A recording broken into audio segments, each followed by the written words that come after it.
Okay, go ahead. Thank you. You are muted because a lot of people are on Are you this all set, call. Laura? Press *6 to unmute.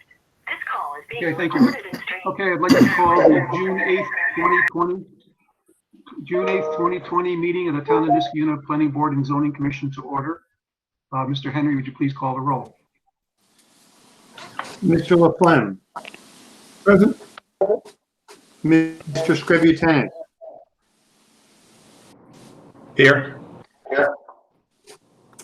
I believe Mr. Khan is going to be late, so I will call Ms. Shenfield. Here. Mr. McPartland. Here. Mr. Darpino. Here. Mr. Oster. Here. Chairman Walsh. Here. Okay, thank you, Mr. Henry. Yes, Mr. Khan will be with us. He has a commitment, so he's going to be running a little bit late, but we expect him to be joining us. So Ms. Shenfield will sit in for Mr. Khan until then.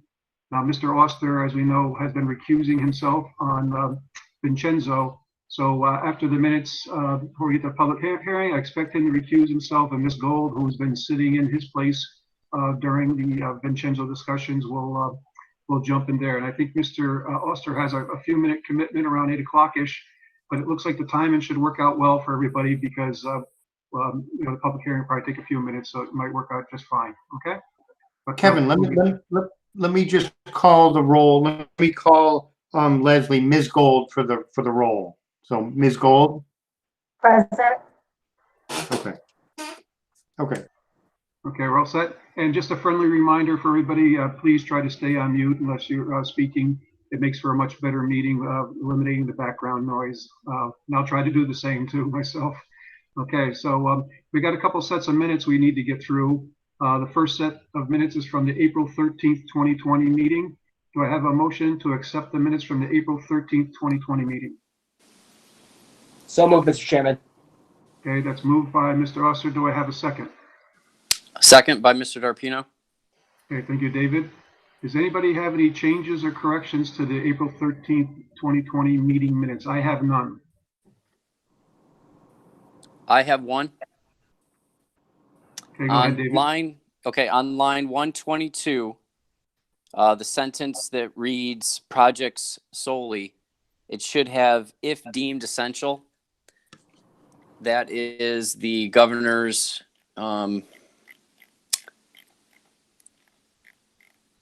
I'll bring it up here. It's the governor's executive order. The words if deemed essential should be added to the end of that. If somebody works on a project solely, they had to be deemed essential for construction.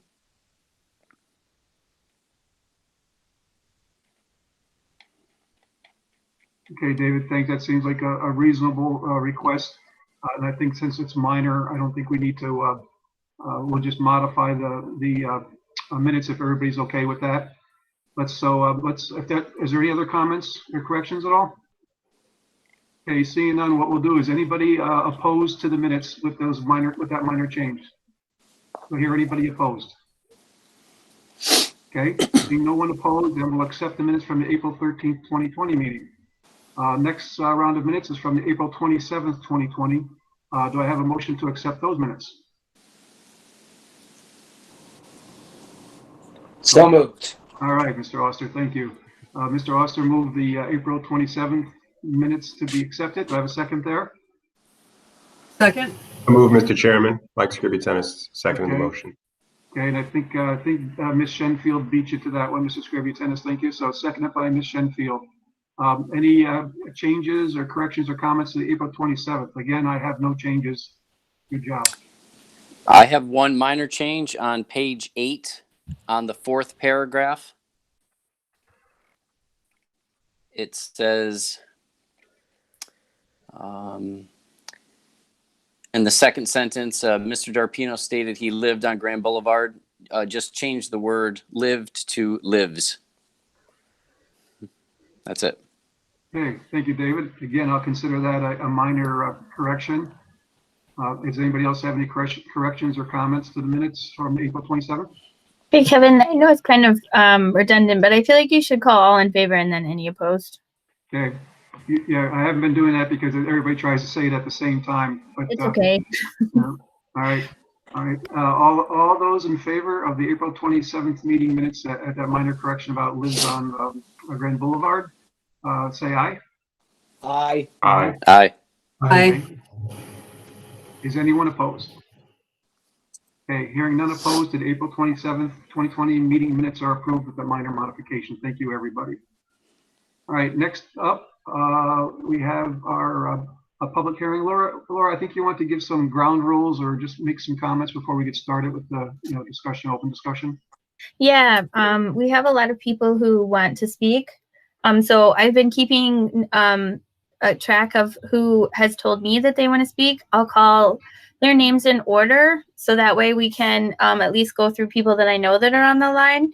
And then we'll open it up at the end of the names that I have for anybody who remains. And I think that'll just help so that we're not kind of trying to start and talk over people as much as possible.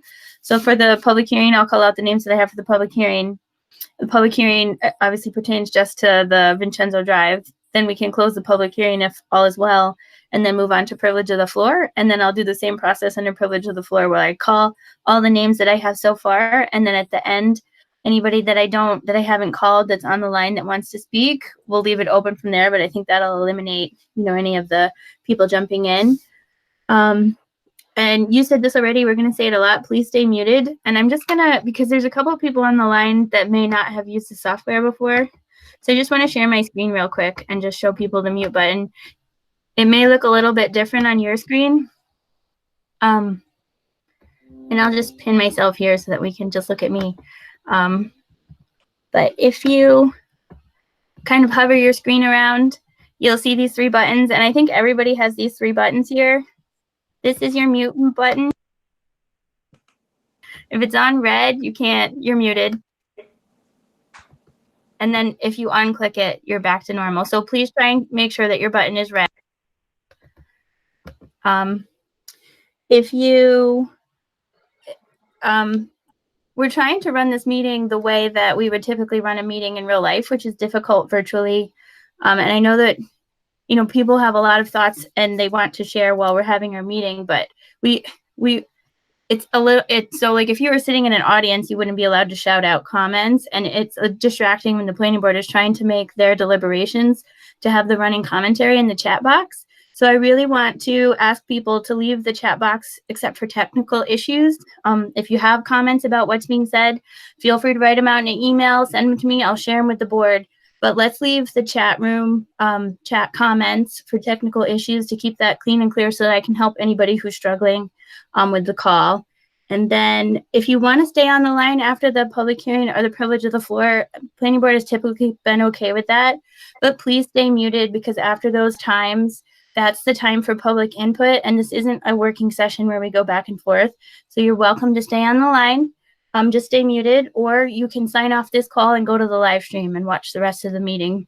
So hopefully that makes sense. And I'll turn it back over to Kevin. No, thank you, Laura. And I just want to reiterate one thing, during either a public hearing or privilege of the floor, we try not to get into a back and forth Q&A. We're listening to what you have to say. We have the meeting recorded and we're writing things down. During the public hearing, the applicant will be listening in. And we'll try to have the applicant address any serious comments that we hear during the discussion items later in the agenda. Same with the Kelts Farm, 2538 River Road. Things that we hear during privilege of the floor, especially if it's anything new that hasn't been addressed, we'll try to have the applicant talk about it during the discussion. So a note to the applicants, please try to keep some notes also in case we miss some things, or at least I miss some things. I can use the help, okay? Okay. So with that said, we're going to read the notice for the public hearing for 2520 Vincenzo Drive, a 4-lot minor subdivision application by Mr. Lisi. Mr. Henry, would you please read the notice?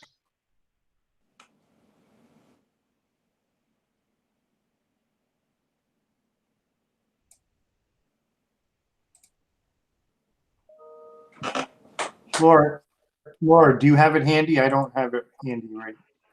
Oh, sure. Yeah, I can read it. Sorry. Electronic meetings are so much harder. Notice is hereby given that pursuant to section 187-7 of the Code of the Town of Niskayuna and the applicable provisions of New York State Law, section 276, a public hearing will be held by the Planning Board and Zoning Commission of the Town of Niskayuna by video conference on the 8th day of June 2020 at 7 p.m. to consider an application made by Lou Lisi for a 4-lot minor subdivision at 2520 Vincenzo Drive in the Town of Niskayuna, tax parcel ID 40.1-21.1. The property is located within the R1 zoning district. A copy of the application for the 4-lot subdivision will be available on the Town of Niskayuna's website and shown electronically during the public hearing.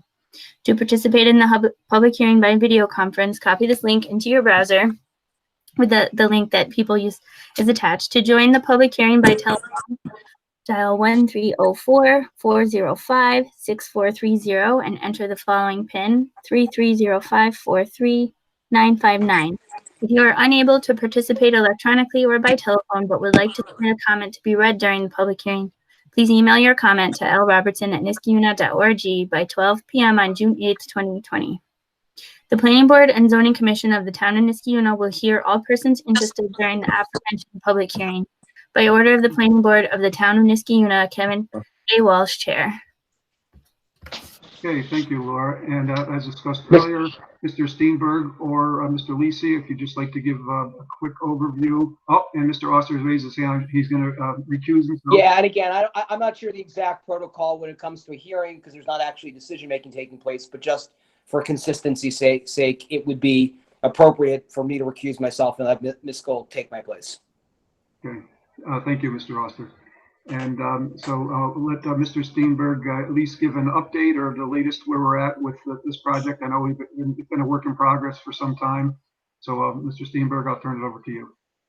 Good evening. My name is Brett Steenberg. I'm the engineer for the applicant, Lou Lisi, and his proposal for the 4-lot subdivision off of the terminus of Vincenzo Drive and St. Gerard Drive. I'm going to put a plan up now. Can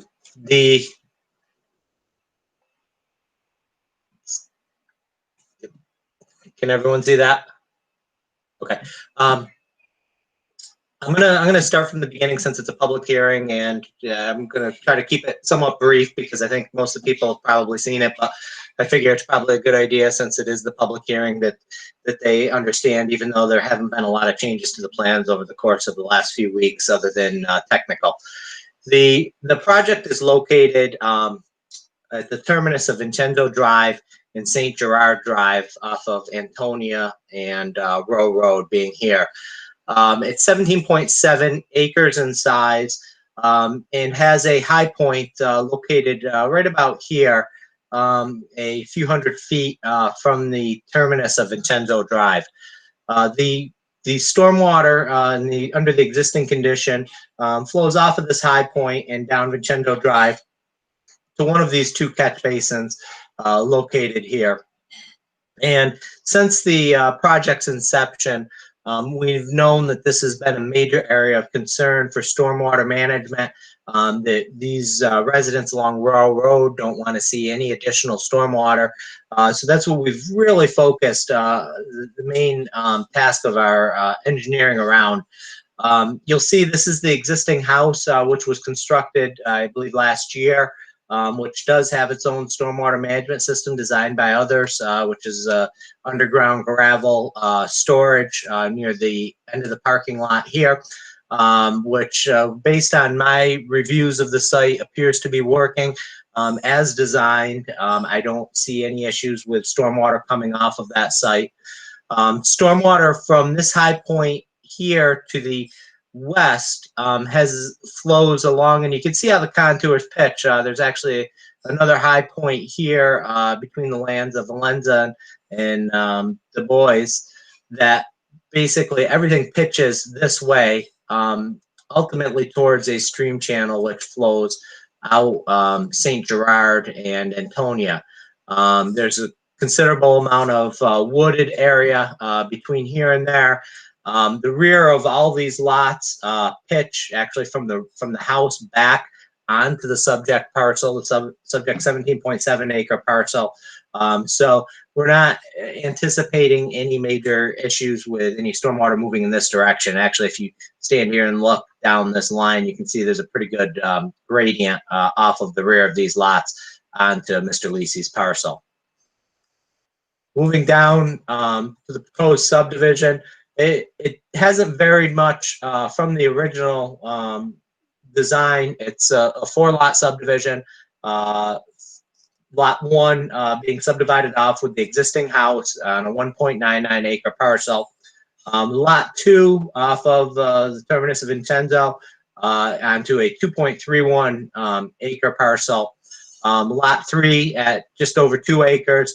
And then the remaining lot 4, which Mr. Lisi plans on building his own home on 11.32 acres. The sanitary sewer and water for Vincenzo has already been constructed up to the property boundary. When the lot 1 was constructed, it was always anticipated that there may be additional need for sanitary sewer and water. So there are actually stubs located in these locations. We will need to bring water and sewer for lots 3 and 4 up from Antonia and St. Gerard, which we've shown on the plan as requested by Weston and Sampson. You'll see the hatched area here, which is the area that will be deed restricted in perpetuity, just over 7 acres. And basically what it says is there can be no additional subdivision of these lands in here. If somebody decided they want to come in, rip down these homes and put smaller homes on lots more typical to the neighborhood, as you can see, which are much smaller than what Mr. Lisi is proposing, and maybe a road through here and that type of stuff. Mr. Lisi's precluded that in perpetuity with a deed restriction, so that can't happen. As you're aware, the original plans for this parcel, I couldn't quote off the top of my head, but I think had over 20 residential building lots on it at one time. Mr. Lisi's not looking to do that. He's looking to build, nice big lots for he and his family members to reside in. We did add a note that if the remaining 11.32 acre parcel were subdivided within the next, I believe, 10 years, that it would require a major subdivision review and all that goes along with a major subdivision review at the time. Just so to give the board a level of feeling that he's not trying to basically piecemeal one lot here. And I'm being honest, it would be difficult at this point with the way he is constructing this house to subdivide that lot further at this time. Moving down, looking at the grading plan, erosion and sediment control, stormwater management. Again, stormwater I'm going to talk about 3 and 4 right now because those are the the least impactful of the lots. All of the stormwater, as you can see, actually, we're creating a swale along the south side of lot 3. And the reason we're creating a swale along the south side is to pick up all the stormwater that's coming off the rear of these lots and prevent it from coming into the homes or coming into the home on lot 3. And bringing it out into this large tract of open space in the remaining lands. Again, swales around the houses, basically just diverting the water into this wooded area for runoff off-site. Looking at the lot 2, which was our main focus for stormwater management, to try to minimize any runoff out towards Row Road. What we've constructed, and we initially called it a bioretention basin, looking at I'm going to just call it a retention basin at this point, even though it meets most of the criteria for bioretention basin, minus a couple of items that we're choosing not to do solely to prevent as much runoff from entering the stormwater system along Row Road as possible. This particular basin, actually this lot, will be graded in such a way that everything from basically where you see right where my cursor is right now towards back, including the house and all of the roof runoff from the house, will flow towards the back of the house and creating a low depression area here will be allowed to weep into the soils. And what we're finding in the soils mapping is there are some better soil materials as you get up on top of this knob, which is what we expect to find.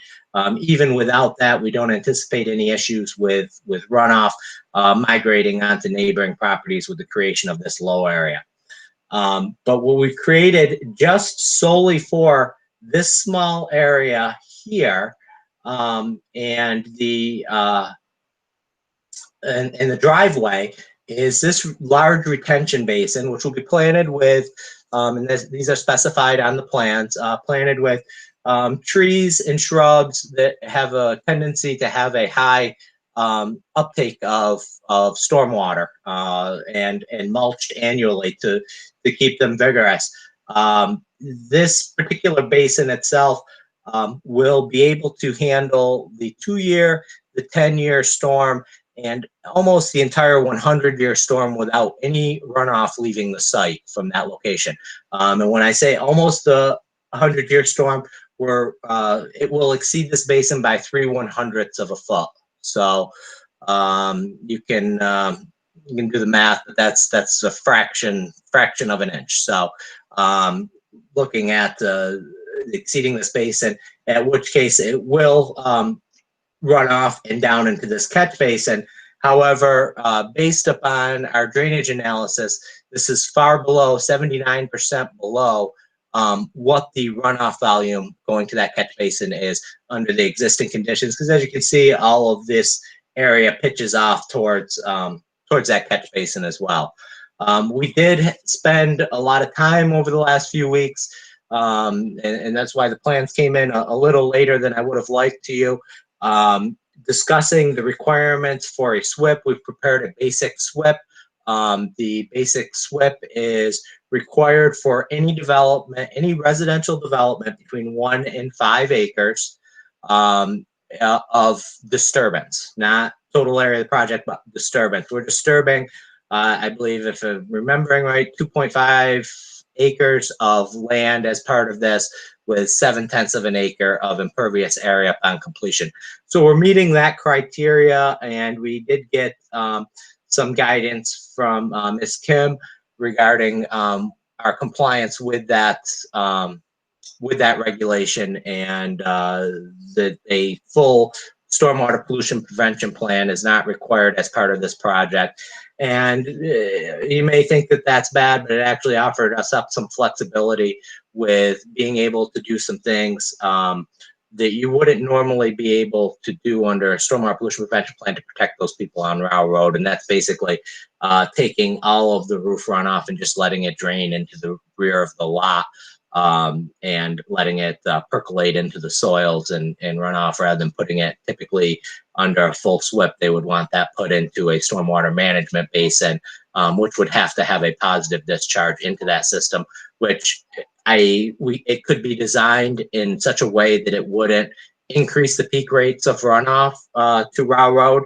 However, it would still put stormwater in that closed system. And we're trying to actually not only not put any more stormwater as is required under the current codes, but we're actually trying to make the situation better and reduce the amount of stormwater going to that location, which is what we've accomplished with this design. We've addressed Weston and Sampson's comment letter and responded to that a little over a week ago. We sent that back into the town and Weston Sampson.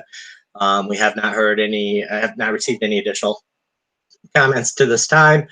But other than that, I'd like to hear what the public has to say, and look forward to talking about this in the working session further.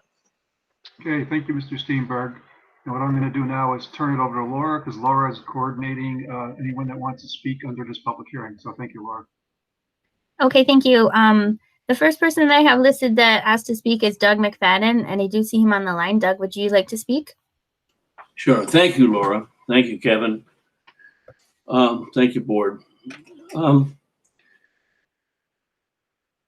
my perspective and many of our neighbors is this is a delicate ecosystem, this 17.7, 17.8 acre site. In fact, some of our neighbors actually believe that this was a forever wild property. That is, that nobody was going to develop it.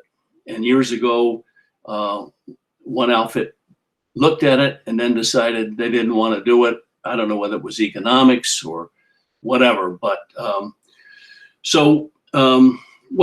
what concerns us is that to build on this site, you're going to have to remove more trees and vegetation, and certainly that was done on home number 1. I understand that, but we're talking about 3 more 4,000 square foot plus homes with necessary driveways and walkways. Got to have them, and it has to. You're going to remove more trees and vegetation. I think that's a given. And further, I guess what we're concerned about is that if the owners of these properties want to build swimming pools or tennis courts or garages, additional garages, or even storage sheds, I would say they're going to have to take more trees and vegetation out. And certainly I think they'd have that right to do it since it's their property. So we're concerned about that, because when you remove the trees and the vegetation that could remove the stormwater, you can't do it as well. So, and also, I guess the next point is that the soil on this site is, some of it is impermeable, some of it isn't. And it sounds like from Mr. Steenberg's presentation that behind, whatever way you want to call it, next to home number 2, there will be some permeable soil, so that hopefully will take water away and won't bring it back towards Vincenzo and Rao Road. A comment about this 100-year storm is, climate change is here to stay. I don't think anybody can say that it's not here, and that we are going to see more severe storms in the future. There is no question about it. We've seen it in the 35 years that we've lived in this neighborhood. There's a hell of a lot, pardon me, there's a lot more heavy storms that are and it's caused flooding from Denise into that drainage creek on the northeast side of Rao Road. And we've had some issues with that. Some of our neighbors have. So I don't know how that relates to a 100-year storm, but I would say that it may be, what we're going to get in the future may be worse than a 100-year storm. Something to think about. I said earlier in other meetings, I think home number 1, we've taken some videos and photos, and we believe, and one of my neighbors, George Leffler, who lives at 1385 Rao Road, has been complaining about stormwater runoff from home number 1. So I don't know whether he's on the line or he's not, but he certainly told me about it. Next, I don't know what Mr. Steenberg has done relative to the bioretention basin. That is it the same size, or did you enlarge it further? I don't know. I guess we could talk about it later. I guess the comment or the suggestion of an underdrain probably is not the best solution, because it's going to tax an overwhelmed stormwater system, existing one that we got now. But I don't know, and he can address that. He would know best. I had a comment about I read the responses to the TDE, Town Designated Engineers questions. And of, I don't know, 30 plus questions, about 13 of them basically were the Town Designated Engineer was told, well, since we don't have to do a full stormwater pollution prevention program, we don't have to do any more. This simple or whatever thing that's been done is adequate. But there were a lot of that, to me, sounded like some very good lawyerly work, but I don't know about technically. I think technically some of these questions should have been addressed, but that's me as an aeronautical engineer. I'm not a civil engineer, but I certainly am an engineer. So 2 more points. I will say this, I think I saw Denise Murphy McGraw on the line. she knows something about this. We believe in this neighborhood, specifically the north end of Route Road, that the existing stormwater system is not adequate. And we've got neighbors that can, that have had big issues in terms of property damage. So I guess, and the last, I guess the other thing, the two other things. I noticed that I know that some of the board members, planning board members, have walked the site, and Mr. Steenberg certainly has. And there was situations where there was rain. Well, what I would say is we're going to get, as I said earlier, we're going to have a lot more severe storms, and I would say that we don't know what's going to happen with respect to stormwater runoff. And lastly, I guess this is only me, although I live on Route Road, but I don't feel like on homes 3 and 4, I hear that the presentation by Mr. Steenberg that because of topography and because they're going to put some swales in, don't worry, homes 3 and 4, you're not going to have any problem with stormwater runoff. But I have neighbors, and hopefully Coontang is on, and maybe some others from Antonia Drive that might argue that even with home number 1, they've seen some water in their backyard. So I don't know. So that's the comments I had, folks, and I appreciate you giving me the time to speak. Thank you.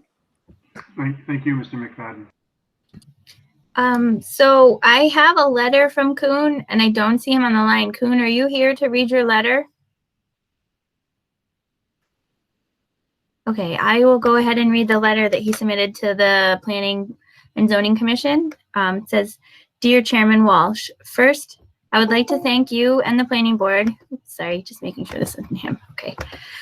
First, I would like to thank you and the Planning Board for listening to the neighbors' concerns of the referenced proposed subdivision. The deed restriction, the major subdivision review trigger, and the bioretention basin on Lot 2 are results of the board's good work. At all the previous Planning Board meetings, I have expressed my main concerns are ensuring this subdivision and associated development will be done in accordance with all applicable laws and regulations, and 2, stormwater runoff impact to all our neighbors will be minimized to the greatest extent reasonable.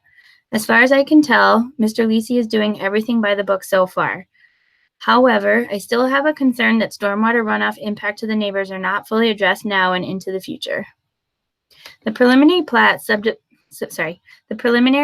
submitted by Lou Lisi to the Planning Board and was provided to me and several neighbors by Laura Robertson on June 3rd, 2020, is not in accordance with the agreed upon deed restriction condition as I understood it.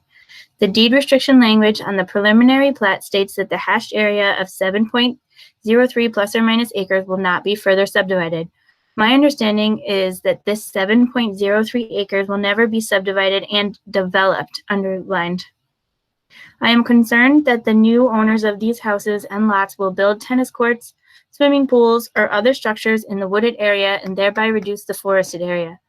The deed restriction language should be that this 7.03 acres will not be further subdivided or developed in perpetuity, underlined. The preservation of this 7.03 acres of forested area is important to me and the neighbors because this preserved land will soak up much of the stormwater runoff from the new houses. As you know, the soil in the area is mainly clay and poorly draining silt. Mr. Lisi's engineer, Mr. Steenberg, has said multiple times, and it is shown on the plat, that they intend to shed the stormwater from these 4 houses to the 7.03 acres of currently forested area. If this forested area becomes impervious developed area, there will be more stormwater impact to all the neighbors, especially along Antonia Drive. We all know that climate change is real and the rainstorms are getting more intense. Stormwater impacts will be worse over time, and I am just trying to minimize it as much as possible. One last question and request. Can you let me and the neighbors know when the deed restriction will be recorded with the county clerk? Once the deed restriction is in place, can we neighbors get a copy of the deed restriction? I know one day none of us will be around. I just want to have something in writing that has the legal standing for whoever takes over my house to preserve the land behind him. It's signed Kuhn S. Tang. It's also signed by Tim Sarantonio, Sarah M. Besco, Can't read that one. 2521 Antonio Drive. Vicky Machella, 2525 Antonio Drive.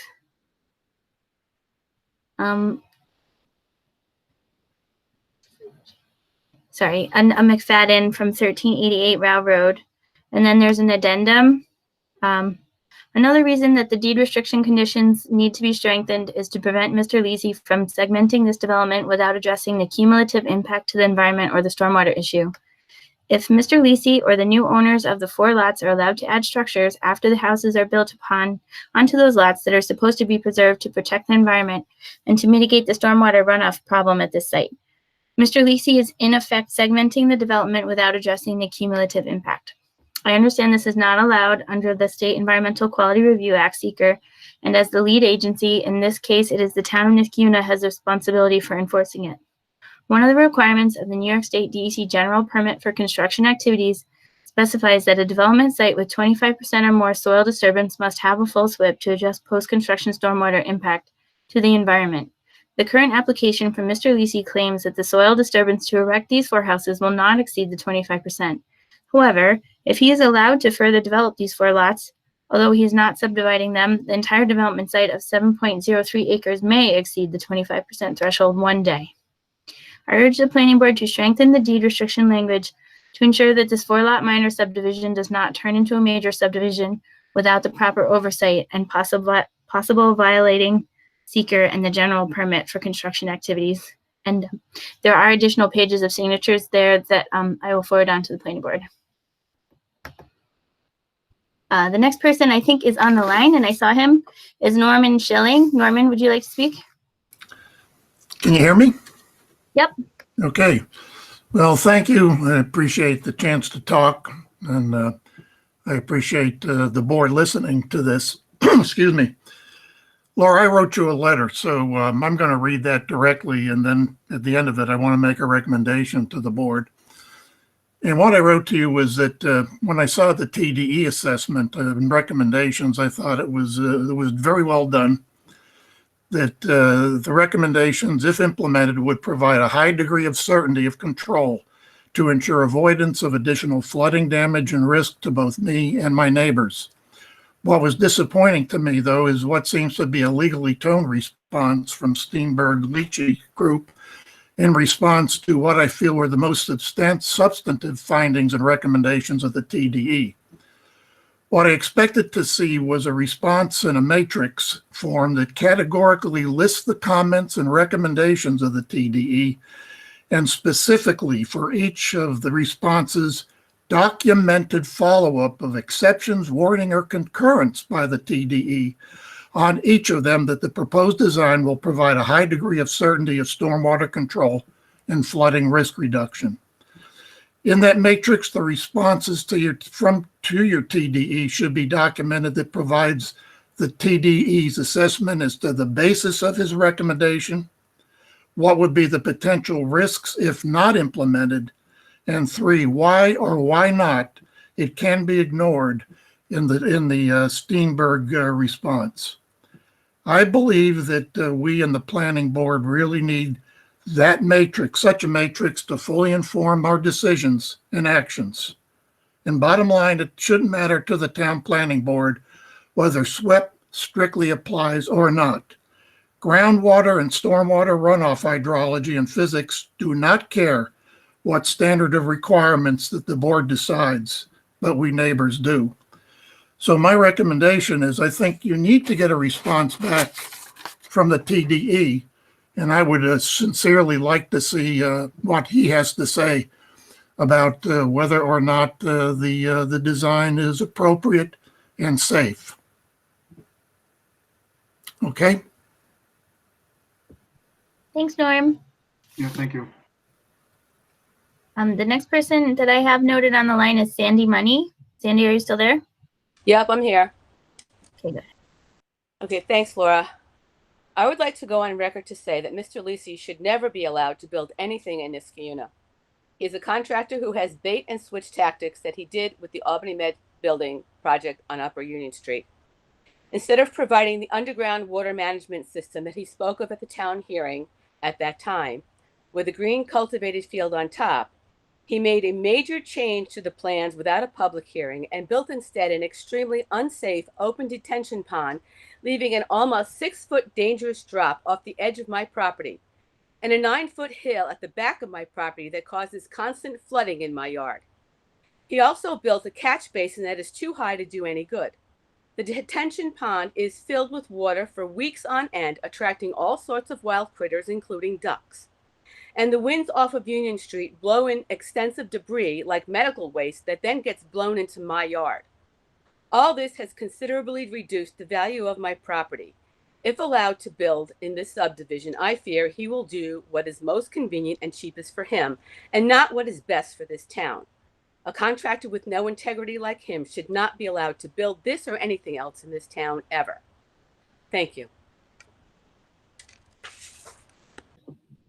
Thanks, Sandy. That's all I have for the public hearing. Is there anybody else on the line that wishes to speak at the public hearing that I didn't call? Laura, this is Ann Gallo. We would like to speak if possible. Yeah, go ahead. Okay, so my name is Ann Gallo. It's my husband Dave, and we actually live over on the other side on Angelina Drive. We were not able to be involved last year when the house was approved, but we were involved, I think it was 2 or 3 years before that when there was no building yet at all, and things did get pushed back. And I will tell you that although I am not on ROW and have the biggest concerns that my neighbors around the corner from me have, we would be closest to lot number 2. And my concern comes from the fact that with that water runoff and with the problems we all know that Niskayuna has with both not being able to handle stormwater, the fact that our even our storm system on the downhill part can only take a certain amount of storm water. If we put more water into that system, it has nowhere to go. Our pipes are just too old and can't handle it. Now, it sounds like there's been a lot of proposals to help mitigate this. So where my concern comes in is in accountability by the town and by Mr. Lisi, Mr. Steenberg, and others involved. Because I will tell you from my personal experience with both town and builder accountability has not been positive. 3 years ago, we had a basement flood. And we've already been in the house for 9 years, never had even anything even close to water in our basement. The only change that happened was the house next door. And the builder was supposed to put something, first of all, between our houses to prevent all the runoff that came onto our driveway and into our backyard. That didn't happen. He was also supposed to ensure that the storm drains remained clear. So when they were putting the grass down and it was still dirt, it was his responsibility to make sure that that dirt didn't end up in the storm drain. And after our flood, and we have videos of the water coming up from the storm drain into our house, pictures and video when the fire department was there of the water backing up into the house. That happened because that house got built next to us. So number one, that was approved long ago. There was nothing we could have done for the building part. But then nothing was done to mitigate the water problem. And when the town engineer came out after our basement flooded and told me that the builder was supposed to make sure storm runoff didn't happen, I asked how this was followed up on and what accountability, and it was the honor system. I don't know the name of the truck that comes out and sucks things out of the storm drain. I'm sorry, I'm not technical on that, but that particular truck pulled 18 inches of dirt out of the storm drain in front of our home. And I also videotaped that and how much dirt came out of our storm drain, 18 inches. So clearly the builder didn't do what he was supposed to, and the town didn't check if the builder did what he was supposed to. So I'm very concerned about what accountability is going to be put in place for Mr. Lisi. Clearly, he does not have a good record on being accountable. I am aware that he built his foundation 20 feet closer to the nearest property than he said he would last year. And apparently there's been, again, no repercussions from that. It seems that he can just say he'll do this and he does something else and it's the foundation's poor. What are you going to do at that point by the time someone can figure it out?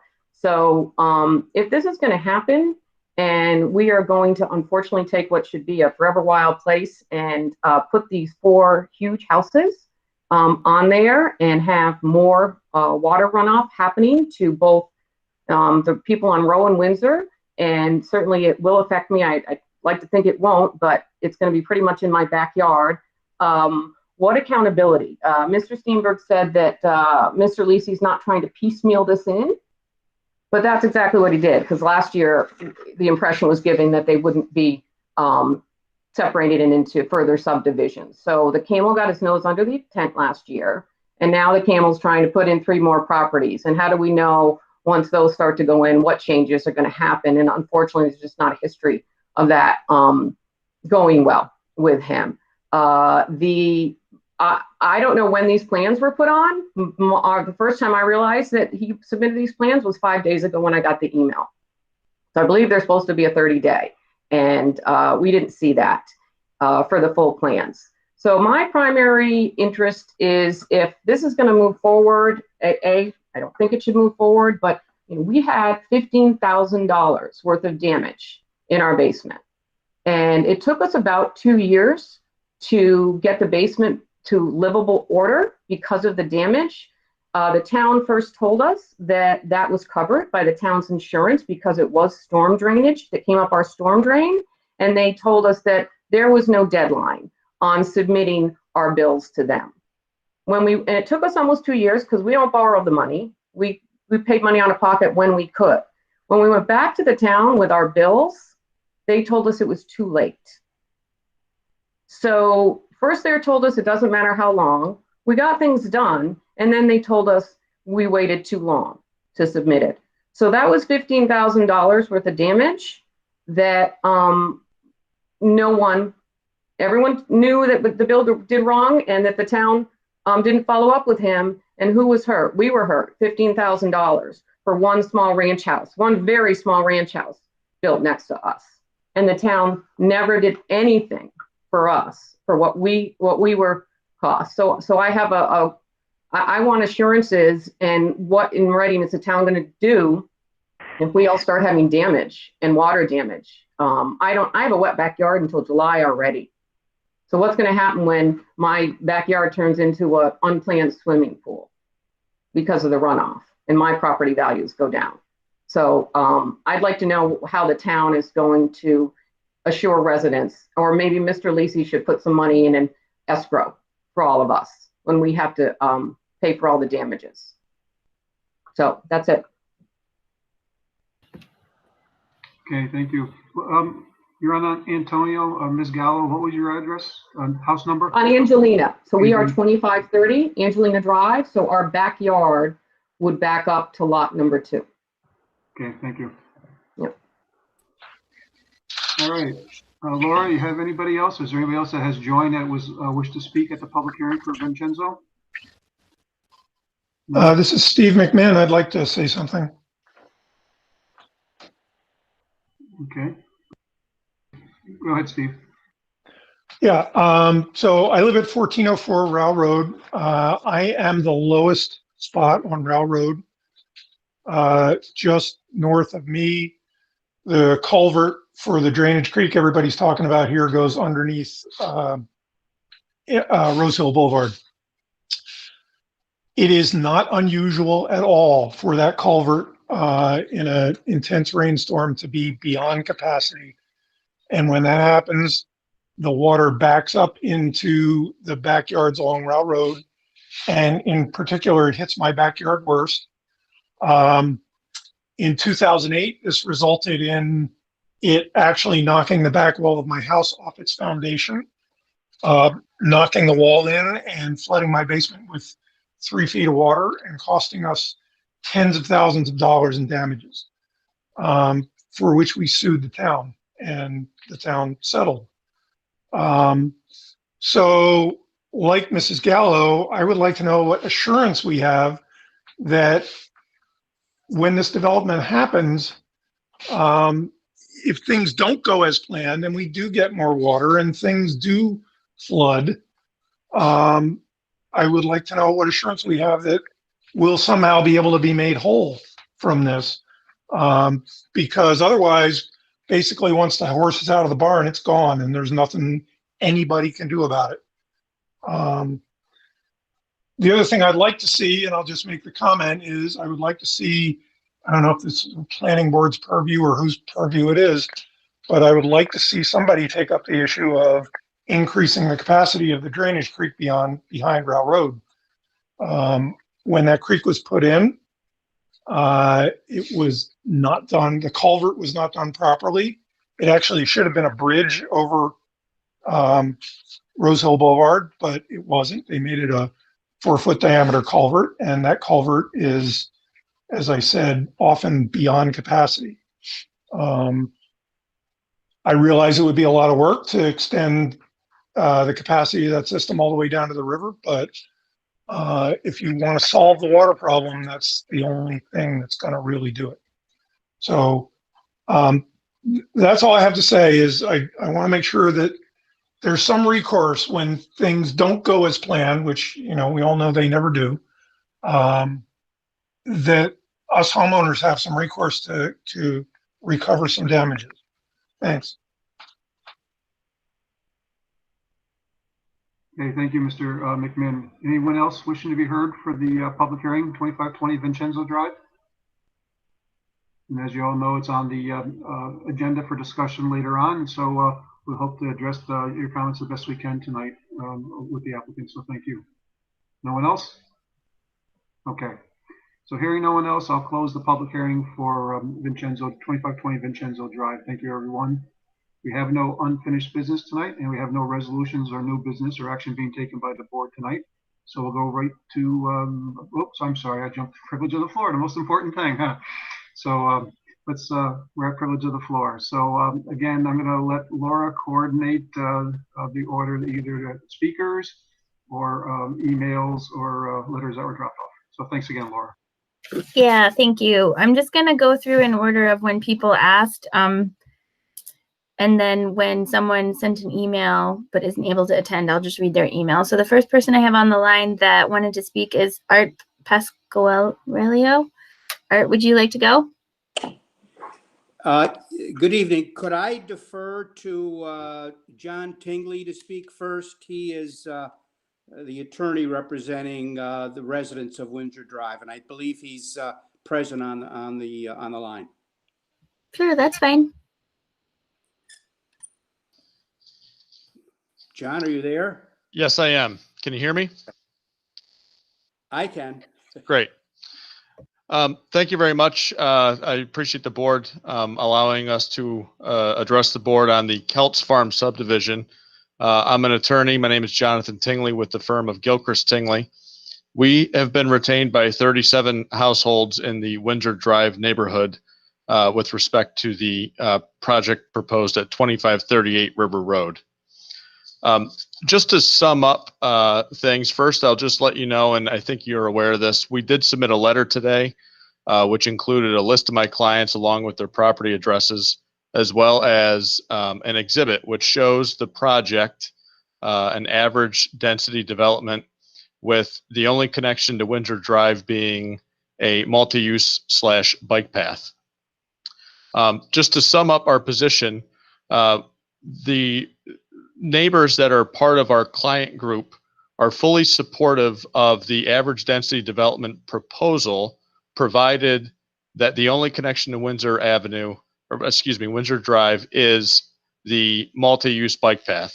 And that is to say that there be a condition that the project not include a full vehicular access to Windsor Drive or an emergency access to Windsor Drive. On a special use permit application or a site plan review, there's a primary consideration applicable in any of those types of application that the board must consider the impact of the project on the surrounding neighborhood. And although in this case, the local zoning law does provide for consideration of the comprehensive plan, the overarching purpose of a special use permit and site plan review is to ensure that not only is it consistent with the comprehensive plan, but it does not impact the neighborhood significantly. We think that this project, without the vehicular access and without the emergency access to Windsor Drive, could fulfill that standard. We do think that if that full vehicular access and/or emergency access is provided to Windsor Drive, that it would cross the threshold of causing a significant impact on the Windsor Drive neighborhood. The record supports that position. The applicant's engineer concluded that with just the project without the connection, the project would result in approximately 20 additional vehicle trips during each of the AM and PM peak hours, which is not significant.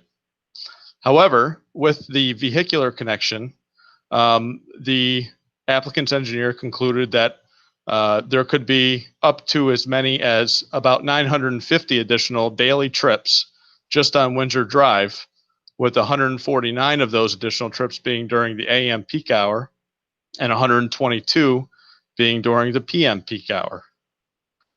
This is significant not only because the applicant's engineer concluded this, but also the town designated engineer determined that that analysis was reasonable. That amounts to approximately 2.5 extra vehicles on Windsor Drive per minute for the AM peak hour, and approximately 2 extra vehicles per minute during the PM peak hour. The applicant's engineer concluded that additional vehicular travel on Windsor Drive could change the character of that neighborhood. And therefore, we think that with that vehicular access connection, whether it be a full vehicular access connection or emergency access, and I'll get to this in a minute, that would require the lead agency, which I believe is going to be the town board, to require a fuller traffic study as part of an environmental impact statement, because there is the potential for adding up to almost 950 daily trips to Windsor Drive by making that connection. The letter we submitted included an exhibit which shows a multi-use bike path connection from Windsor to the new road that's going to be built as part of the project, which connects to River Road and therefore allows the bike path to continue over to Blatnick Park. The neighborhood would be fully supportive of that proposal as is depicted on the exhibit to our letter. One final point I want to make is that the alternative of having an emergency access only connection at Windsor Drive would still require the lead agency under the State Environmental Quality Review Act to give consideration to the full impacts that would result from a full vehicular access at that point. And the reason for that is because, given the history of the review of this project so far and the design of that emergency access as shown on that alternative, it's very clearly shown in this record that the future full vehicular access is just a subsequent action that is really part of this action, that the real goal of at least a part of this review was to provide that full vehicular access. And under the State Environmental Quality Review Act, it is impermissible to cut a project into 2 separate actions for the purpose of avoiding an environmental impact statement. So what we're asking for the board to consider and do is to adopt a preliminary site plan report to the town board that furthers the plan as attached to our letter, which shows only a multi-use and bike path connection to Windsor Drive. Thank you very much for your time. Thank you, sir. Okay, Art, would you like to follow up from that, or should I start down the list? Yes, I'll go next. That's okay. Okay. Okay. Members of the board, good evening. As is the case with most of my neighbors, this is probably the 4th or the 5th statement that I have made to either to this board or the town board regarding this project. You're probably saying to yourselves, we have to stop meeting like this. And while I'm inclined to agree with that, we feel we have to keep meeting with you and speaking with you as we try to talk you out of approving the connection of Windsor to River Road. It is my understanding that the board has asked the developer to submit a plan for this project, which shows the construction of a multi-use path and the construction of the roadway connection of Windsor to River. This plan was to provide for a crash gate for emergency vehicles only and no regular through traffic. It is submitted that this option of the crash gate is temporary and insecure. The issues that we have been presenting to you regarding the connection will continue to exist. They will not disappear, and they may reappear at any time.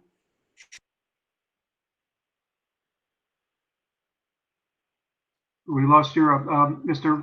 Art, you turned on your mute accidentally, so we cannot hear you, sir. So, yeah, Okay, I think I'm back. you're Am back. I- Okay. Okay, did you hear any of it? Yes? No, Yes. no. Last 2 minutes missing. Okay, I'll continue. And while the residents are willing to work toward a reasonable and workable solution, the crash gate proposal does not rise to that level. Moreover, the analysis of this option must include a study of the traffic and neighborhood effects should the road be opened at some future time. It's my further understanding that the developer himself supports and has submitted a plan which provides for the multi-use path only, no roadway connection. As we see it, that plan addresses the connectivity issues in the comprehensive plan of 2013, which proposed only the pathway due to wetlands and other issues in that area. Please consider this multi-use alternative. You've been shown data which clearly supports a significant traffic increase and the classification of Windsor Drive rising to the level of a collector road. Members of the board have acknowledged that an increase of 950 vehicles per day is substantial and will change the character of the neighborhood. We have provided appraisals which have not been challenged, which from 2 appraisal firms showing property values on Windsor will decrease from 10 to 30% due to the increased traffic volume. And you've heard from the residents of Windsor about worries for their children resulting from the increased traffic volume and speeding vehicles. So we believe firmly that we have made a strong case for no roadway connection. We know there is a reliance on the wording of the comprehensive plan regarding the connection. I would respectfully submit that in some ways, a comprehensive plan is an educated wish list for what a community would like to see. Some projects are constructed, some projects are not. The world will not come to an end if this is included in the category of a project that is not completed. And let me emphasize, on page 21 of the plan, it's stated the town should not be concerned solely with transportation services because when traffic and speeds increase, the road becomes a barrier, safety becomes a problem, and the sense of neighborhood is lost. We do not want to lose our neighborhood. So please look beyond the mere wording of the plan. It's just paper. Building the road is just a road.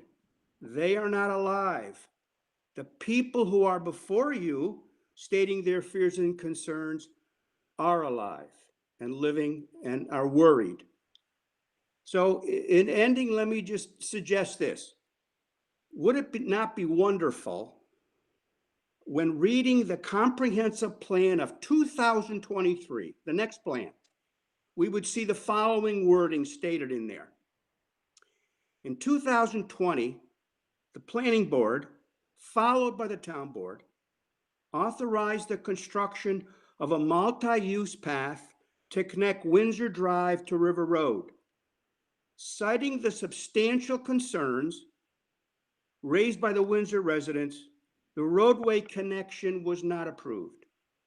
The planning board and town boards both acknowledged that as public officers of the town, their responsibility was to serve and protect the neighborhoods of the town of Niskayuna. In this case, they protected the Windsor Drive neighborhood. So I would respectfully request that you consider that concept and that wording as you vote at some future time. Thank you for your attention. Thanks, Art. The next person I have online is Connie Trigger. Thanks, Laura. Can you hear me? I also have talked to you a couple of times, and I'm Connie Trigger, and my husband Paul and I live at 4072 Windsor.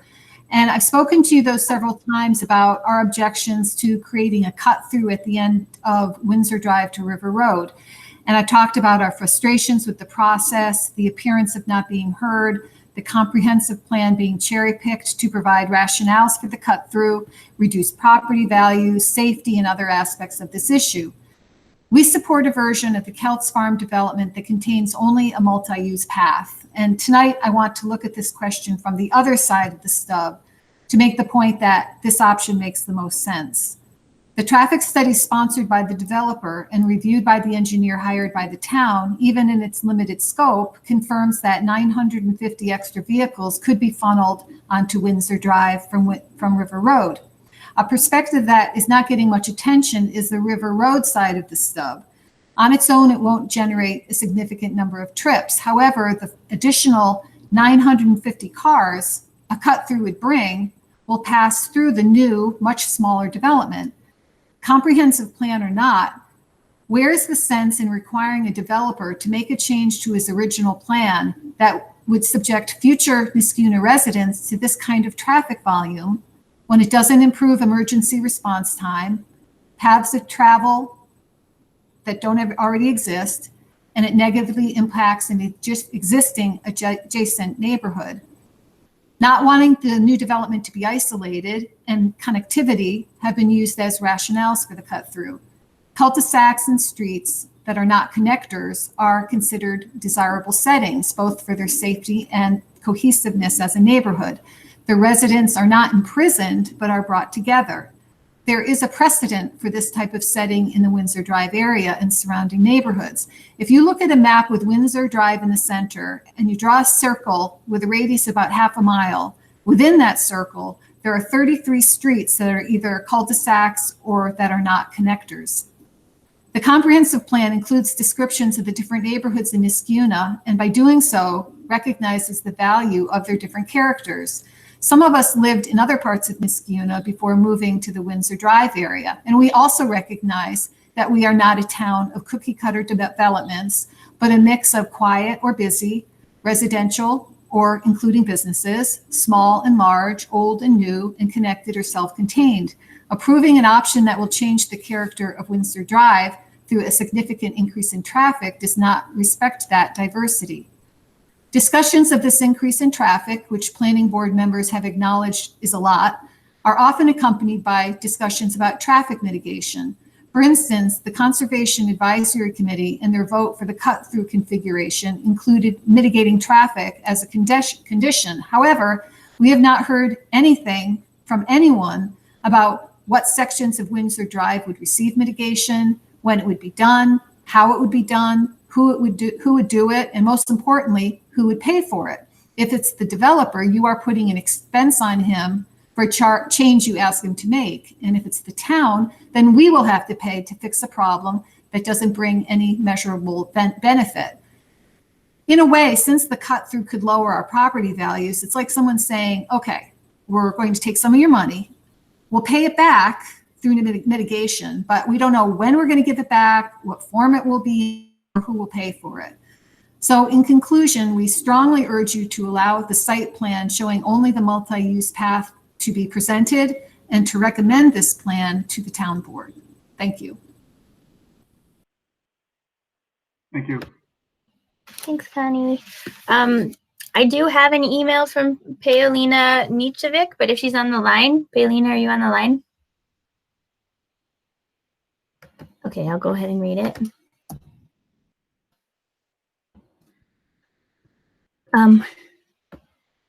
I would like to submit the comments for the privilege of the floor session in respect to 2538 River Road project. My family strongly opposes the extension of Windsor Drive and supports non-vehicular multi-use path connection to Blatnick Park. Our neighborhood of Windsor Drive is only residential area, and our concerns about increased traffic and damage to our safety were confirmed with the traffic engineering report that estimated that extension of Windsor Drive would add about 1,000 daily trips to this street. Please take into consideration that both entrances, exits to Niskayuna High School would be on 2 heavy traffic roads, which poses safety for students, teachers, and parents. Also, please consider that many people, even out of Windsor Drive community, use the walking path on Knott Street and Windsor Drive for recreational purposes, students going and leaving the school, etc. Bringing more traffic to these streets will definitely change the character of our community for worse and reduce the safety for all of us. With the hope that the planning board will take into consideration our concerns, respectfully, Paulina Nicevic. And the next comment is from Victoria Varga Hutner. She says, Dear Chairman Walsh, Ms. Robertson, and members of the Planning Board and Zoning Commission, we are once again writing to you to oppose the current proposal for the Kelts Farm subdivision that includes a road connection between Windsor Drive and River Road. We understand you are eager to help move this project along, but please listen to the voices of this community. This will hurt us. This will put our children at risk. This is dangerous. While you have an obligation to help Mr. Bezoin build on his property, his ability to do so should not come at the expense of all the current residents. This road connection will increase traffic so much that it will change the character of our community. You speak about connectivity. Please realize our road is special. With its walkway and bike path, it already serves as a form of connectivity for the community. It brings people and pets out from all over the neighborhood to get exercise and socialize. Extending the multi-use path without an extension of the road will allow this connectivity to continue to our new neighborhood, to our new neighbors in Mr. Bezoin's development and beyond without adding the increased traffic and danger of a road connection. Crossing Windsor Drive, especially with children, can already be difficult with people speeding and blind turns.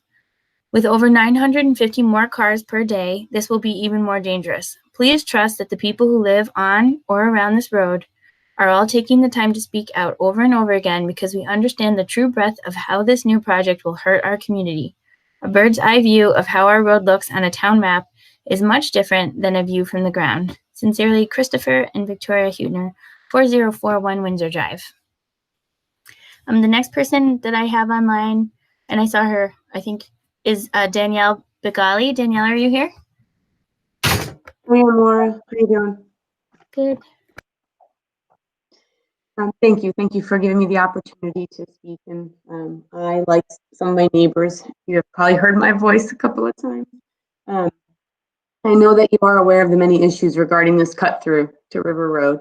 The risks you would be taking by moving forward with a road connection of any kind far outweigh any potential benefit. This cut through has a severe negative impact to our neighborhood. The character, look, and feel of this neighborhood will forever be altered. I ask you to look at the Windsor Drive of today and not the Windsor Drive of yesterday. It is now a developed neighborhood and a beautiful established community. Traffic levels have increased substantially over the years, and these levels of traffic would have a severe impact on the Windsor Drive of today. The project proposed by the developer, in and of itself, will not create an issue, as long as there is not a vehicular connection to Windsor Drive. The number of trips that will be generated from the neighborhood solely without a connection does not change the character of the neighborhood. We will support a plan that contains a multi-use path only, with no vehicular or emergency access. The emergency crash gate should not be a viable option, as it is designed in a way that will likely result in the future opening of the road. This would bring every issue we have painstakingly laid out to this board over the last few months right back to the surface. Please do not vote to approve something that so many of us feel will have a negative impact on not only those of us who live on and near Windsor, but additionally to the new Kelts Farm neighborhood. I personally lived in a neighborhood similar to the one proposed by the developer. It had only one access point and was closed to main roads, and we all loved it. The kids played in the street and went to visit neighbors safely, and none of us wished for additional road connections. All of my experiences have shown that living on a quiet street, especially one that is close to many amenities, is very desirable. Please do not take that away from the neighborhood that is being built. People buying a home in the new Kelts development will see the plot plan without a cut through, and that the neighborhood is self-contained, and they will make a decision. Please do not assume that it would leave people feeling isolated, or that it is not desirable to live on a quiet street. In conclusion, I ask you to consider all the negative impacts on our neighborhood that we have brought to your attention over the last few months. I ask you to please remember we are people and residents and not just a planning class. I also ask that you reflect on how much has changed even in just the last 10 to 15 years, and to realize that this cut through is not the right decision anymore. Please consider putting forth a plan to the town board that contains a multi-use path only with no vehicular or emergency access. It is the right thing to do. Thank you for your time and consideration. Thanks, Daniela. Yeah, thank you. The next person I have is Pawan and Dimple Munshi, which I did see them Hi, on. Laura. Oh, there you are. Okay, good. Yeah, thank you for the opportunity here. This is Pawan and Dimple, a resident of 4076 Windsor Drive. We are opposed to Windsor Drive cut through to River Road as Town Planning Board discusses Kelt Farm project. Sufficient data has been provided to Town Planning Board during early meetings to suggest that cut through to River Road is going to be detrimental in terms of safety and preserving the character of our neighborhood. Besides the incomplete traffic report that grossly underestimates the influx of traffic that Windsor Drive resident will potentially be subjected to, I would like to draw your attention to roughly 33 cul-de-sacs, dead ends, closed loop roads in our extended neighborhood. To name few, I would start with cul-de-sac on River Road just adjacent to proposed Kelts Farm. Catherine Woods is a closed loop through River Hill Boulevard. Parkville Place is a loop with entrance and exit. Seneca is a cul-de-sac, Menlo Park ends in the cul-de-sac. That begs the question around connectivity to these neighborhoods. None of the residents living in these cul-de-sac neighborhoods feel imprisoned or losing connectivity to important town location. Connectivity is not just about street and motorists, it is also to do with pedestrian as well as bike connectivity. Embracing multi-use bike path is safe and healthy way to connect people and communities. Many recent studies have concluded that connectivity can be improved with sidewalk plans. This is also consistent with 2013 comprehensive plan. Page 39, para 3 highlights goal of improved pedestrian and bike connectivity. Therefore, we request planning board members to consider the current character of neighborhood and take a balanced view on connectivity. Along with the rest of the residents, we oppose cut through to River Road and support a connection limited to multi-use bike paths. Thank you very much for your time.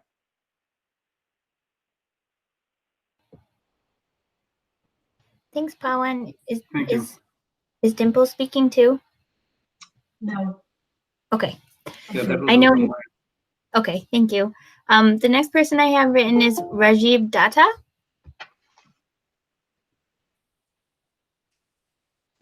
Hi, everyone. My name is Dara from 4101 Windsor Drive. This is the fourth time I'm voicing my opposition against the Windsor Drive River Road cut through before this body, in addition to the many letters that I've sent on this matter. I hope that by now we have been able to make our point that this cut through will result in significant increase of traffic. I also hope that you understand and agree that the traffic study is incomplete, as it completely ignores the more significant portion of the traffic to and from Schenectady. In last Monday's public hearing, at least 3 of the board members felt that 950 additional cars are a lot and it will change the character of Windsor Drive. Therefore, I assume that we agree that in both these points. If that is the case, what will be your assessment of the traffic 5, 10, or 25 years from now? Based on the historical data on population growth in Niskayuna, it will certainly be more than today. So if we are deciding the future of the town at the expense of the present, how will this cut through make sense in future with several thousand more cars on the street? If we all agree that 950 additional cars is already too high?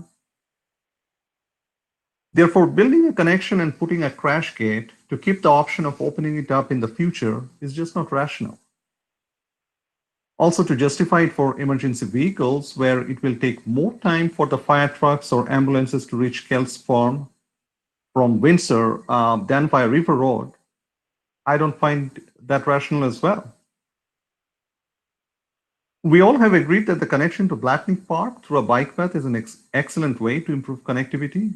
I personally view this as a forward-looking and environmentally friendly plan, promoting biking, running, walking for the residents. I can guarantee that it will be heavily used by many more Niskayuna residents than just the Windsor Drive neighborhood. In fact, the pedestrian traffic will increase many folds. So by promoting the cut-through, the board is creating a significant safety risk for this huge volume of bikers, runners, and walkers, many of whom will be children and teenagers. As I had stated in my last presentation, the amount of additional carbon dioxide spewed by the steady stream of cars will be between 0.5 to 1 metric ton per day as a conservative estimate. And the steady stream of walkers, runners, and bikers will be exposed to it. So without a thorough environmental assessment of this impact, how can such a plan be approved? In order to outweigh such significant risks, the town should have a quantified economic benefit if they approve the cut-through now or in the future. I have not seen any. All along, I have heard purely subjective discussions about connectivity. The role of the committees and boards should be to make sound decisions based on rigorous analysis and listening to the residents who are affected most by any decision. I hope that the town engages the local community from early planning stages of such projects in the future. In conclusion, I again strongly urge the planning board to approve only the bike path through the new development without building any connection with Windsor Drive. Thank you. Thank you. Thanks, Radeeb. Next person I have is John Maynard. John, are you on the line? Yep. All right. Hi, how you doing? Okay. Can you see me and hear me okay? I just thank you to the board for your time. Like many others in the neighborhood, this is several times I've been in front of the board with my concerns about the cut through and this road that will connect to River Road. The Maynard household on 4049 Windsor Drive really opposes the cut through for vehicles to connect.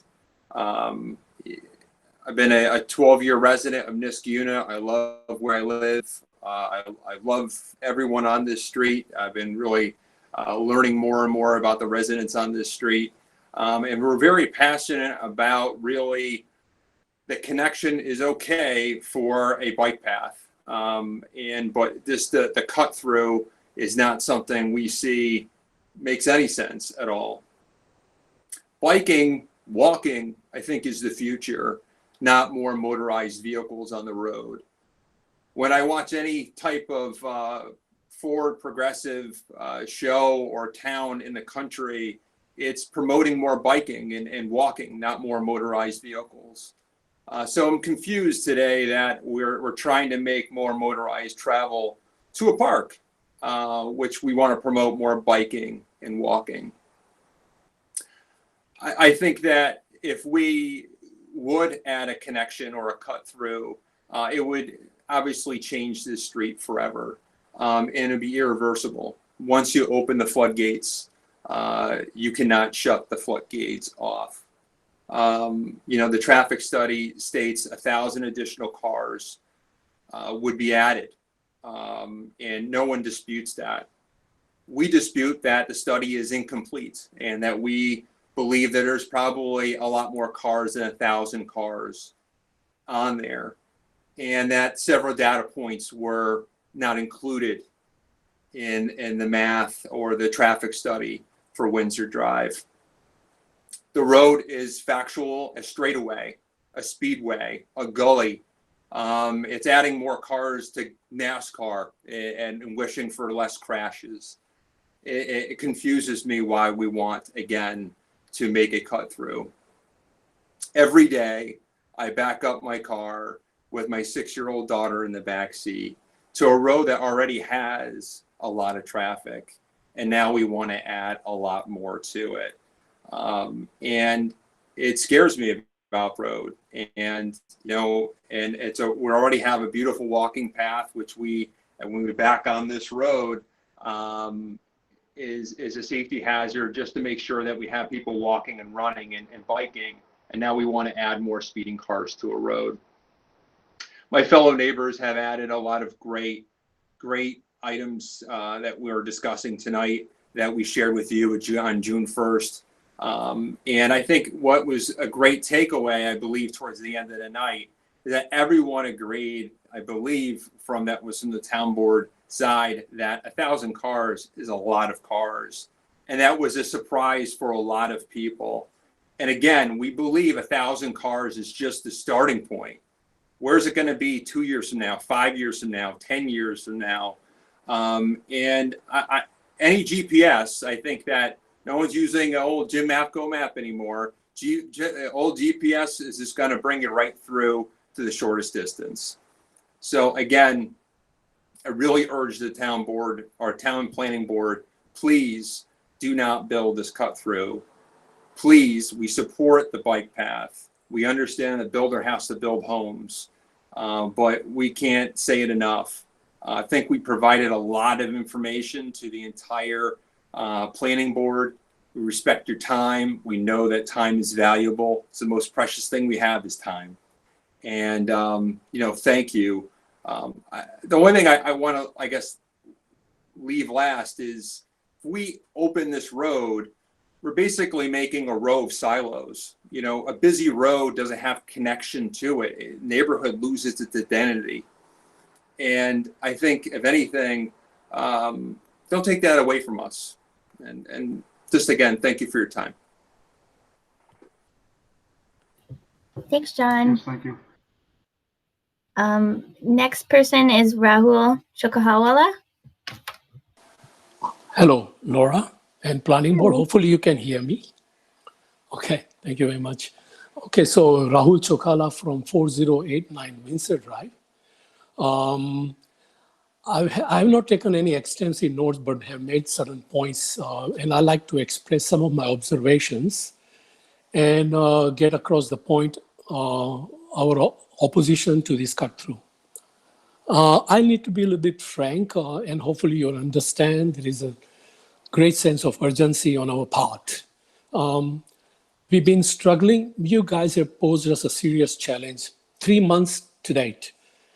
First time we expressed our vocal opposition was on 8th of March, if I remember clearly. And we really did not know that 3 months into it, we still will be in such a difficult situation. But here we are.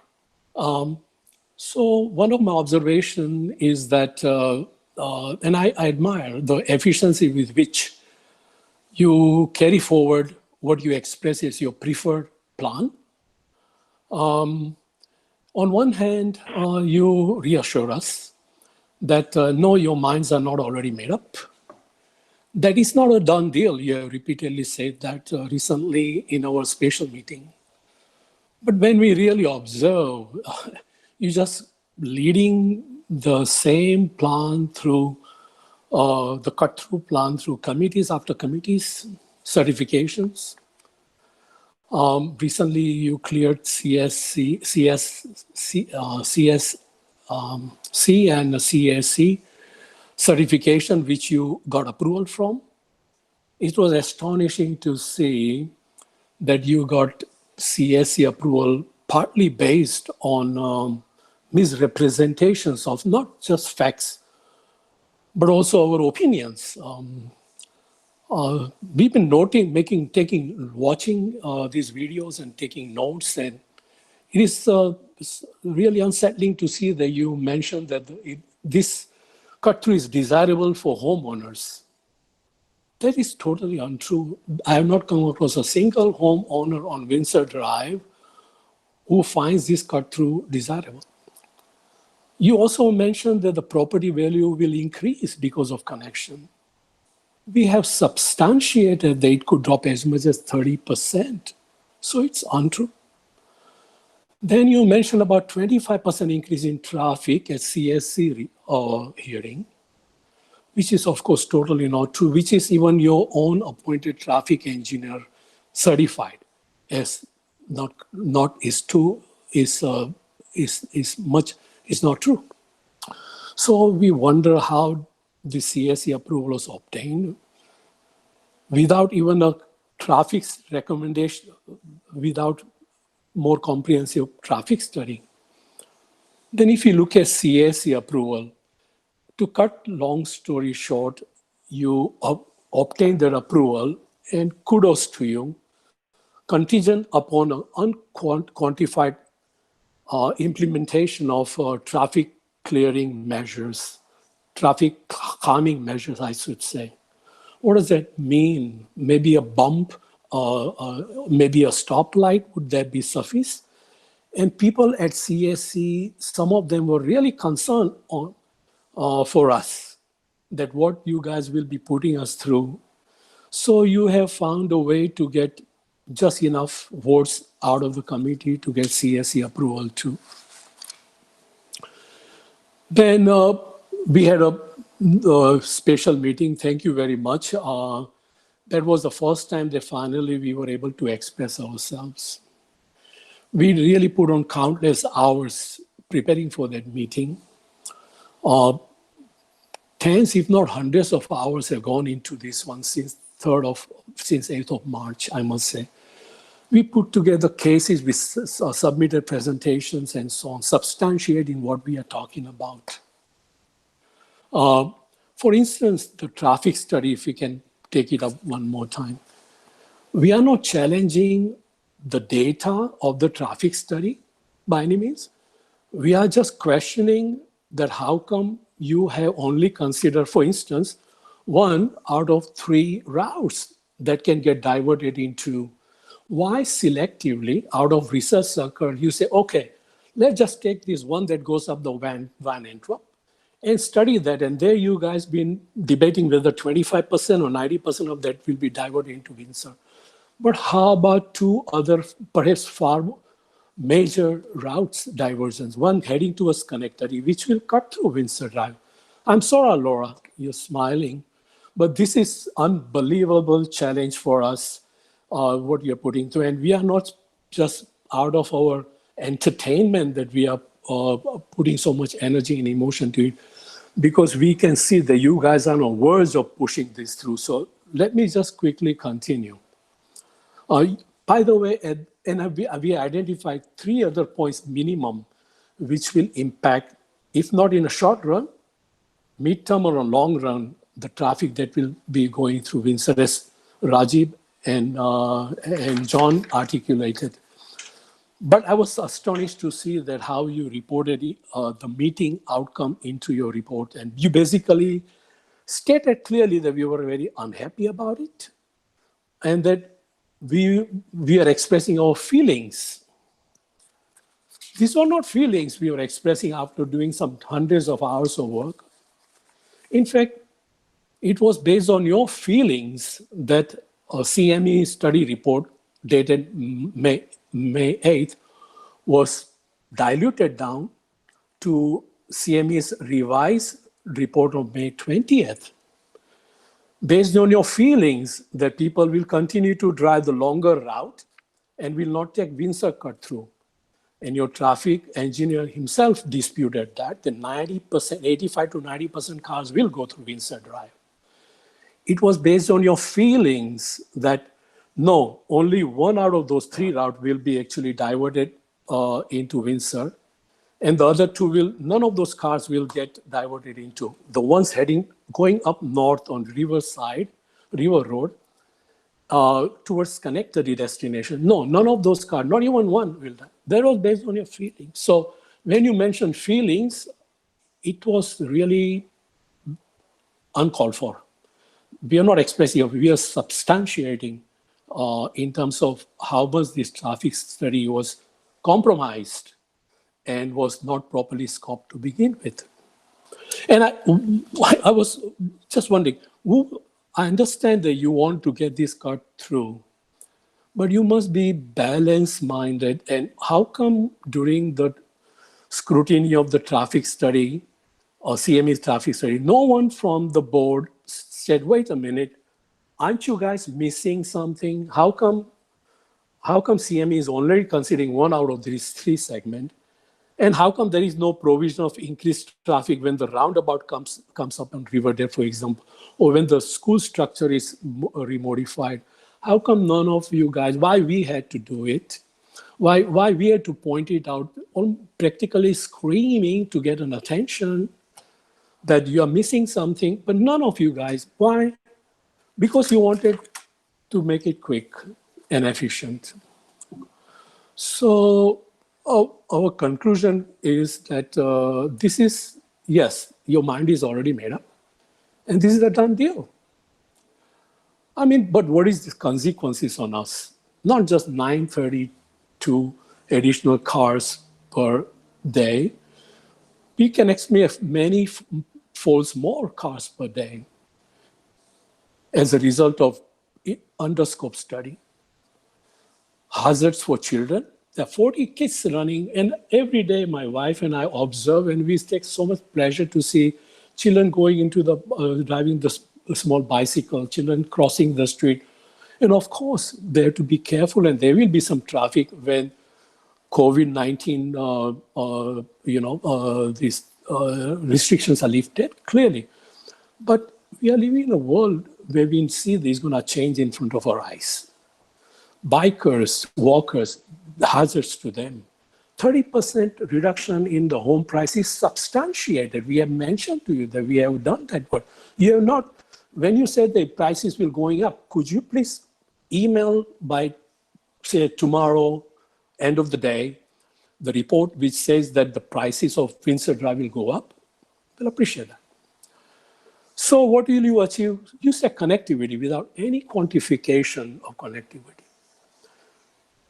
Your meeting with us was to dumb down on us the reasons behind, and this is what you characterized, to dumbing down on us, explaining why this connectivity is so very important. But you failed to do it. You referred to this comprehensive traffic study, or comprehensive plan of 2013, and you cherry-picked things which support your case. And you completely, based on cherry picking, you made your case. But no quantification. And all we can see is a transfer of 0.5 metric ton of carbon dioxide from River Road on Windsor Drive. On top of everything, there's total loss of our sense of neighborhood here. So, last comment I have is that you seem to have developed a great deal of confidence that that somehow you can manage to get your preferred plan through, and that's the way you are proceeding with lightning speed. I must say, I admire that. That worries us. So there must be a way, because this cannot be allowed. Thank you very much. Appreciate that. Thanks, Raul. I apologize for the momentary distraction. My daughter was just saying goodnight to me. That's why I was smiling. Sorry, I misunderstood. Sorry. Yeah. No, I'm sorry about that It too. was She- just bad timing, the way I saw it. Appreciate it. Yeah, she wanted to say goodnight to the cat, and the cat was in the room, and so Love to her. yeah. We'll see if my dad can get her to sleep. Okay, the next person I have, and thank you for those comments, is Danielle Polishuk. Danielle? Hello, guys. Can you see me? Yes. Or at least hear me? All right. Thank you for allowing me to talk today. And obviously, you heard from Jonathan Tingley, a lawyer, very well thought through statement from all of my neighbors. I hope this gives you a sense of how our neighborhood is really committed, and in unison, we're saying pretty much the same thing. And we've discussed this obviously amongst ourselves. And although we do support the new neighborhood being built, we do not support any form of cut through, including emergency access.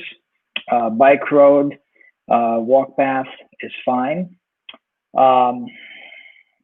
We want you to not also forget the 900 some odd extra cars that were mentioned before, but also remember that this is not including the new development that's rapidly is being built across from ShopRite. All these folks, if they need to go down into the Rosendale Road area, would go right down that road to that cut through. There's no way that they would be meandering in any other direction, because it'll be a direct path for them. And I don't even remember how many units are being built, but it could be 25 to 50 extra families, if not more. Furthermore, just like everybody else said, we don't want to change the character of our neighborhood, and this will certainly do that. And you know, people didn't mention this, or maybe they did a bit, but I cross Windsor Drive every day to try to walk with my kids. I'm on St. Anne Drive, so it's necessary for us to cross into the walking path. And this road is busy, and certainly adding any number of cars for solely the reason of connectivity, and I put quotation marks there because there's multiple neighborhoods on River Road that are not connected to anything else except for River Road, and they're doing fine. And finally, point about emergency access road, we've been sort of poked at a little bit for many times that stub road means connection. I only wonder what an emergency exit means in the town, in the eyes of the town. And if somebody else bought a house and had this conversation 2 years from now, they would be told, well, there was a crash gate. Didn't you figure out that this was going to be a connection and complete road? So when we say no crash gate or emergency access, we're worried that eventually it'll be just like we're being told right now, that the stub road is meaning to be connection and road. And right now, crash gate is nothing. And 2 years from now, it's a full-fledged road. Thank you for your time. Thanks, Danielle. Yep, The next thank person you. I have on, and I'm pretty sure I saw them here, is Javid Safi.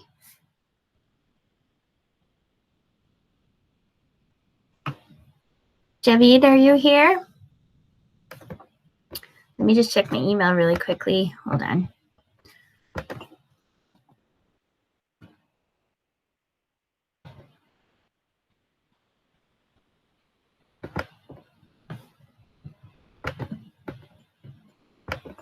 Okay, I don't see him. We can come back to him. I'll just double check again at the end. Next person I have is Farzana Syed. She has killed. Hi there.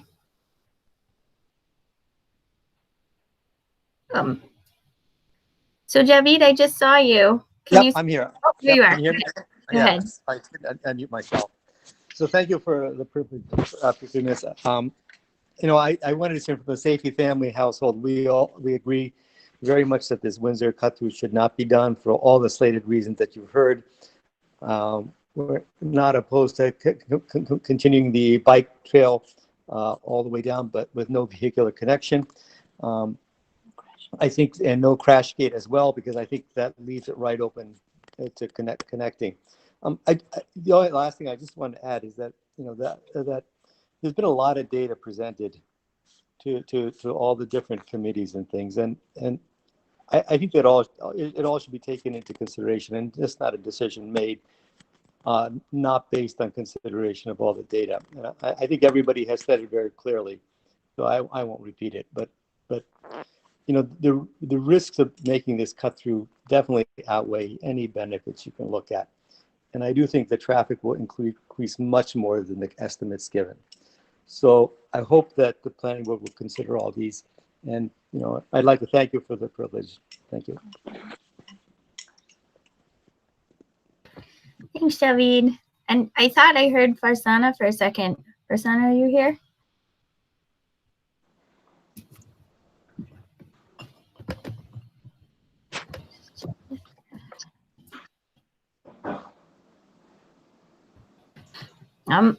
I'll come back to it. I saw her sign on, but may have dropped off. And okay, so the next one I have actually, sorry, is someone there? No, okay. Is an email from Catherine and Berkeley Davies that I'll read.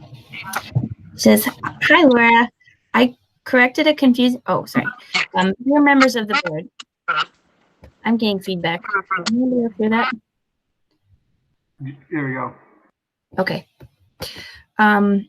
Dear members of the board, we recognize the difficulties associated with town planning and are grateful for the opportunity to voice our concerns.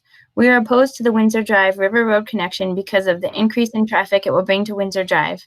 The Creighton Manning traffic study, ordered by and conducted for the town planning board, reports that the connection will result in roughly 1,000 more vehicles per day on Windsor Drive. The study cautions that the proposed connection could change the character of the neighborhood.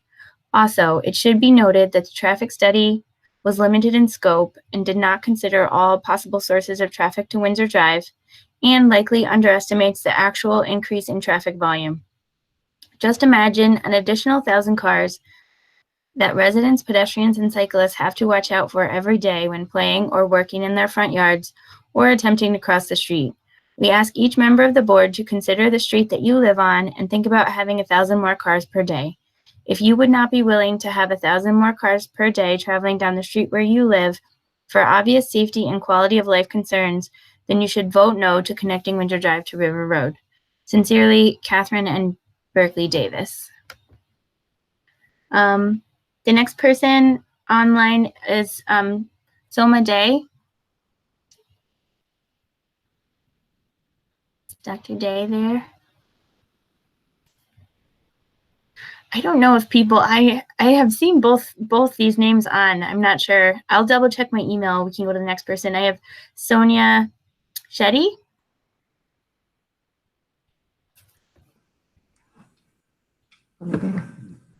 Hi, Laura. Can you hear me? Yes. Hello. Hi.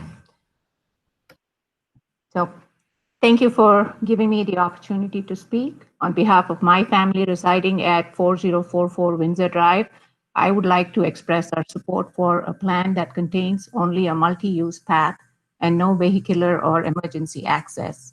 In our opinion, all of the remaining plans will not only change the character of the neighborhood, but also cause a significant negative impact on our daily life. Our street will no longer be safe for any of us, no matter what age, as a result of increased traffic, speed, noise, and air pollution. Kids and adults will have to be extra cautious when crossing the street or walking or biking. Drivers, young and old, have to be extra careful when backing out of their driveway. When my older daughter started driving herself as a high school senior in September 2017, she could leave the house at 7:20 and make it to class in time for attendance. In contrast, this past year, my younger daughter, who is a graduating senior, had to leave no later than 7:15 to make it in time for attendance. This tells us that there is a significant increase in traffic with the current layout as is. So I just don't understand why we would want to knowingly make it any worse, as indicated by the traffic study and confirmed by the traffic engineer, hired by the town. I have had several instances when I looked over my shoulder on both sides before backing out of my driveway and saw no cars. But when I actually backed out onto the street, there was already a car stopped behind me. That actually gave me quite a scare. I worry about my teenage kids in similar situations. In conclusion, I would like to say once again that we strongly oppose any plan other than the one with the multi-use path. Thank you for your time and consideration. Thank you.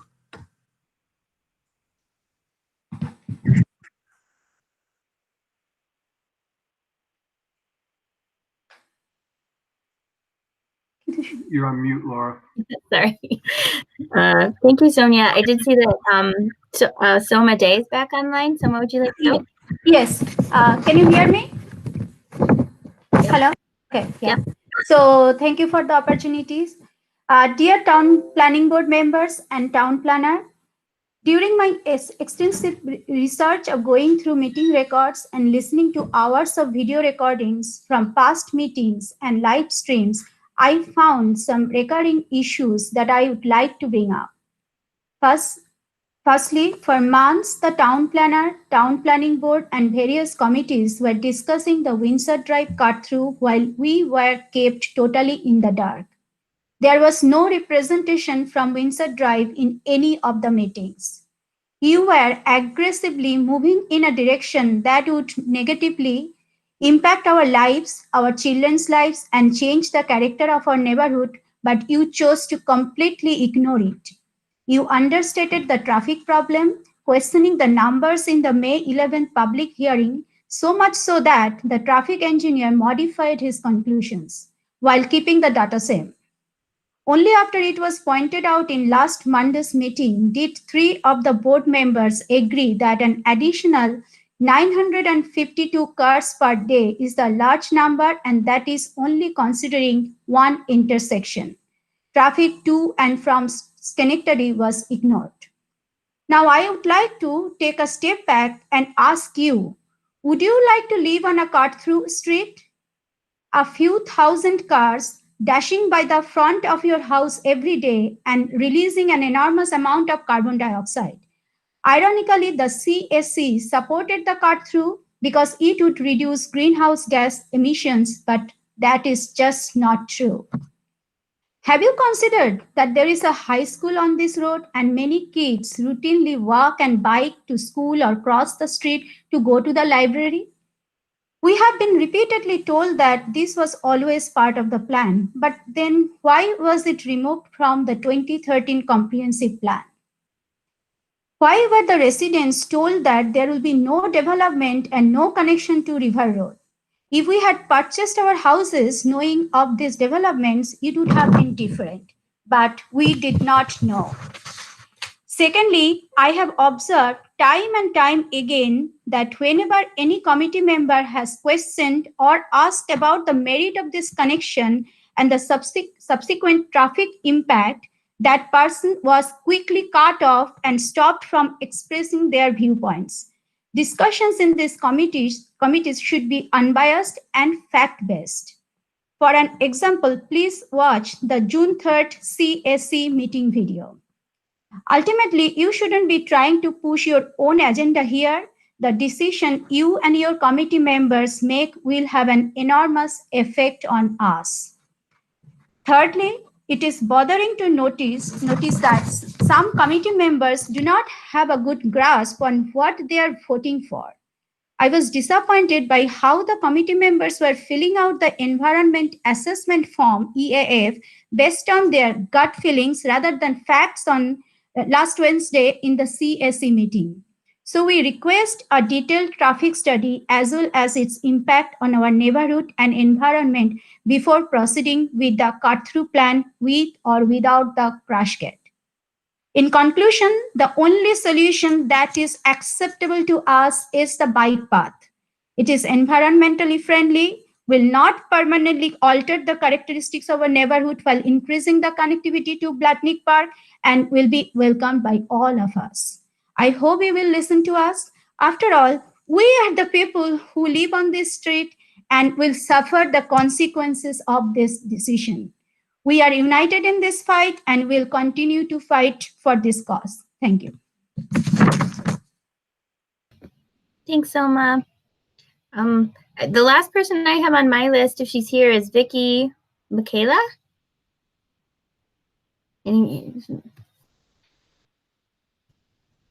Vicky, are you here? I don't have anybody else on my list, and I know that she was kind of a last minute addition. I can collect her comments. I don't have what she had written, but I can forward it to the planning board tomorrow. Is there anybody else on the line that wishes to speak under privilege of the floor? That's all I have on my list.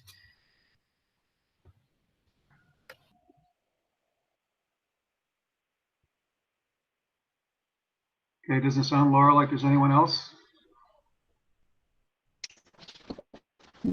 There's a Victoria Hertner. Is that, should they speak? Right. Somebody else talking, otherwise. Go ahead. Can I speak, sir, or no? My name is Ruxana Sethi. My husband has just spoken.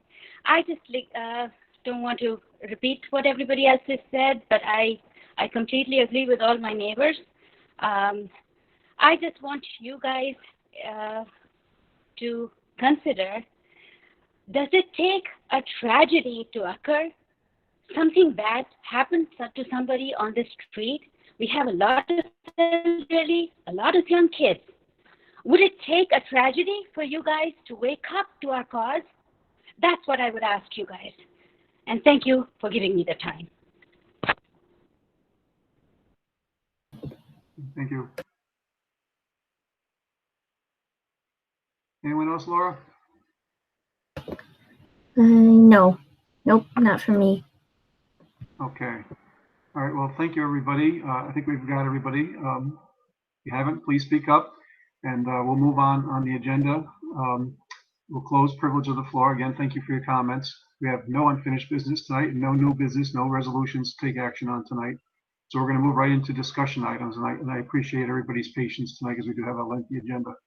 So first up on the discussion items is the follow-up discussion on 2520 Vincenzo Drive, the 4-lot subdivision with Mr. Lisi. Now, Dave DiArpino represents the planning board as a project lead. He's with us. I don't know if Brett, did you want to kick it off with any response to the things that you heard tonight? Sure. I took some notes during the public hearing. I'd like to first discuss some of Mr. McFadden's comments regarding a delicate ecosystem and the pond size and that type of stuff. He is correct with the 4-inch under drain connecting it to the storm sewer. Really, for this particular case is not the greatest solution in an effort to try to minimize the impacts of the storm sewer and ultimately that drainage channel that runs behind the homes on Rao Road. But the delicate ecosystem, it's a it's 17.7 acres surrounded by homes. There's also an addition. I'm not sure how big the Polsinelli parcel is there, but it's not really. I mean, there's wildlife there, but the proposed development itself is actually, and I think we mentioned this at the last meeting, it's quite minimal compared to what is allowed by zoning in that area as far as lot sizes and lot configurations.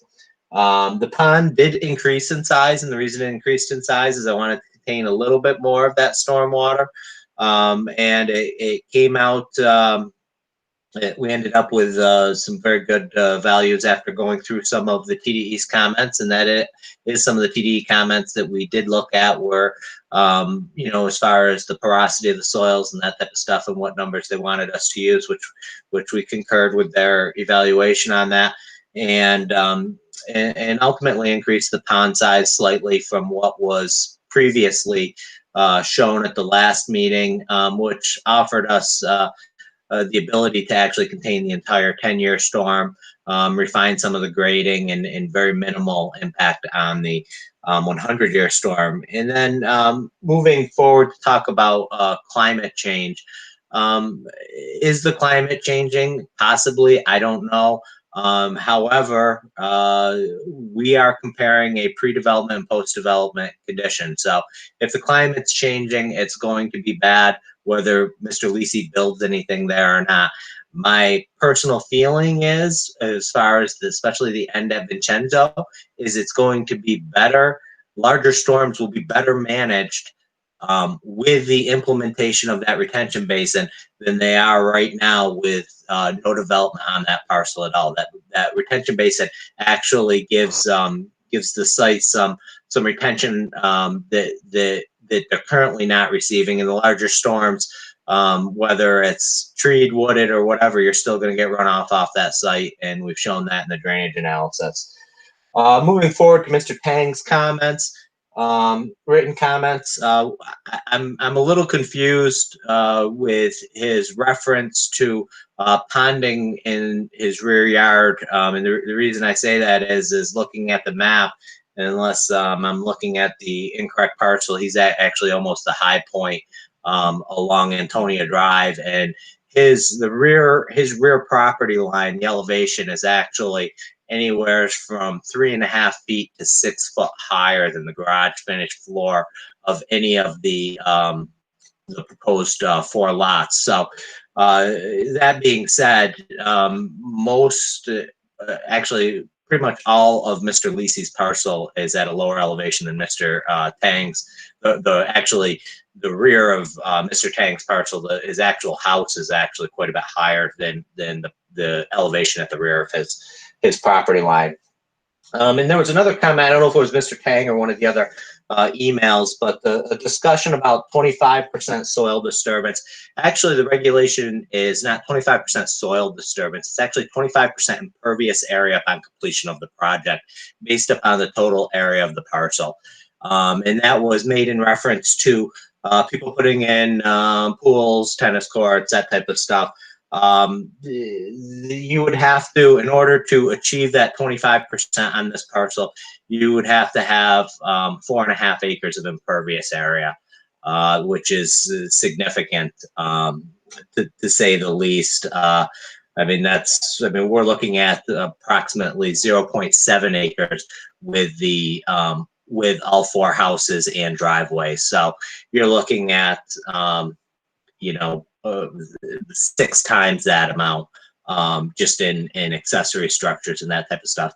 And additionally, I'd like to address that, accessory structures of that nature need to go to the building department for review, for approval. And the town has a very stringent set of guidelines with how accessory structures, depending upon their size, are to be constructed and where they can be constructed. And I have seen where accessory structures, especially in sensitive areas, have kicked in some sort of drainage review with that. And the town of Niskayuna, unlike most other towns, has a very strict law with filling. If you're going to add fill to your property, I believe it's over, I can't remember, I think it's over 6 inches, requires an erosion and sediment control review by a licensed engineer.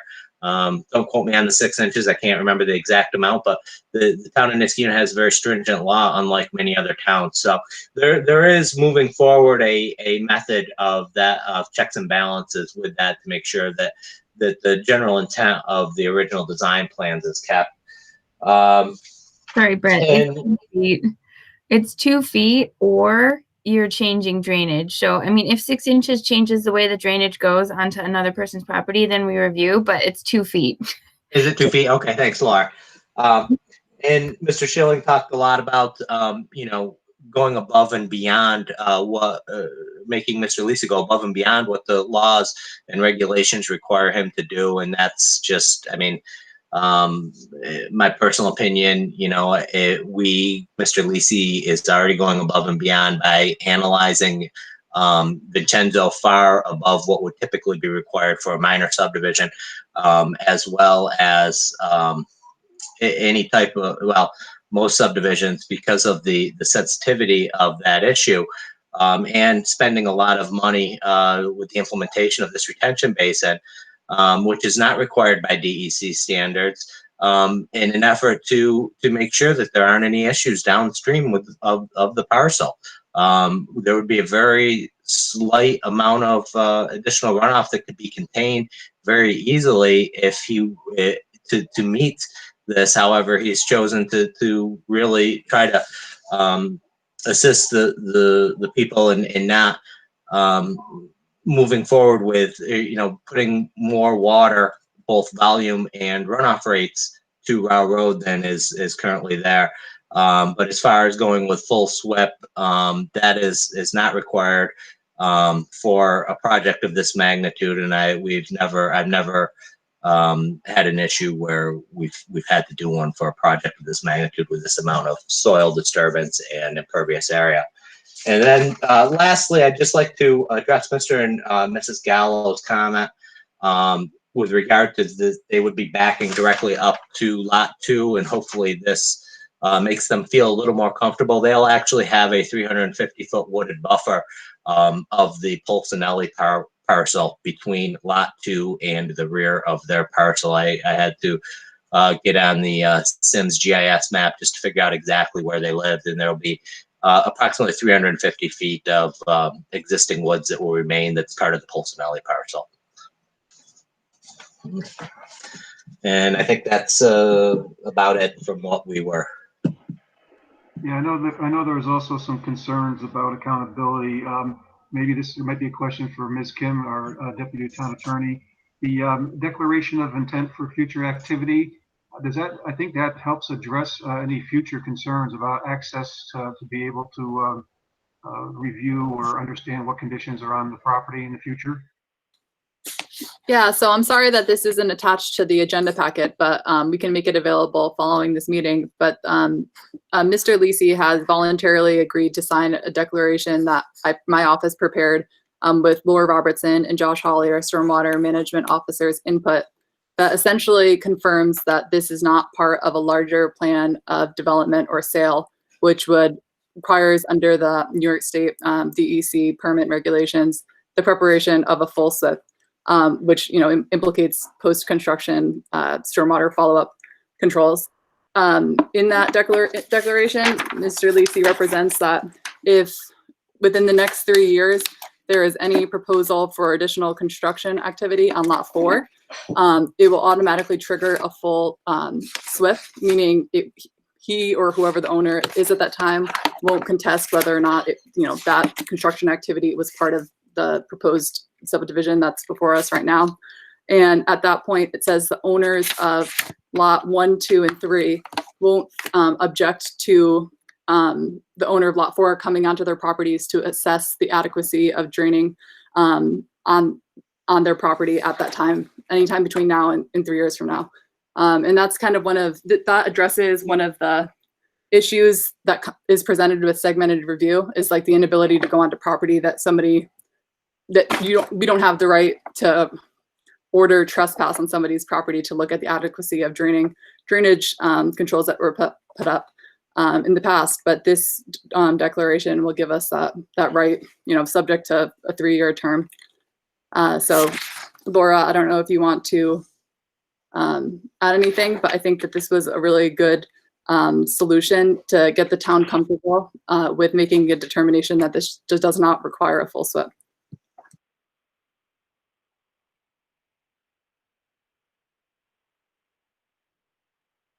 Thank you, Ms. Kim. And I think it demonstrates the applicant's willingness to work with the town and addressing the concerns of the residents over there. Nothing's perfect. We're trying our best, and I think we've got a pretty good product here. I don't want to speak for David, but as was stated earlier, I think it was the May 29th letter, the response from the applicant. We're still waiting from the response from Weston and Sampson. Where Mr. Steenberg, mentioned that several locations in that letter that a full SWIP wasn't required, based on determination and everything. We're still going to get a response from Weston and Sampson on that, and you can tell me if I'm wrong, Laura, or anybody. But there's more information coming. So, right? Okay. Yeah. Yep. And I guess, David, as project lead, do you have anything you'd like to add or anything I missed that you'd like to talk about with the applicant right now? Not at this time. I think Brett did a really good job summarizing everything. And I also want to thank Ms. Kim and her office for putting together the information that they sent out today. They should make that available so that the residents can see that information. I think we're at a good point to move forward with this project, and would like to open it up to the other board members if they have any other concerns, and hopefully get Mr. Lisi to a point where he could start moving on some of the properties.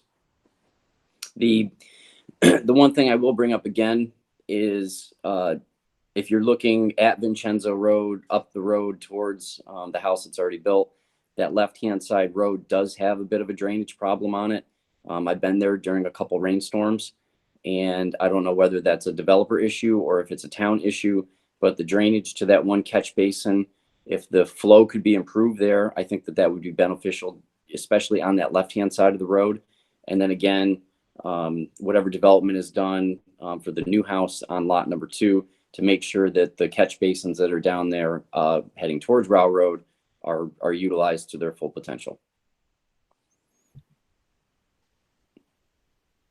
Okay, thanks, David. And Laura, I think the engineering department's aware of that. You know, we had those images that David, I believe, took, and we passed those on, I'm sure. Is that correct, Laura? Yeah. Yeah. I mean, yes.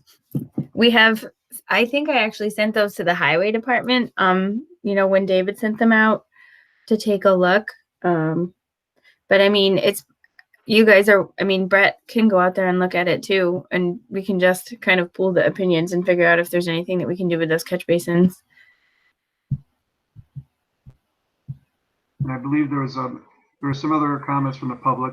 I think Brett did a pretty good job of capturing most of them that I could see.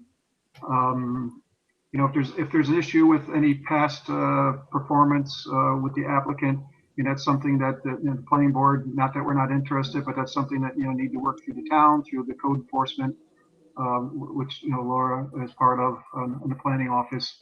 And, you know, if there's any complaints or anything along those lines, there's a path for that to be resolved, or at least addressed, or, you know, investigated. You know, so I really don't want to get into, with this applicant and whether his quality of work or if he's done anything wrong. That's something that the town offices will need to take care of. Okay. You know, we're doing everything we can on this subdivision, and I do believe that the applicant's going up above and beyond what's required. I know the residents have heard this before. It's only, you know, four homes, but, you know, let's face it, it's a minimal impact on this piece of property over what could potentially be developed there, which I think is a very positive thing for all of us. And, you know, I think it's going to, you know, in the long run, will be a good project as long as it's done according to the designs that have been put forth by the Mr. Steenberg, right? I mean, we're getting close. The only thing we're waiting on, I believe, is just, again, the Weston and Sampson response.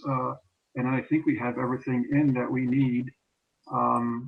And Laura can tell me if I'm wrong, but I mean, I think we're close to a resolution. Is that?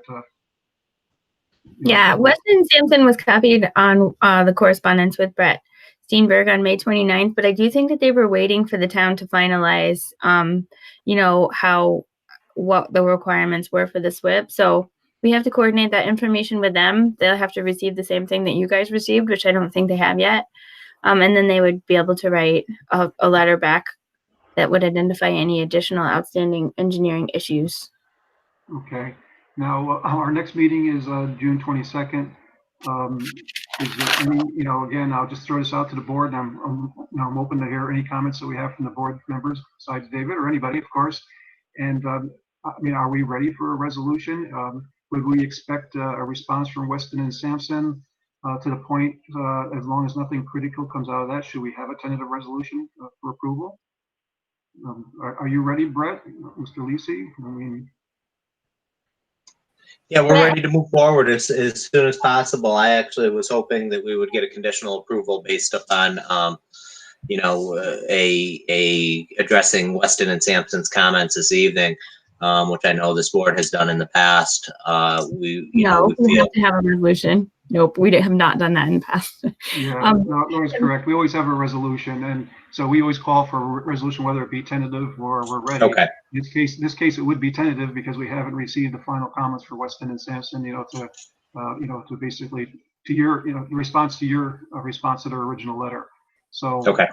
Assuming that, they're in full agreement and no other issues are put forth, we could have a tentative resolution if the board is ready for that. And Mr. DiArpino, if you recommend to the board that you're ready for that. Brett, have you had a chance to put together a tree planting plan based on the tree council's recommendations? Or did you want to schedule a site walk with them? Laura, I think Brett was going to defer that to me. I mean, we've got 1 million trees on that site. I don't know why I've got to plant more trees. I mean, well, you're required by our subdivision code to plant 2 per lot, and then for a minor?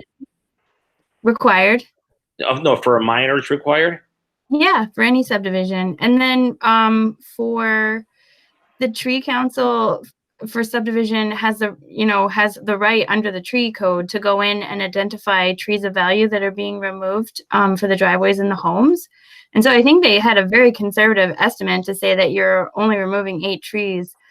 We could do a walkthrough and tag the trees, but I think that that we typically look at mitigating, what the trees are that are being removed by planting them in the area when and where we can. So if you want to come up with a planting plan for 16 street trees, we're happy to look at it, or we could do a meeting and more strictly identify which trees are coming down and where they could be replanted.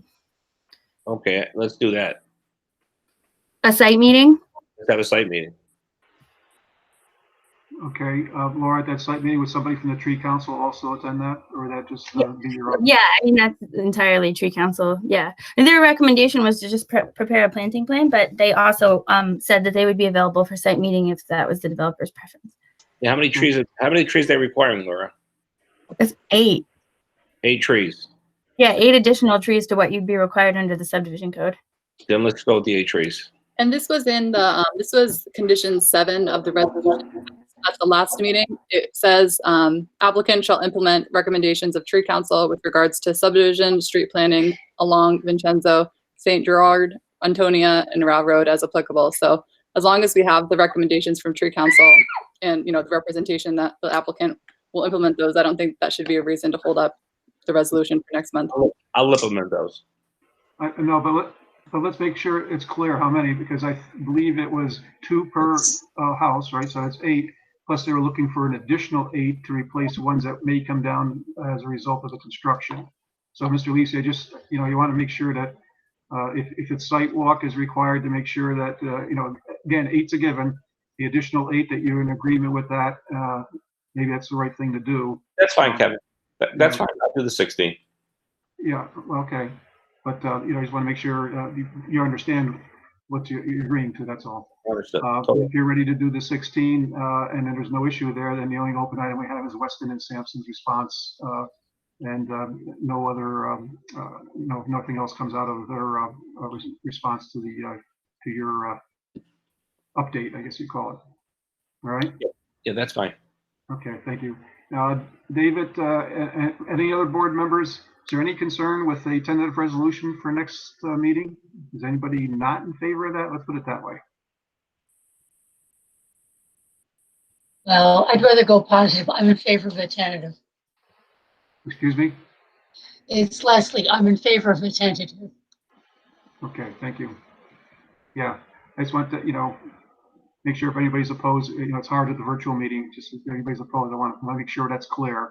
So I'm hearing none opposed, and the recommendation from the project lead, we have a tentative resolution for approval of the 4-lot minor subdivision for the June 22nd, 2020 meeting. Okay. David, do you have anything else, or the applicant? No, I appreciate your time this evening and look forward to being here again on June 22nd. Okay. Okay, thanks. All right, By the way, thank you. Laura, when do you expect the Weston and Sampson response? I can email them. I mean, they've probably been working on the stormwater stuff. It really has depended on the agreement that was executed by the town, I think today or yesterday. Okay. Okay. Okay. All right, that sounds good, and we'll close the discussion on 2520 Vincenzo Drive for this evening. Thank you for your time tonight, everyone, regarding that subject. And we'll Thank move you. on. Yep, thank you. And we'll move on the agenda to 2220 Crescent Road. This is for a site plan approval for a cosmetology electrology store by Miss Gail King, and I see Gail King and her engineer, Mr. Frank Herba, is online. At least last I saw. So again, as far as project leads on this one, it's Mr. Khan. Mr. Khan, thank you for joining us. So he's here with us now. Yep, And I guess I'm gonna let Mr. Khan go. He did the site visit. I was there also, but I'll let Mr. Khan take it from here, and I'm gonna mute so we don't have any feedback there. Okay. Right. I think I let both you and Kevin know, folks. I'd apologize, but I did officially join the meeting at 8:23 p.m. I think Laura's got it on the record. In any case, I'll let Frank. So right now there are basically, I'm going to say it's 3, but it's really 2 options on the table. I think both of those drawings were actually included in the packet. So hopefully, let me just be as structured as this as possible. Initially, there were going to be 6 parking spots on the alley side of the property, and we had an expectation that one of those spots would have been made into a disabled access spot, and some form of a ramp configuration on that side of the property would have actually brought a disabled access person to the front door. After the site meeting, both Gail and Frank made some points relative to both the extent at which the ramp would have had to have been developed. Damn it. And also the more convenient accessibility by actually putting the ramp in the front of the building. We, myself, Laura, Kevin, we kind of took that all under consideration and felt that one of the drawings which you've seen, which is a ramp that's in the front of the building, it is subject to a much lower rise over run slope, and with a small walking path towards the street for potentially a handicap spot to be designated on the street by the town. The other option that was in the packet also that you've seen is, instead of the parking spot being on the street, there's a little bit more construction in the right of way of a driveway and a parking lot that again meets up with that ramp that's in the front of the building. And the main factors at play here was the parking spot on the street would require town approval, highway department approval, and the parking spot actually on the driveway with a new driveway created is in the right of way. And in the future, there'll be some form of right of way work that's going to be done. We also wanted to minimize the amount of pavement that was actually going to be there. So, I had a preference for the ramp being in the front with parking on the street, but I was informed by Laura, and Laura can comment, that that seems to be an unlikely option based on town and highway department input. So for the planning board, there are fundamentally 2 options available. The one you're looking at right now, which is a driveway to a parking lot. Laura, I think you can point to it in the upper right in this picture, right, with the ramp being in the front of the building. And that ramp has some, attractiveness to Frank and to Gail. I think we'll discuss it. The option where there's a walking path to a parking spot on the street, it's one of the other drawings, is also there. But as I said today, I was informed at least that might not be a very likely decision from the planning board. Laura's pointing to that one there right now. And there is also the possibility of going back to what the original concept would have been, which would have been one of the 6 parking spots in the alleyway that Laura is pointing to would be designated as disabled access, and the ramp would actually be then on the southwest side of the building, heading up to the front entrance. So my main summary of those comments was to the rest of the planning board, because I think we're at a point where we'd like to make a recommendation on one of these options, but I will let Frank and or Gail comment further. Unless Laura, you've got something to say?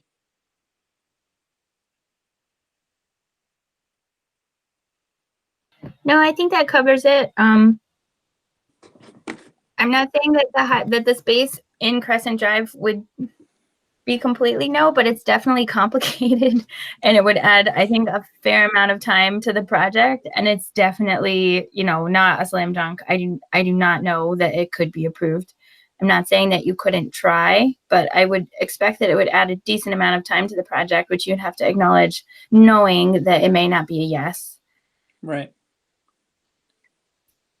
And Laura, that was for parking on the street, or is that for both parking on the street and in the right of way? It's going to require town board It's action. on the street. The on the street parking. So like if the highway department didn't have an issue with the driveway, that's a planning issue. But parking on the street, like there's complications within the town, like what happens if it doesn't get plowed in time and it's a handicap parking space, who's responsible for the striping? There's like liability and legal issues that would have to be worked out, and it would be a town board action. So it's definitely not an easy thing to do. Okay, thanks, Mr. Khan. Gail, Ms. King, or is Frank Herba on the line? Did you want to give us your opinion on Can you hear me? Mm-hmm. Yeah. Well, of course, the easiest and safest is first priority. Even if we could have a designated drop-off, would be more handicap accessible. Is that possible? I guess I don't understand it. There's no parking there now, so if they could drop off at any time, Yeah, it would mean a sidewalk access, which is possible.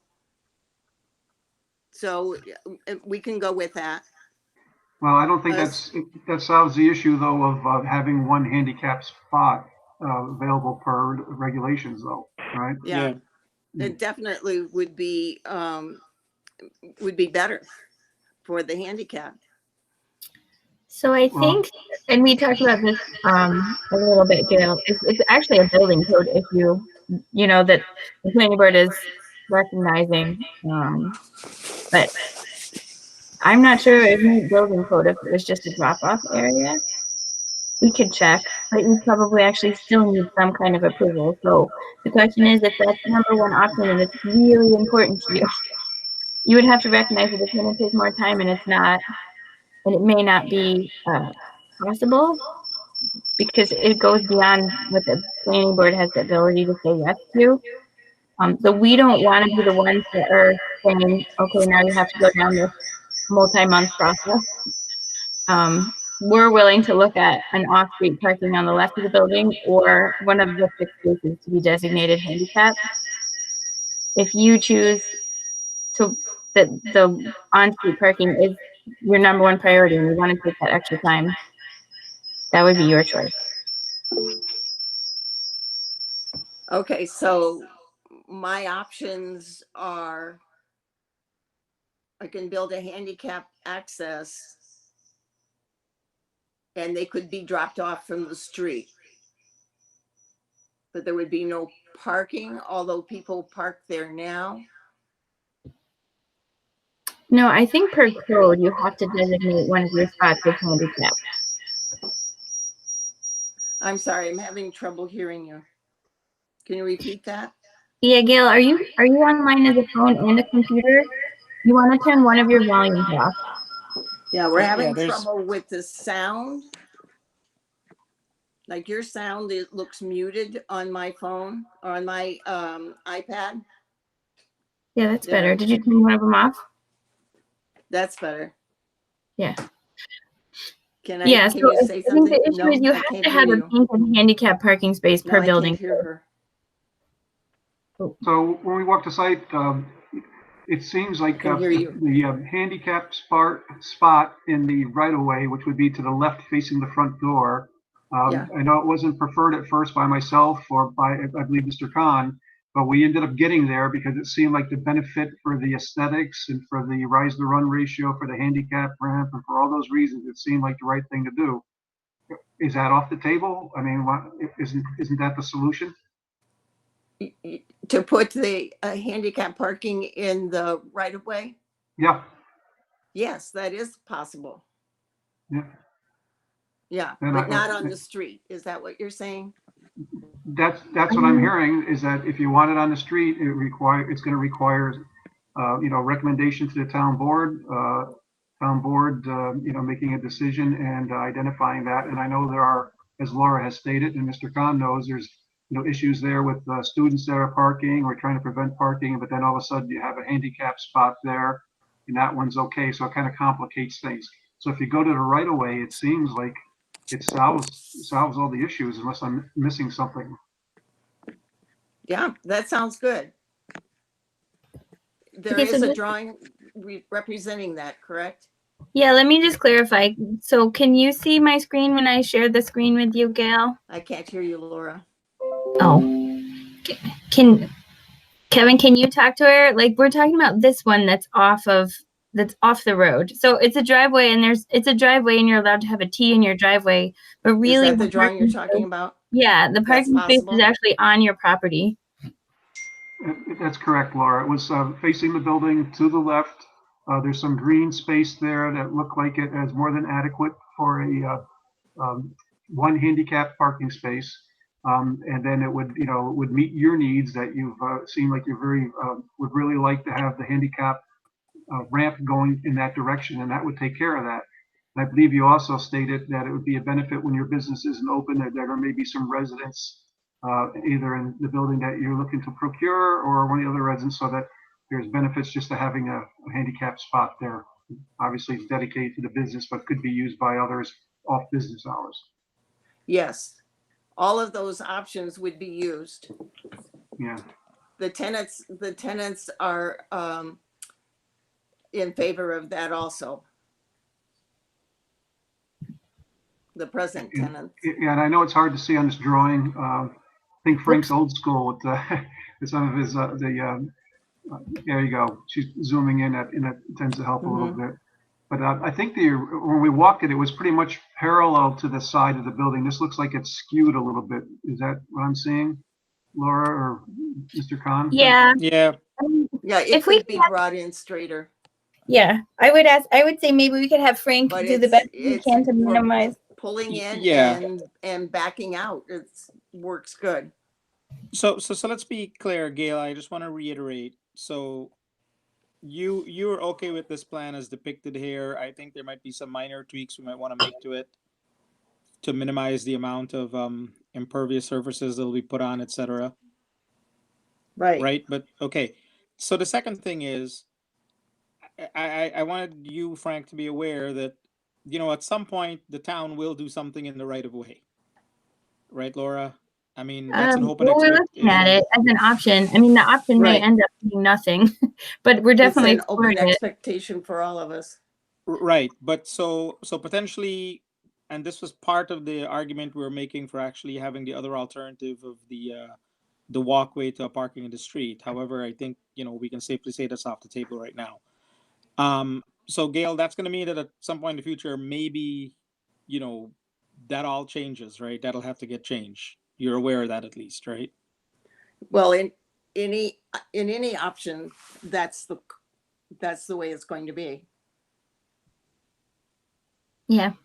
Right. It's just that the extent of the change, if you had to remove that driveway, et cetera, would obviously be more. But I just wanted you to at least make sure. Yeah.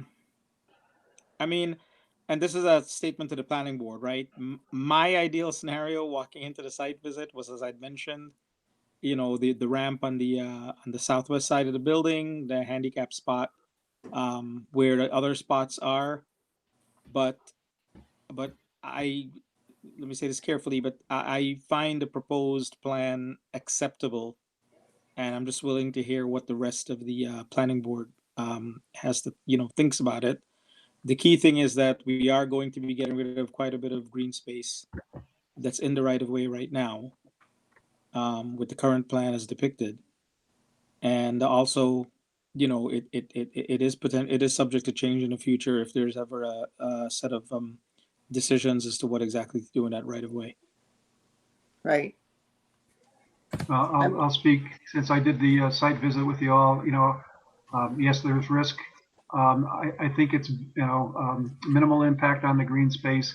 I think aesthetically it's better, and I think it's better for the handicapped located there versus in the rear. Taking one of those spots, existing spots that are identified, and making that a handicap. But that'll work also. And there's less risk for Ms. King in case things change in the future.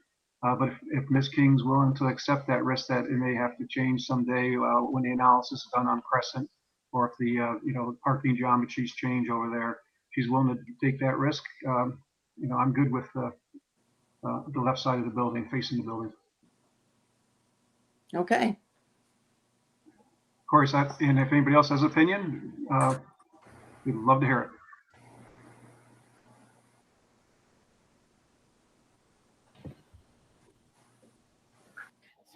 So if everybody's okay with that option, the next step on this one is actually final resolution as well.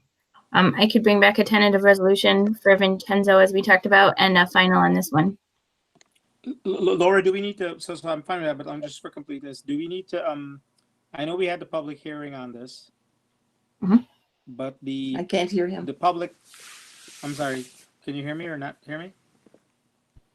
I think you're quiet, Jengus, which might be part of the problem. Okay, can you guys hear me now? I can hear you. Okay. So Gail can't hear me at all. But Kevin, if you summarize, she hears you. Yeah, I mean, well, I'll let Mr. Khan finish that. So yeah, let me say, Kevin, and then you can repeat it. So the bottom, do we need to have the neighborhood see what the current plan is? It wouldn't require another public hearing, if that's what you're asking. Right. So I'm pretty sure it doesn't require it, but so I think we're okay then? Mm-hmm. Okay. Yeah. So Gail, the concern is that, the original site plan where we had the public hearing showed that the parking all in the rear, not the one to the side of the building that we're discussing now, and whether or not, the homeowners should be aware of that, adjacent homeowners across the street primarily, I guess would be most important. It's okay to share that, Ms. King, yourself also with them, and before the next meeting. I don't know if that's possible or not. That would be nice, it would be helpful. I don't expect any problems, but if you could do that. Yeah, I can talk to them. Yeah, and they're quite friendly, and we've known each other for a long time. So I will reach out to them special. And that's the house right across the street from where the driveway from where this proposed parking spot is. Do you know them at all, that single family home over there? Yes. Okay. I think that's probably the most important one would be my assumption. Yeah. All right. Yeah. Okay. All right. And I think what Jengus is saying, that's a concern. So, we'd like to get some feedback on that, just to make sure that we over communicate with the neighbors, and you could handle that, or your engineer, that'd be great. We could call for a tentative resolution, but we also need to get the drawing updated to make sure that it's minimal green space impact, and the geometry is as much perpendicular to the road as possible, so that it makes sense, and which will also minimize the amount of green space impacted over there. So if you can get an updated drawing that we'd include in the final resolution, some kind of feedback, probably via email to Ms. Robertson, that you brought the neighbors up to speed on the minor change that we're talking about, and then we'll have the tentative resolution for the next meeting. And I see Mr. Khan supports that. Yep. Is Frank on by any chance, or no? I agree. I didn't see him. Okay. Pardon? All right. But let me again just ask the rest of the board if anybody has any concerns regarding that or any comments. Anybody in favor or opposed, feel free to let us know.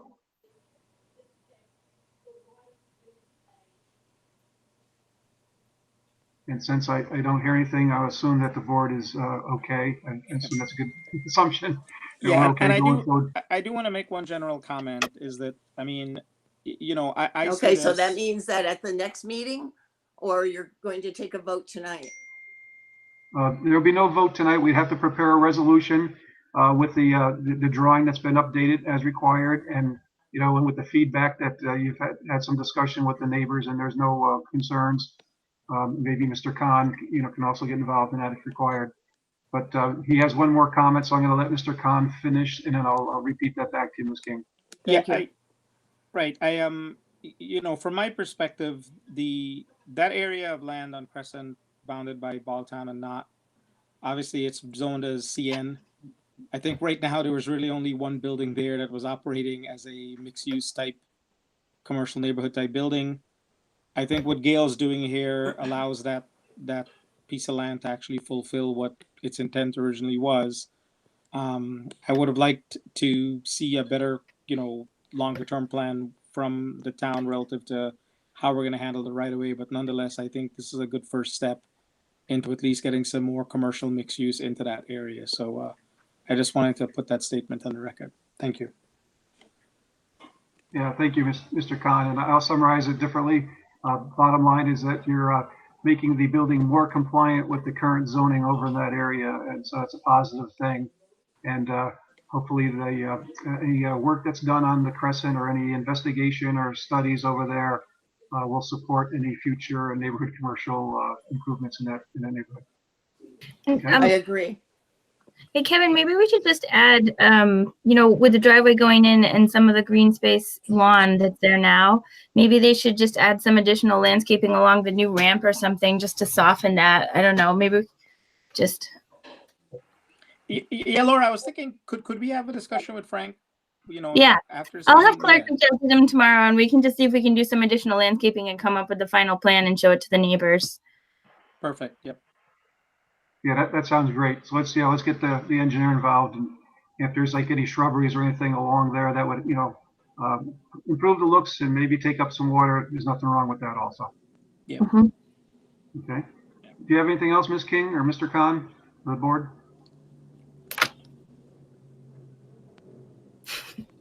I think she's saying thank you. Yeah. She's on mute, so. Take care, yeah. All right. Anything further on 2220 Crescent? Anybody? Before I move on? Okay, thank you all. And Mr. Henry will set up a discussion with the applicant's engineer. All right, that brings us to 2538 River Road, average density development, of course, special use permit, major subdivision application, Kelts Farm. We have Mr. Bisalon. I say his name different every time we get together. I think it's Bisalon. Bisalon. And I believe we have some engineers also. Maybe we can find out who's here. How's that for a start? Representing the applicant.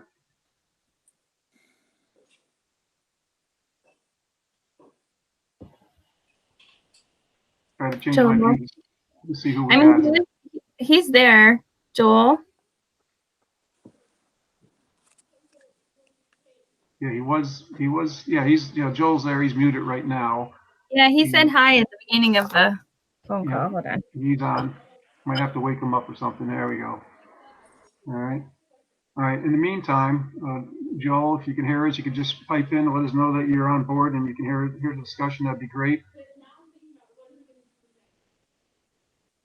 All right.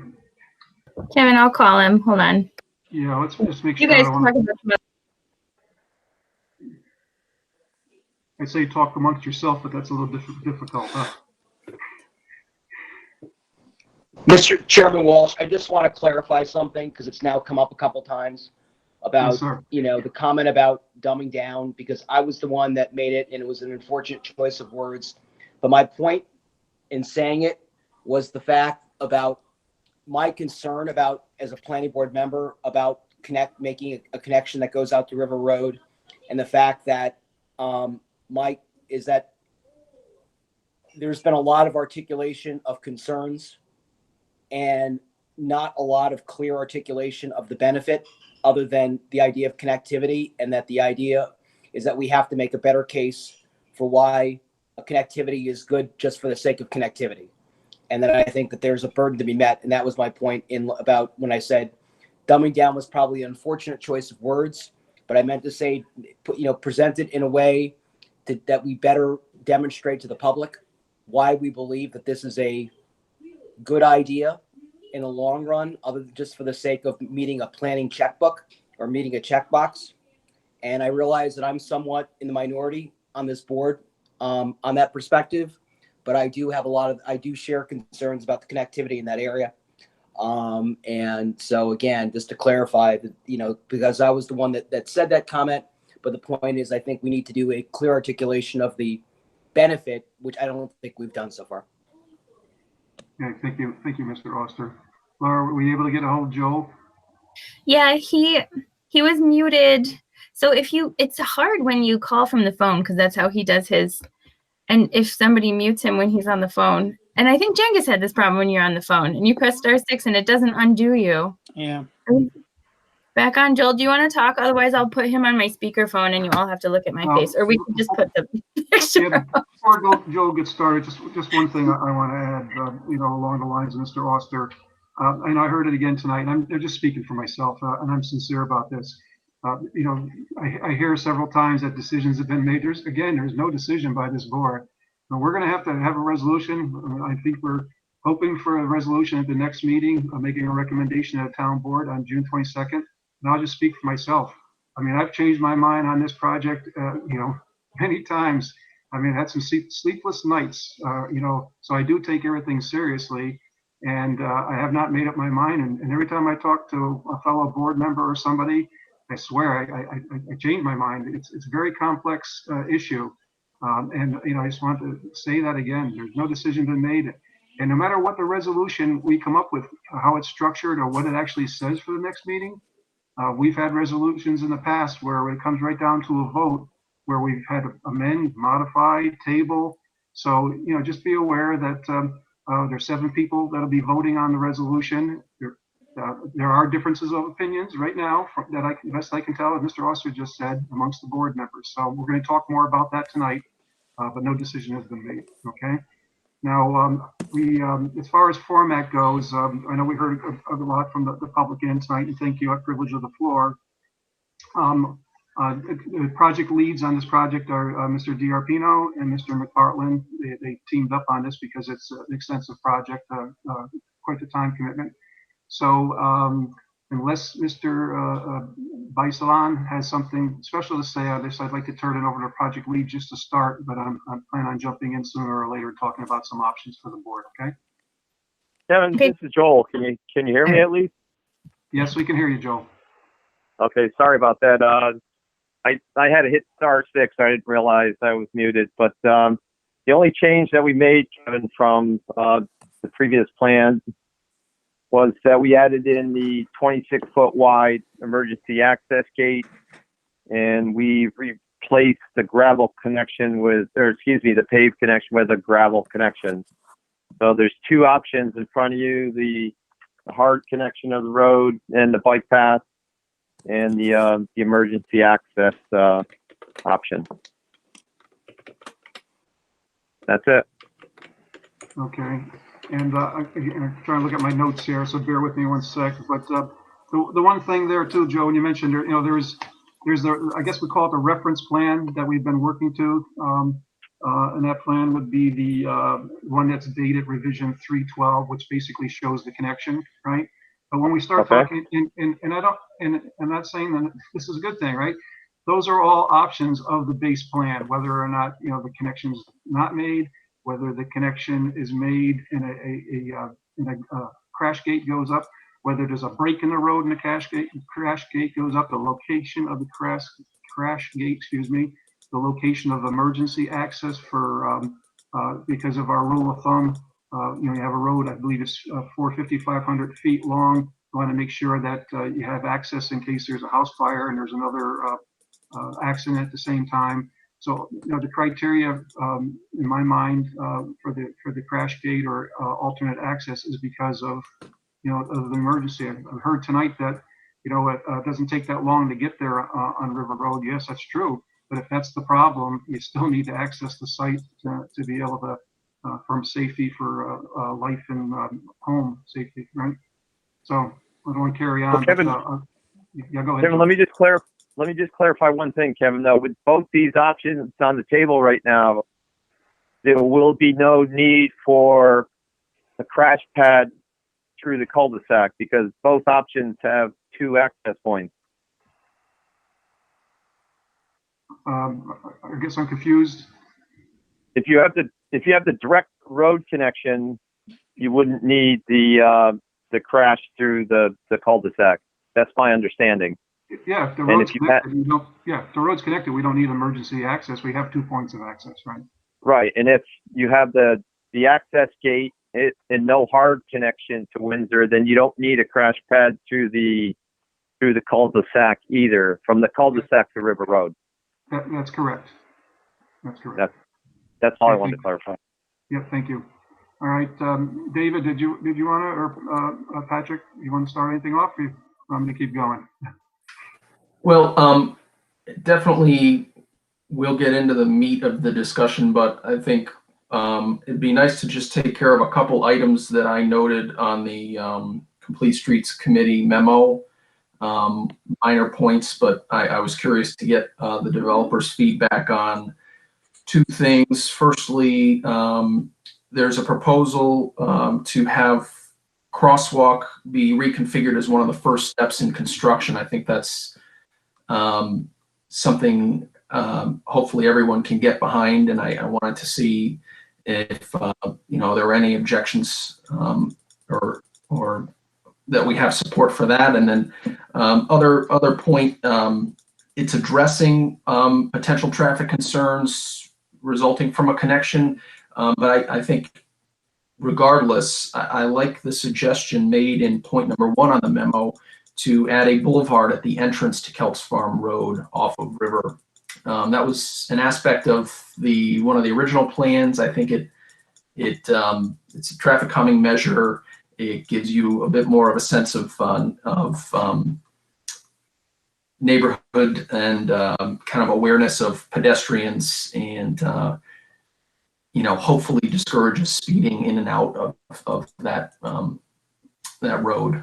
So that's all for now. Yeah, Pat, I'm not opposed to any of those. I think they're all great ideas. With the working with the bike path right off the bat, that's a great idea. Actually, Ray Smith was repaving the portion of the bike path that I'm going to take up last week, and I told him to stop, but they repaved it. But yeah, so I have no problems with that. I have no problems with the boulevard entrance. I think that's been on the plan, or at least considered most of the time. The local traffic only is a great idea. The only item that I'd be opposed to is me doing, speed control on Windsor.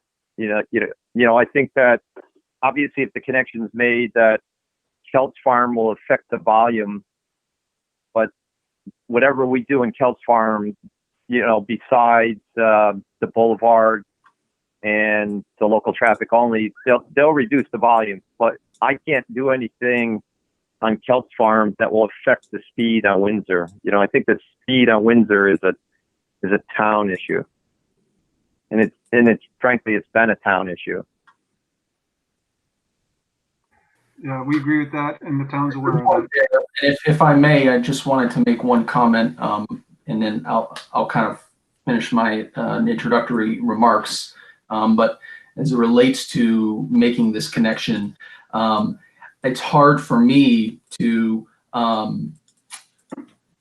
discount the opportunity cost of not making this connection with the apparent and really obvious need for traffic calming measures, which is really more of an engineering exercise that I tend to agree with the developer is necessary for the town to consider, regardless of whether the connection exists.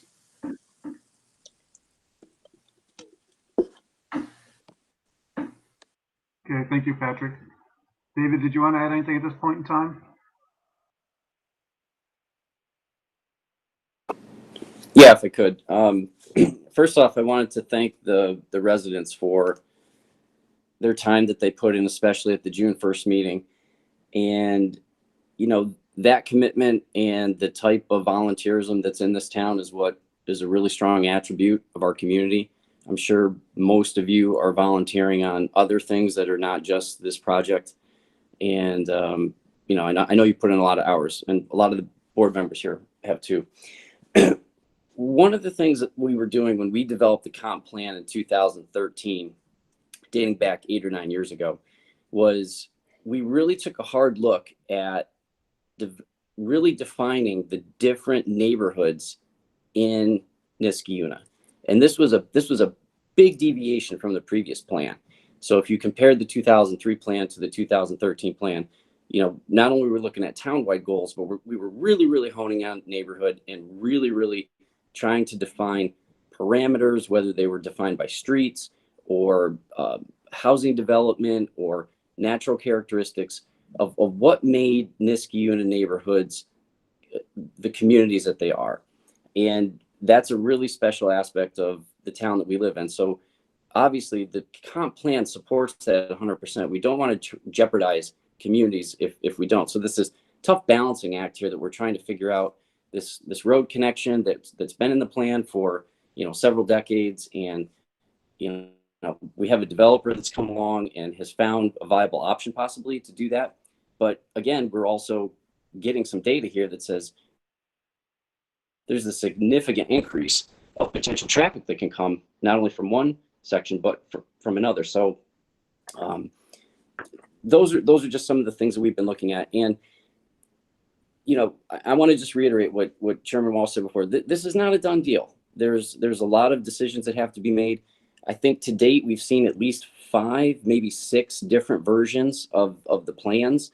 And I can guarantee you the plan's going to get developed even more. There's a few items that we've seen here, and I understand that there's connectivity issues for emergency, but for the record, I'm very opposed to any type of barrier or crash gate that would be constructed, whether it's on River Road or Windsor Drive. I don't think that they're beneficial in any way.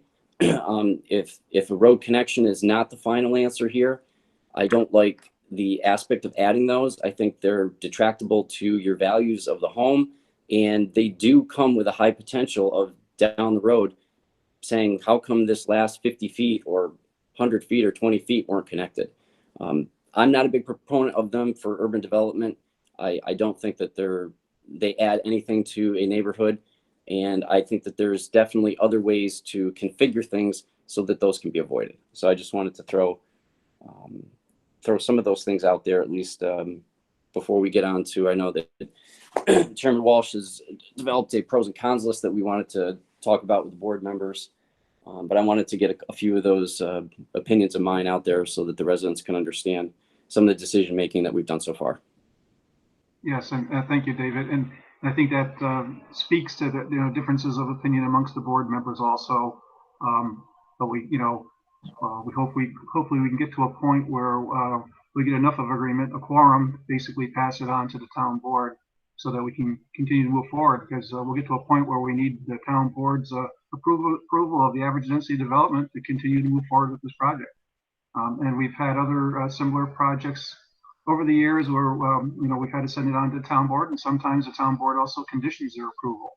So I don't know where they stand, and we won't know until we send something forward to them and finalize it. So I don't know if I'll go through pros and cons are pretty straightforward, but there's a lot of I want to make sure everybody understands that 3/12/20 revision. That's the one that was utilized for the traffic study, the original traffic study, and the follow-up. That's the revision. Now, whether or not, again, there's a couple of options that Joe put out, 2 revisions afterwards, one with the break in the road, break in the pavement with the crash gate, and one that just shows the hike bike path only. But those are basically variations of the 3/12/20, right? So any of those are fair game for the board as a whole, right? So, to kind of summarize some of those options, right? Option 1 is, hey, proceed as shown on the 31220. The connection's there.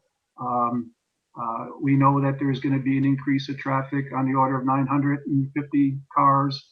Then that's the concern. The other two concerns with that is that a level of service exiting the Kelch Farm Road onto River Road, and I believe that was, if you look at my notes, I believe that was eastbound.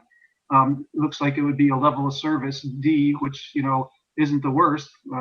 There's worse, but it's not kind of thing we strive for as planners or as or any traffic engineer would strive for. So that's one of the concerns. The other concern is the level of service D. If you're heading out Windsor westbound, the AM peak, there's also a concern at that intersection. Wait times will be increased when you're exiting Windsor as a result of the connection, assuming that the 90% diversion rate is accurate, okay? Which, we've been told it's a good, a conservative spot to start by both our town designated engineer, by the traffic engineer hired by the applicant, by CD, Capital District Transportation Committee. They all agree that the 90% is a good number because that's the worst case scenario. So connection to Windsor, those are the downfalls. Basically the traffic, the impact on the Windsor Drive residents. We could argue the property values. I mean, those are pros and cons, right? But the bottom line is that there are traffic concerns that develop due to the amount of cars if the 90% diversion rate is accurate. So that's one option, is just go with the plan where we're at. Now, I don't think we mentioned it, kind of inferred, but the Conservation Advisory Council and the Complete Streets Committee, and somebody can tell if I'm wrong, but they endorsed the base plan with the connection.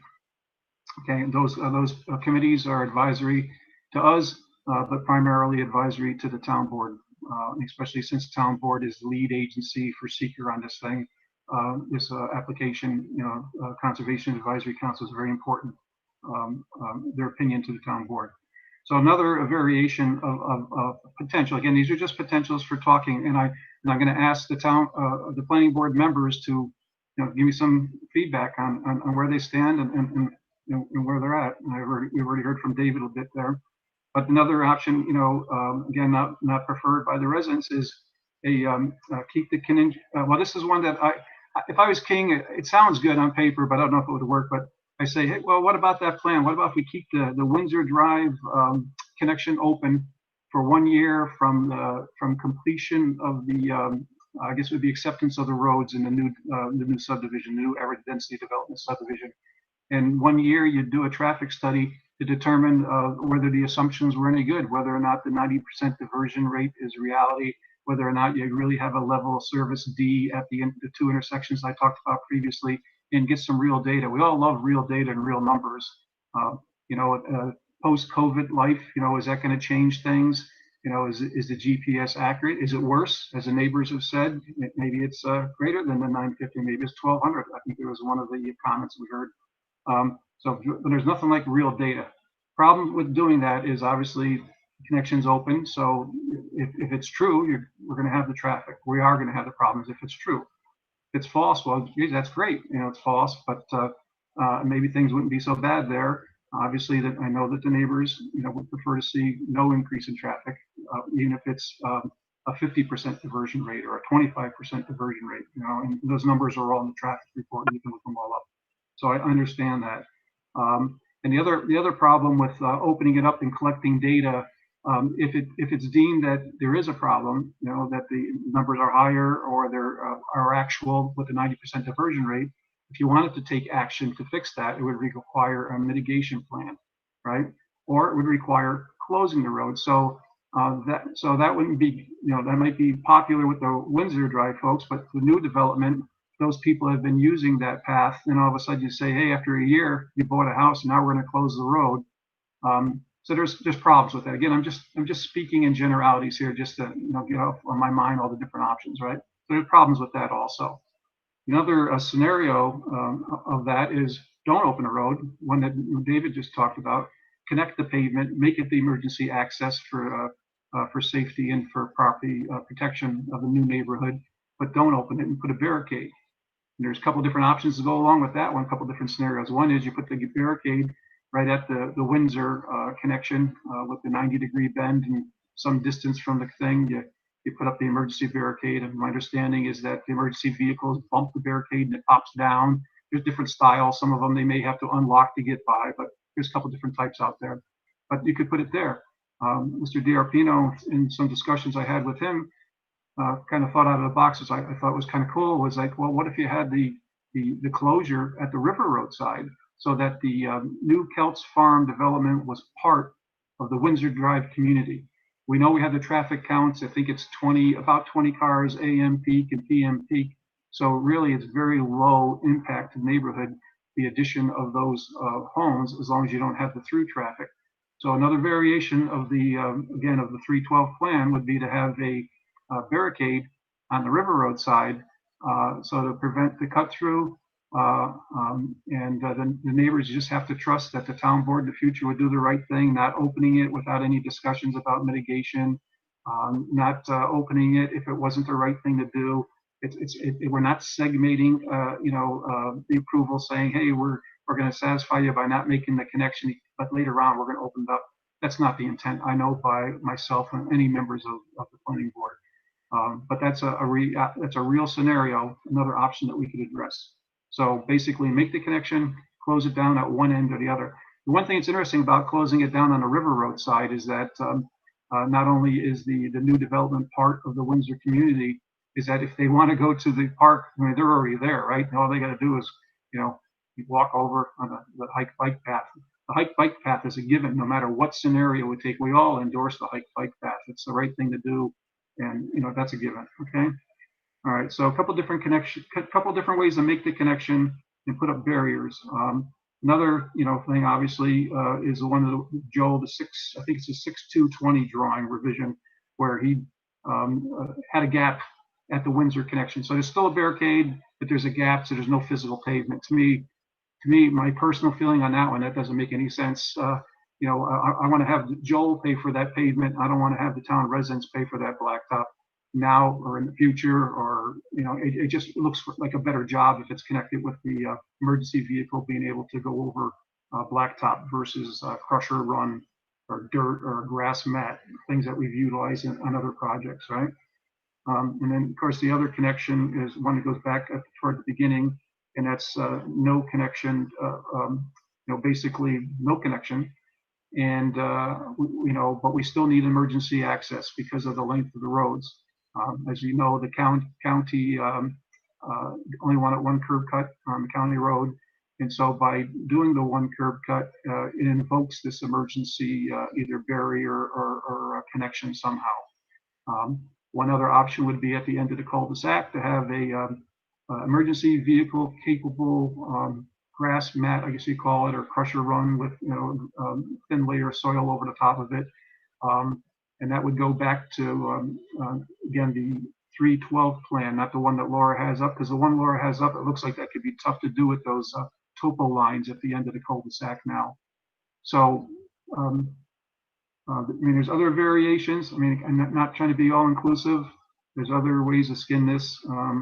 But I think the biggest question is either, we have to agree that connection goes forward, and when I say go forward, we send it on to the town board for their decision, or whether they agree with us and want to send that back to us, or we go to the town board with some either mitigation with a barrier in place.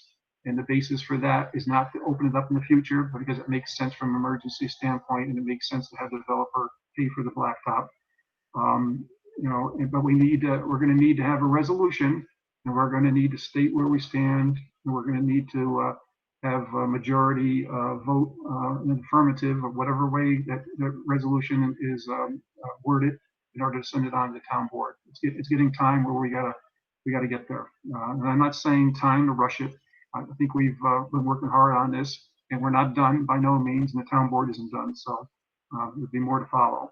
So those are kind of the high level different options. Now I have talked to members of the board, no secret, just to kind of get a feel for where people stand. And I can tell you, sometimes I hang up the phone. It's not clear because we're kind of all over the place. You know, I know that I change sometimes on a daily basis just from, you know, going through it in my mind, what the right thing to do here is. But me personally, since we can't get actual traffic data and it's problematic, I take that off the table about opening it up and doing the data later. Mitigation is great. Who's going to pay for it? As Joel stated, he's responsible for the Kelts Farm development, but he's not responsible for solving any past or future problems of Windsor as a result of this. You know, we are, the town is. And so somebody's got to pay for that. Somebody has to do the work. And right now is a tough time for all that based on the COVID and just based on a lot of the projects that we have going on in town and budget restrictions also at this time. So it's really tough. I mean, we're looking at Via Del Mar investing money over there sooner or later to help out the designs and attributes of Via Del Mar and how it relates to Knott Street East and how it relates to Crescent. So there's a lot going on. This would just be another thing on the plate, which could be tough to solve. But if we did have that capability to have the mitigation in place, that we could be comfortable that it wouldn't be a desirable route because of traffic calming, and that the diversion rate would not be 90, would be some number, but maybe it would be an acceptable number, would be great. But I don't foresee that happening, you know, now, you know, and it could be tough to do it in the future. So sorry to go on. Yes, Mr. Khan, I'm going to stop now, and I'm going to let the board members ask questions or state their opinions, and we can talk about it. Thank you. Okay. Can I go? Okay, can you hear me? Yes, sir. If everyone's less the problem Gail had. So I actually have a very brief statement and then actually a question, mostly I think for you, Alexis. The statement was, and you know, I articulated it at the town meeting the last time, and you know, as I sit here today, listening to the concern of the residents and also knowing what the responsibilities are at a planning board for the present and the future, as we've talked about, and also relative to the comprehensive plan, I viewed a connection with the crash gate closed is, you know, as being the you know, the option that is most favorable to me with, you know, with the perspective that I have. However, and now for the question, has the dynamics of our decision-making process changed given that the Windsor Drive group now has legal representation? Because it would seem to me that the lawyers arguing against section 22028H of our code and also the EIS. And I'm just trying to think if I need to just readjust my thinking to basically make our arguments based on those two aspects of our code. So Alexis, the key question is, as a planning board member, are the things that, you know, I was priorly considering a compromise position based on what I heard from the residents. But if that has now become simply defending our position relative to 220-28 of the code as to there being a connection, is that what we're faced with now, or are things still as they were before the letter from the lawyer? I think to the extent, you know, practicable, I think the letter should just serve as, you know, informative. I don't think there's litigation that's pending or threatening. It definitely shouldn't alter the factors that go into the planning board's decision. You know, we don't want to be making a decision that's reactive, and rather than, you know, an affirmative decision that's, you know, a result of all of the long deliberate process that we've been going through the past couple of months. I know that I'm not sure if the attorney that represents the neighbors is on this call, but you know, I think that the dialogue is intended to continue regardless of the fact that the Windsor neighbors, some of them have representation. In some instances, I know Laura Robertson had asked me to briefly look into just whether or not representation would preclude, you know, conversation and dialogue with Windsor residents retained by that attorney from happening in the absence of his presence. And I don't think that was, you know, the intention of hiring counsel. I could be wrong.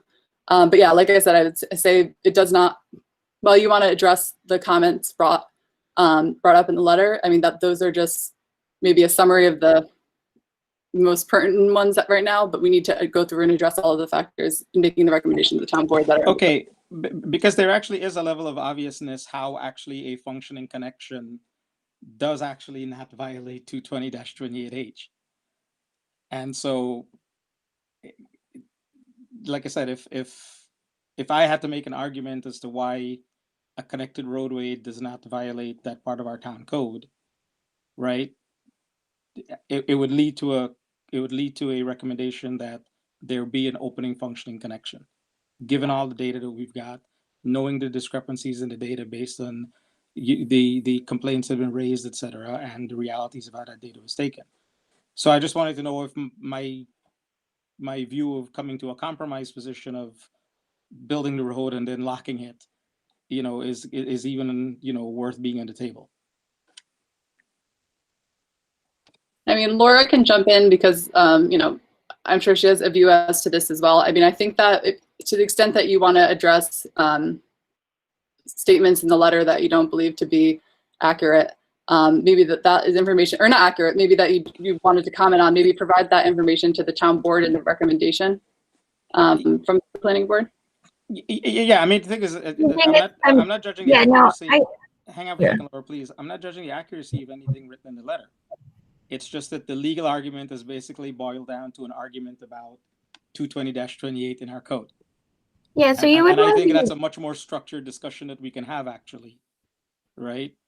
Where a case can be made that opening a connection does actually fulfill the code and does not violate 220-28. Yeah, my recommendation would be to deliberate on the portions of the code, and I thought I tried really hard to put them all in the agenda statement. But the only thing, and I know you had that question for me before, is the uncertainty that comes from what the traffic calming would be. So, if you recognize that the connection is in conformance with code and, goals that the town has stated for, decades. But because, you have this hard data and because some of the recommendations came with this traffic calming recommendation, if we don't have the traffic calming in place and we're not sure exactly what it would do to the study, I think that you can still look at a middle ground of, because, and again, I kind of agree with where Patrick and Joel stand. Like, Joel can do traffic mitigation within his subdivision to reduce the volume, but I don't think that it would necessarily fall on his shoulders to do a road diet for the entirety of Windsor Drive. So, who would be paying for that? What the appetite of the town board is for making those kind of modifications to Windsor Drive to mitigate what the impacts of the traffic would be. We don't really know that. So if we recognize that the code would allow the connection, and there's a lot that is important to us about the connection, but we don't quite have the traffic mitigation ironed out, I think that you can still recognize all those points, address the code with the recommendation that the gate be put on until such time as traffic mitigation can either be in place, or maybe the town never can get there, in which case, if that is a condition of, the seeker or the planning board or whatever, then the gate always stays closed, right? I mean, that's just a thing that I'm throwing out there. So I don't think that you necessarily have to change where you're at because there's legal recommendation, right? It just depends on where you're landing and how you're interpreting that code. Yeah, Laura, if I could just make one comment, I think you're kind of what you're saying and Jengis and Alexis kind of addressing the specific concerns raised by the attorney. It's kind of crystallized where I think this project is in the process. It's my belief that the plan that CAC and Complete Streets has made recommendations to this body on is the most complete plan that we can send to the ultimate deciding authority on this special use permit and average density development. And I think we'd be doing meaning the town board, a disservice to attempt to handicap what their appetite is for traffic calming and addressing these very significant concerns raised in our conversations, in our dialogue with the neighbors.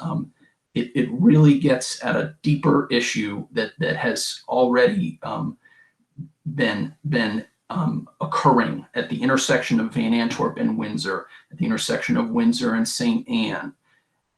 Throughout it has ripple effects throughout these other neighborhoods. At the risk of dragging this proposal into all of that, I think we need to take this complete proposal, site plan revision 312, and give these pros and cons and the configuration options that we've evaluated to the town board for their consideration. That's all. This is Leslie. And So just to clarify, just to clarify what that would be to forward this plan with the matrix of options that we've considered. That's what you're saying, right? To forward the connector plan? The plan as proposed, the plan that the CAC and Complete Streets has already made their recommendations on, which, mind you, addresses health and safety and some of the issues raised by the attorney.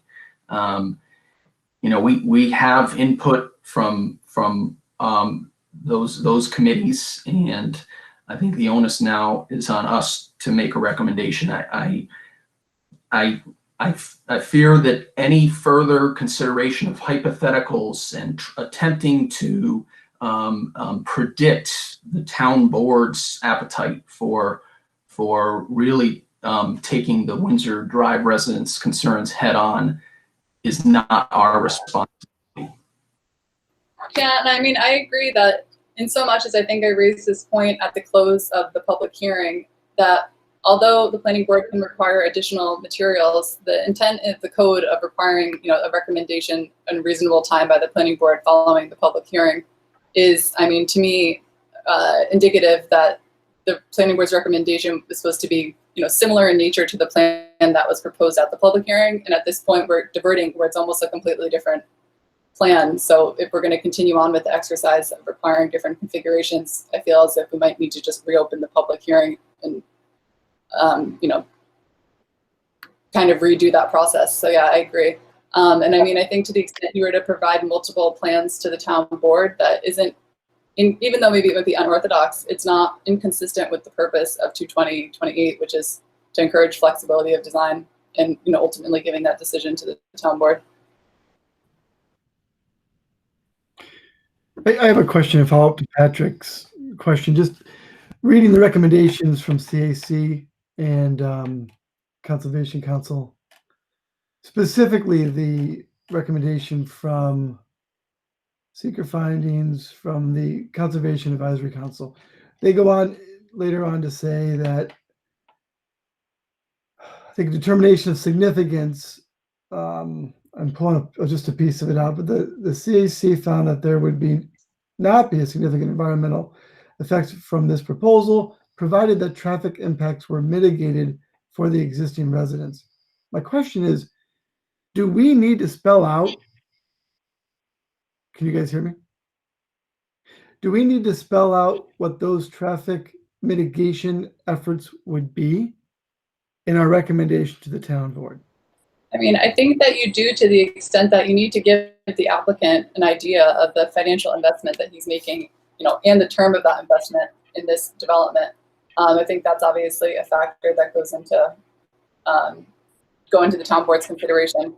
If you don't even have an idea as to scope, then how could you meaningfully assess, the viability of the traffic calming plan? But that said, I mean, the planning board isn't supposed to be a group of experts on traffic calming measures. So I think that's usually why when we required traffic calming measures, it's been in response to a study of not future or predicted traffic issues, but of ones that are more workable in terms of coming up with a plan. And I mean, Joel can jump in or Laura can jump in, but I mean, that's just my take on it. Alexis, this is Joel. I think I said earlier to Pat that the Complete Streets had 4 recommendations, and I was for 3 of the 4. I agree with the boulevard, the local road designation, and the weight limit. You know, I don't agree with doing any speed control on Windsor. Yeah, Joel, and this is Chris, and you made that very clear. It was at a good time in the conversation too. But then when we take the advice of the CAC's write-up, they're not recommending anything unless there is some traffic calming efforts made. And I guess the second question I wanted to pose to the group is the residents tonight were very organized. They've been very organized all along, and they're making a great effort to communicate their points. But tonight they were very clear not to discuss speed as much as traffic frequency. So it's not a matter of calming the speed. After tonight's discussion, I interpret their write-up to mean more control the frequency of the traffic, which again, to the chairman's point, we don't really have that data. But the CAC, when I read the CAC saying do something about the traffic frequency, calm the traffic on Windsor Drive, and we believe this has no impact. I'm not sure where we go with that. I'm not sure that speed isn't an issue. I think that it is, at least to the extent that, I mean, speeding on residential roads is kind of an issue for almost all residential roads in the town of Niskayuna that collect a fair amount of vehicles. But so I think that the sort of tricky part is that you have to parse out what speed and volume mitigations you can do within the Kelts Farm development versus what you would really require, understanding that this development could potentially have impacts to a longer corridor. And that's where you're talking about like speed and or volume changes to Windsor Drive. So you kind of my recommendation would be to parse that out. You can do the best recommendation. And my recommendation is still that you do really need to give your best option to the town board. I mean, they rely on you guys. So I think that it is important to choose something to recommend to them, and then you can also say, look, this is our best take on it. We did look at these other options for you to consider, but this is the one that we can partially all agree on that would make the most sense, in conjunction with this development. And then the question would be, is that option, voted on by the planning board? And does that include traffic mitigation within the Kelts Farm development? And then would it also include a recommendation to the town board to look at traffic calming measures on the entirety of Windsor Drive, in which case, which would be unusual. I mean, you're kind of asking the town board to spend money on something outside of the scope of the project in order to mitigate the project. And Laura and for the rest of the planning board and for everyone that's listening, right? So this is part of where I'm coming from because I'm gonna pick on Mo's perspective here that he'd articulated earlier, right? Assume for a minute that we give the residents the exact thing that they've asked for, which is no vehicular traffic connection from Kelts Farm to Windsor Drive, right? Then the concept of traffic calming on Windsor Drive, the concept of any kind of mitigation of Windsor Drive goes to the way back burner in the town's processes, right? I can almost guarantee that they're never going to get ever looked at again. Meanwhile, traffic will continue to increase on Windsor Drive, right? With the school reconfiguration and everything else that the residents have talked about. They're all unknowns as to exactly how to play out, right? And we would be in a situation where you're going to get another 950 cars. They're not going to be coming from a Kelts Farm, but they'll be coming from everywhere else. It might take a little bit longer to get there, but we would have done nothing about it. My perspective is if we build a connection so that everyone knows at some point in the future, the town board has the ability to actually open that connection, And whatever the traffic calming measures, which I've said in the first meeting, Windsor already has an existing traffic problem. And that traffic problem is not Joel's problem to solve. He needs to act on what he can do within Kelts Farm based on the recommendations that were made to him by Complete Streets, us, etc. Right? But to actually not make this connection, right? Windsor Drive will just continue to get worse, and it's not going to be in anybody's radar screen to actually solve that problem. So I just wanted to articulate at least what my perspective was as going to that compromise solution, which is build it, lock it off.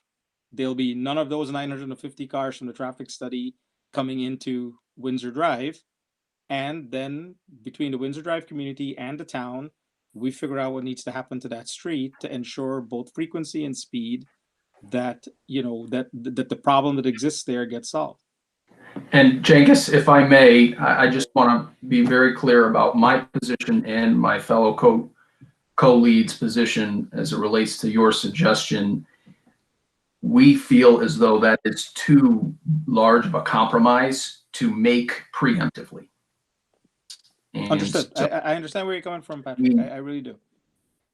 And just as like, I mean, there's middle ground solutions. So, I mean, if I understand the argument correctly, it's that we would require or ask the developer to make the connection so that down the road we have a basis for having him examine or implement traffic calming measures. Whereas if we didn't request the connection, we wouldn't have a basis to do that. I mean, if stating that correctly, I mean, I was talking to Laura earlier about how, you know, obviously this would be subject to town board and planning board and the applicant's agreement, but you can have escrow fund for, you know, saying and committing that you will agree to post-construction traffic studies and, you know, implement any traffic calming measures that are deemed advisable at that time. I mean, there's ways that we can examine traffic after this development has gone that isn't going as far as creating the connection and fencing it off. So I have a little bit of a difficulty with putting the burden for traffic calming measures on Windsor on the Kelts Farm development. Like I said, he's got some clear actions that he needs to take in Kelts Farm, which should help both traffic in Kelts Farm, and if a connection is operational between Windsor and Kelts Farm, then it should help too. But I think the responsibility for traffic calming on Windsor is the town's. And I think if we don't put the connection in, the traffic situation in Windsor, it's not going to get better, it's going to get worse. And there'll be no motivation within the town to actually solve that problem. Well, I will say, just since I get to sit on all of the committees and meetings and do the resolutions, that I mean, the fact that we put one of our brand new state-of-the-art traffic signs right on display on Windsor, you know, even before this connection happened, I think it shows that there's a commitment and a focus kind of on the traffic. I mean, it's more of a speeding issue on Windsor. So I don't think that, you know, police and public safety receive citizen complaints all the time, and they investigate them and they pull the data. So I mean, I think we can put it back onto the, you know, town board and the police to you know, do what their job is, which is to, you know, enforce vehicle and traffic law. This is Mike Scribby Tennis. Jenkins, I disagree that somehow this goes to the back burner. I think this community is well represented, its ability to organize and to advocate for a position. If we don't make the connection, traffic increases, then that community is going to have to reorganize and make a commitment to proceed with the matter in front of the town board. I don't want to expand our authority beyond what's in the code. And I feel that if we were to make the connection conditional upon traffic calming, is really an expansion, brings us into a legislative body, and we're not the legislature in this matter.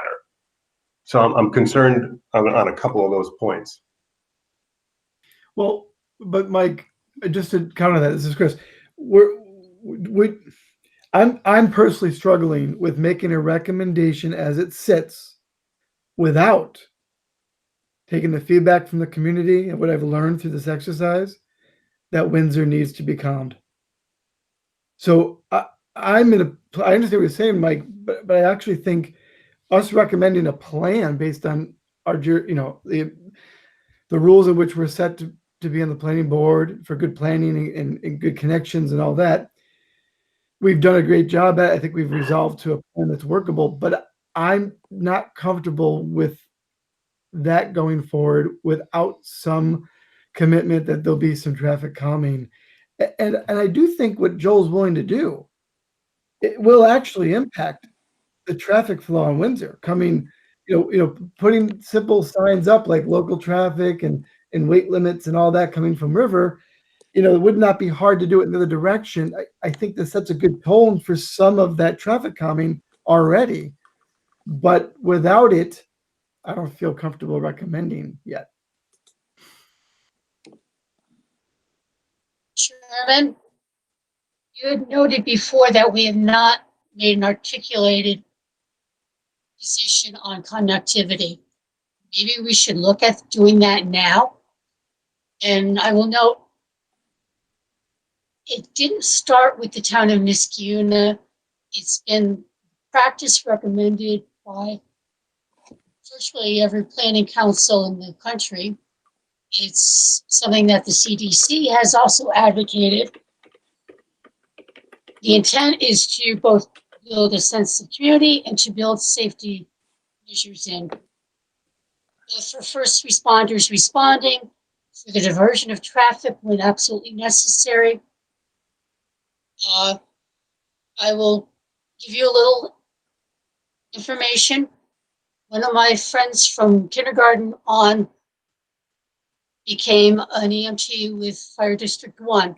His one complaint year after year is anything that delayed responding. Last summer, one of my great niece, grandniece, who is an EMT, was up for a visit. She had a whole list of complaints. They boiled down to the same thing, except for the last one, which was they don't pay them enough. But the people who work those lines really take being able to respond as promptly as possible very seriously. And the people who need the response, even if they never thought they would, really want the response to be timely.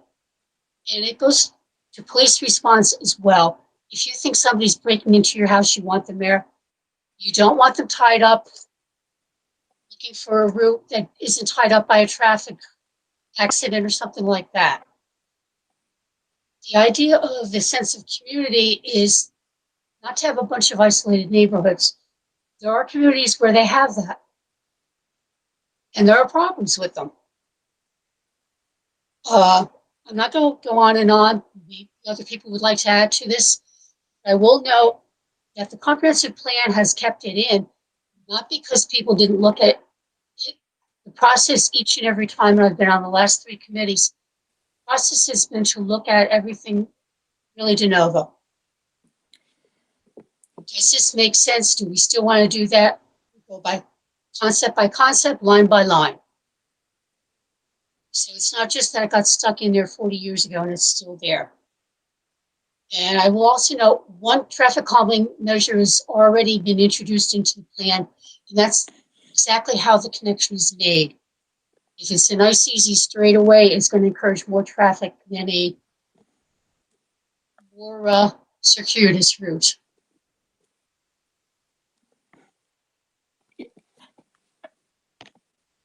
And Leslie, you and this is the thing where and Mo, get ready because I'm going to put you in the spot for a minute, right?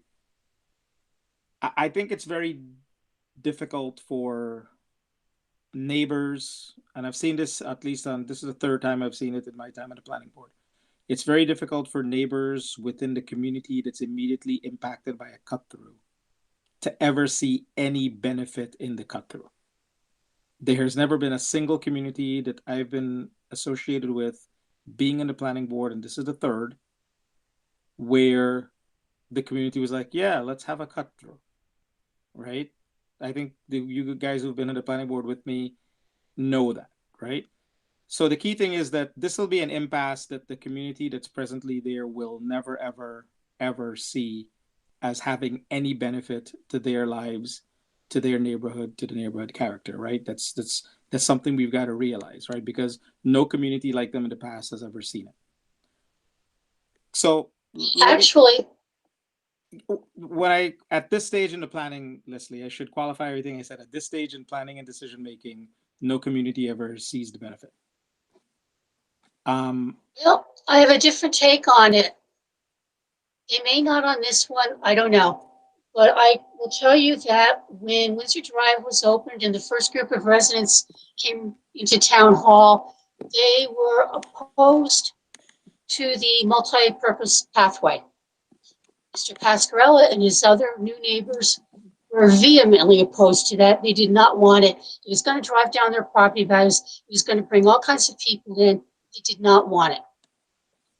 And during the course of these meetings over the last 3 months, we've heard a lot of people express appreciation for that pathway. And most of them do, in fact, say they want that connection. So whether 3 years down the road, 5 years down the road, when these people are now neighbors to this new development, and gee, they want to get to visit their neighbor and not have to drive a mile and a half out of their way, who knows? I'm not counting on it. I'm not saying it will happen, but I don't know that they will never like the road. Right, and so let's see, your point's well taken. So I'm talking about the point in time where we're at and the data and the feedback that we're hearing, right? And I know in every single cut through situation, it's always exactly the same set of arguments, right, that are being made. So Mo, so for the planning board, let's go into a little brainstorming session here. From a planning, neighborhood, community perspective, what does this area look like if we actually do not do the vehicular cut through? Well, what do you see happening? So there's going to be a bike path, right? It's going to be the version of the one of the variants with the cul-de-sac in Kelts Farm, hopefully one that allows for emergency access other than through the River Road boulevarded exit. But let's play this out. What does it look like today? We'll have an extremely exuberant set of neighbors that are going to be completely happy about the fact that there is no cut through. But September, school starts back, cars coming off of St. Anne, cars coming off of Briar Ridge, right? And then what does it look like 5 years from now? What does it look like 10 years from now? Mo, do you have a thought on that? Since I don't know why I'm the expert, other than the fact that I think I've been the one who's probably expressed the greatest reservation about having the cut through. Right, but that's I'm hoping you've thought through part it, of right? it is judge, and part of it we are all impacted by our own experiences, and part of my experiences is like for years making the left-hand turn out of Niskayuna High School at 7:30 in the morning after dropping my kid off from school, when you're literally waiting for cars to pass, and the fact that you're going to add a lot more cars into that, which is going to make it even all the more dangerous getting out of there. Again, if we're not for like these, basically what probably amounts to less than an hour a day between 7 and 7:30 in the morning and like 3 and 3:30 in the afternoon, it probably wouldn't be as big of a deal. But you also have this couple times a day when it is just impossible to get through there, and this is going to make it even worse. And again, I guess your point, what you're saying, Jengis, is that is going to continue to grow anyway. So, and again, I just come back to the idea of who really wants the connection besides the planning board.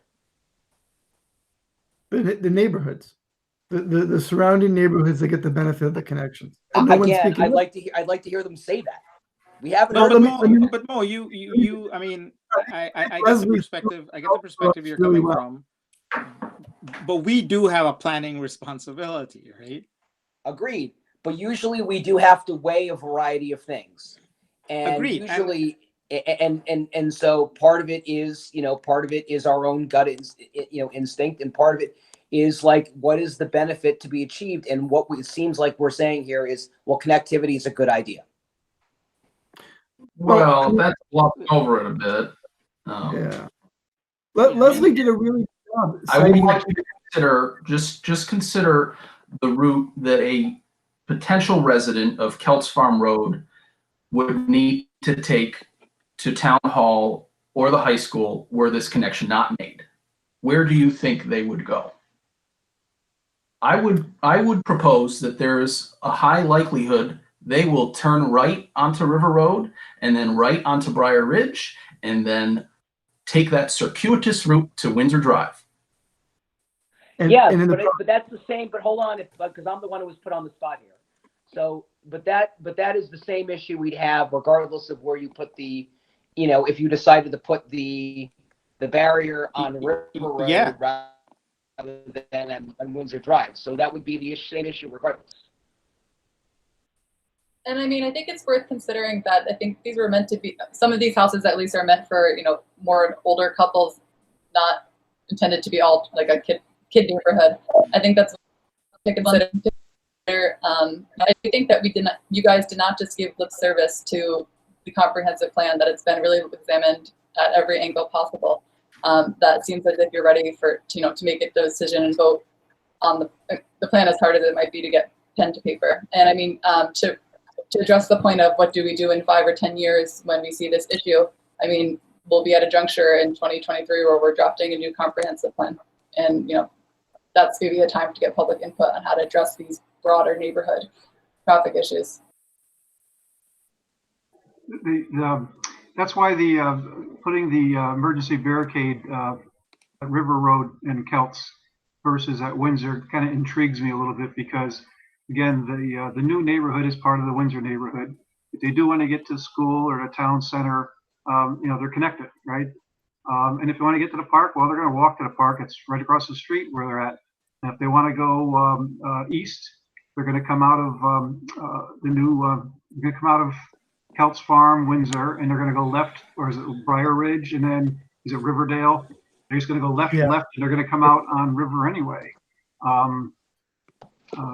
It's not that far, you know. So, you know, one of the things I'm struggling with is, you know, and I know we're Patrick, and I appreciate everybody's honest discussion here tonight. Very good, Patrick and David. You know, about sending it up to the town board. You know, this we have the recommendations from the other boards.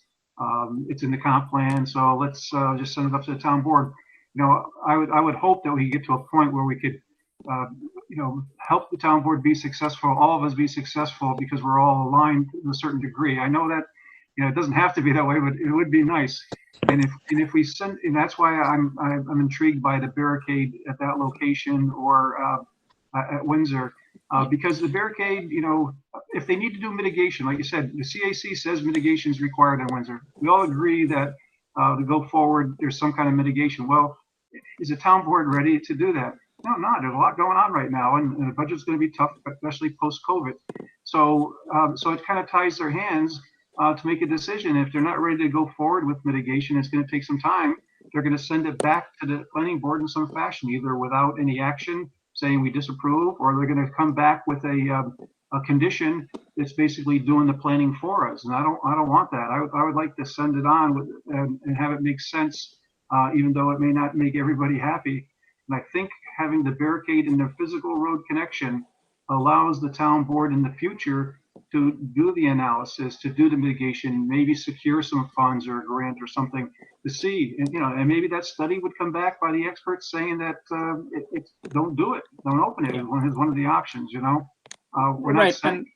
And Michael, you'd made the point, and given that the chairman said when you said, let me just add in, right? Yes, we are not a legislative body, but our role here is to actually pass a recommendation to a legislative body. And as a planning board bound by our code, we do need to listen to the residents' concerns, and they're clear, right? The concerns are logical, right? The concerns are clear, right? And like I said, a lot of what's the traffic calming in Windsor, I think, we can discuss it some more, but I'm going to say this carefully. As I sit there as an independent planning board member, I think beyond what Joel has already been required to do, right? I think traffic calming in Windsor is a larger town issue.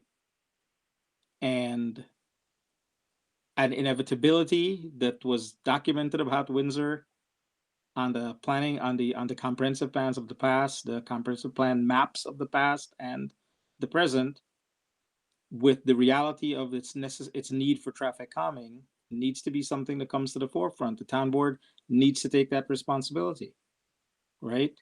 I mean, I'm not gonna sit in this meeting and throw out traffic calming measures because they'll be glib to some extent, as someone mentioned procedurally earlier, right?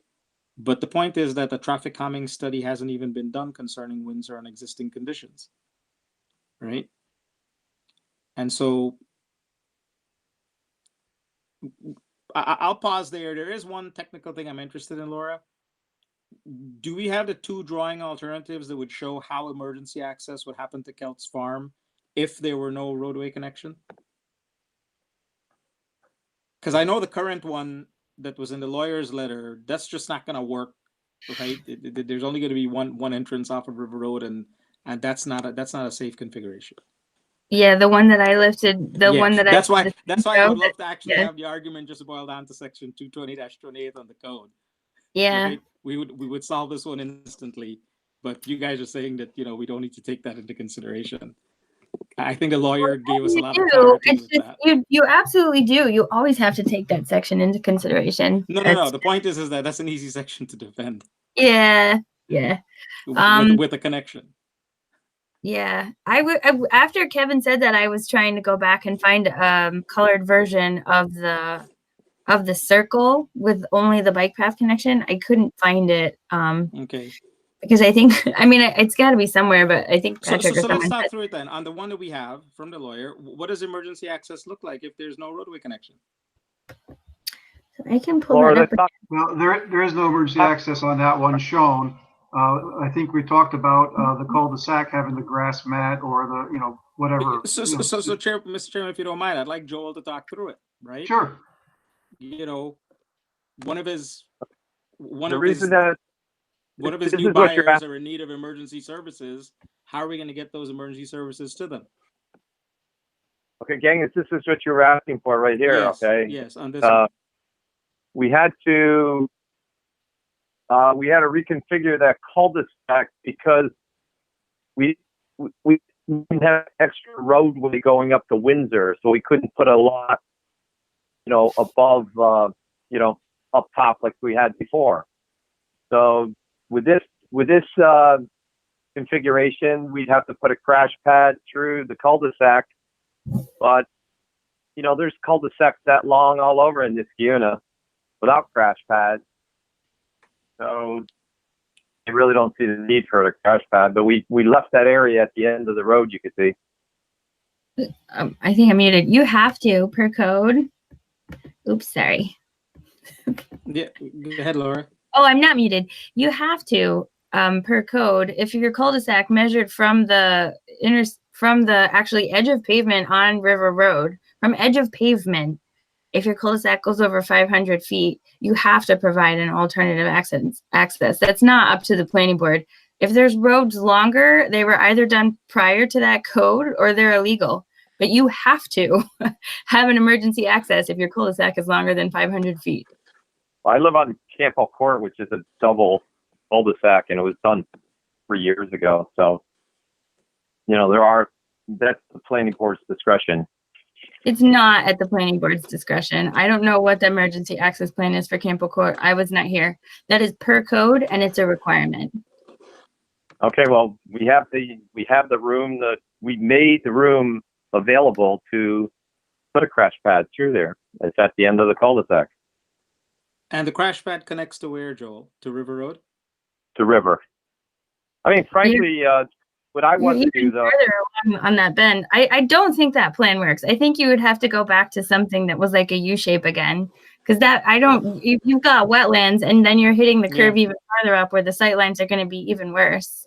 well, Laura, you just took the words right out of my mouth. I was going to go back to Joe and to Paul and say that, right down the street, Parkville Place is a U, and I was, as a real estate agent, I was just trying to sell a house there, and there's like no traffic on that street, So now if we went back to a U, we have 24 units on, two connections to River Road.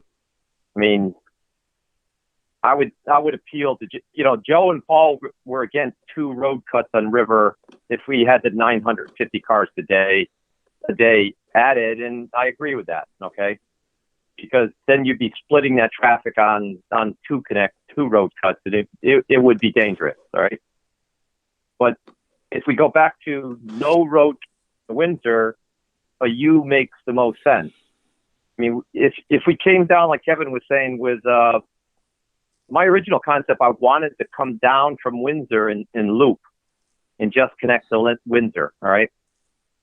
And we couldn't do that with the wetlands configuration, so we had to go with the loop off of River, to work around the wetlands.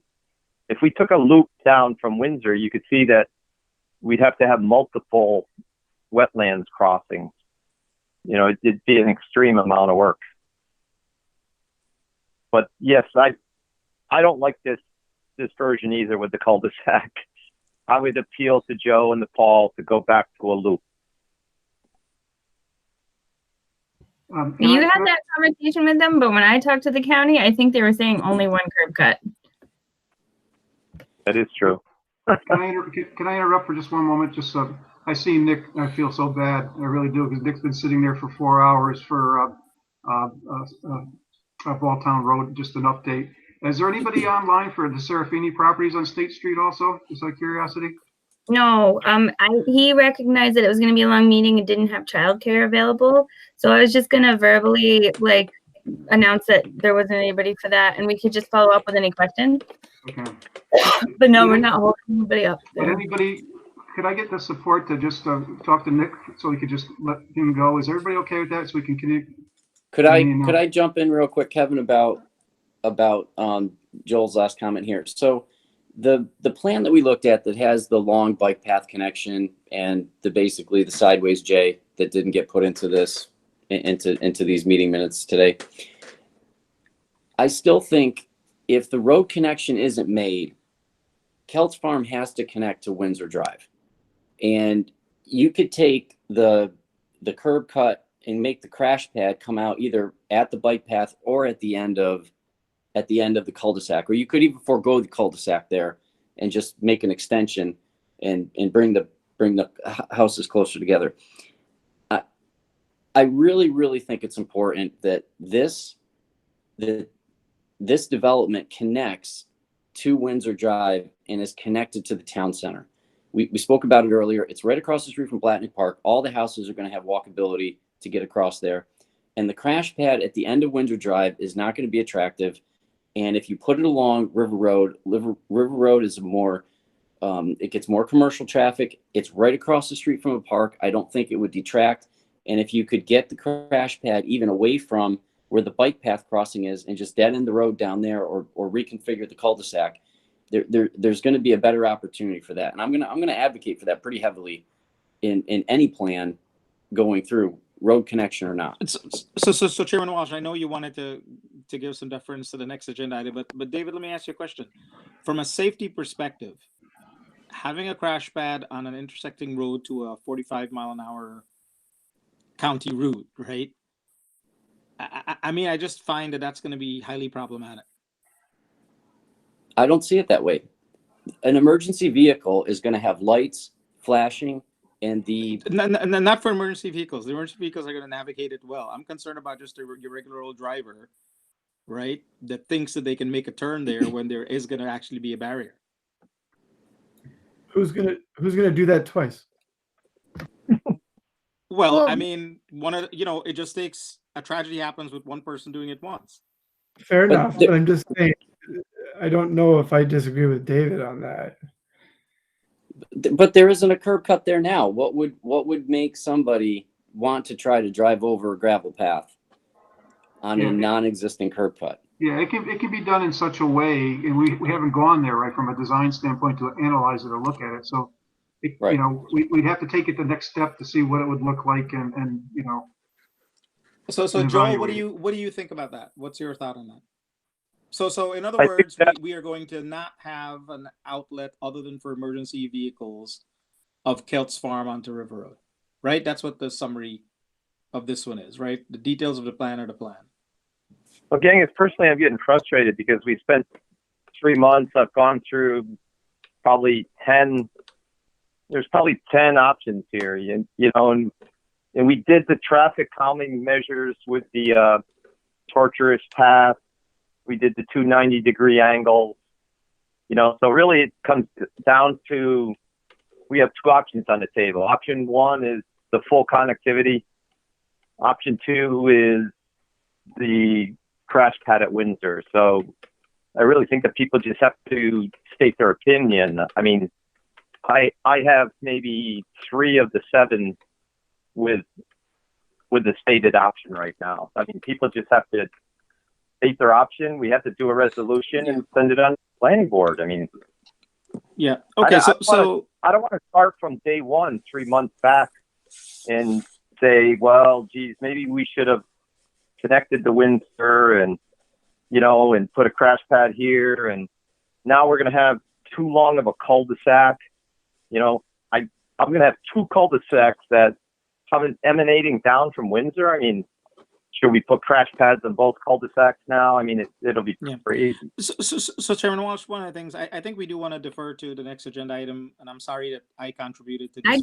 I don't think we should do that, guys. I don't think so. Nick Costa will survive. I promise you. I think that you need to finish this because there's 30 people on the line that are listening, and I just think that you should go through the agenda items in order. Yes, So all right, I think you I'm are. okay with that. So to Joel's point, could we actually do a roll call on the options that planning board members think that they would entertain sending to the town board, and let's just see who stands where.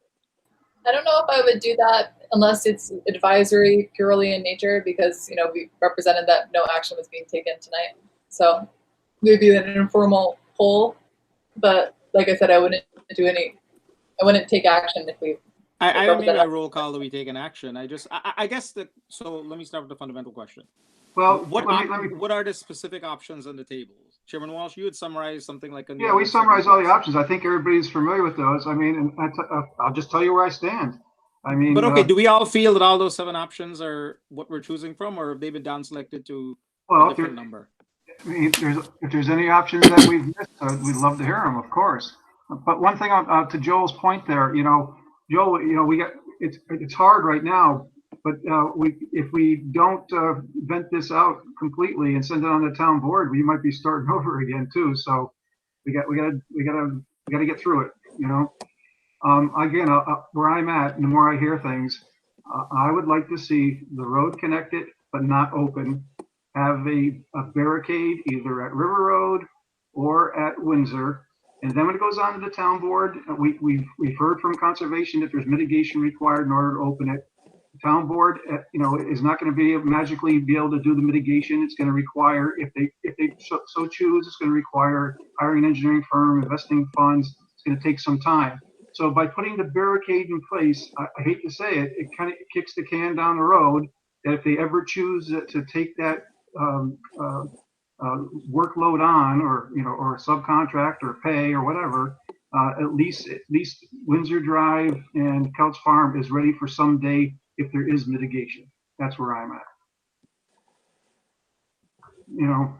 I Okay, think your option 2, Chris or Kevin. Sorry. Yeah. Yes, and I'm flexible on whether it's at River or whether it's at Windsor. There's advantages and disadvantages to the barricade being located at either location.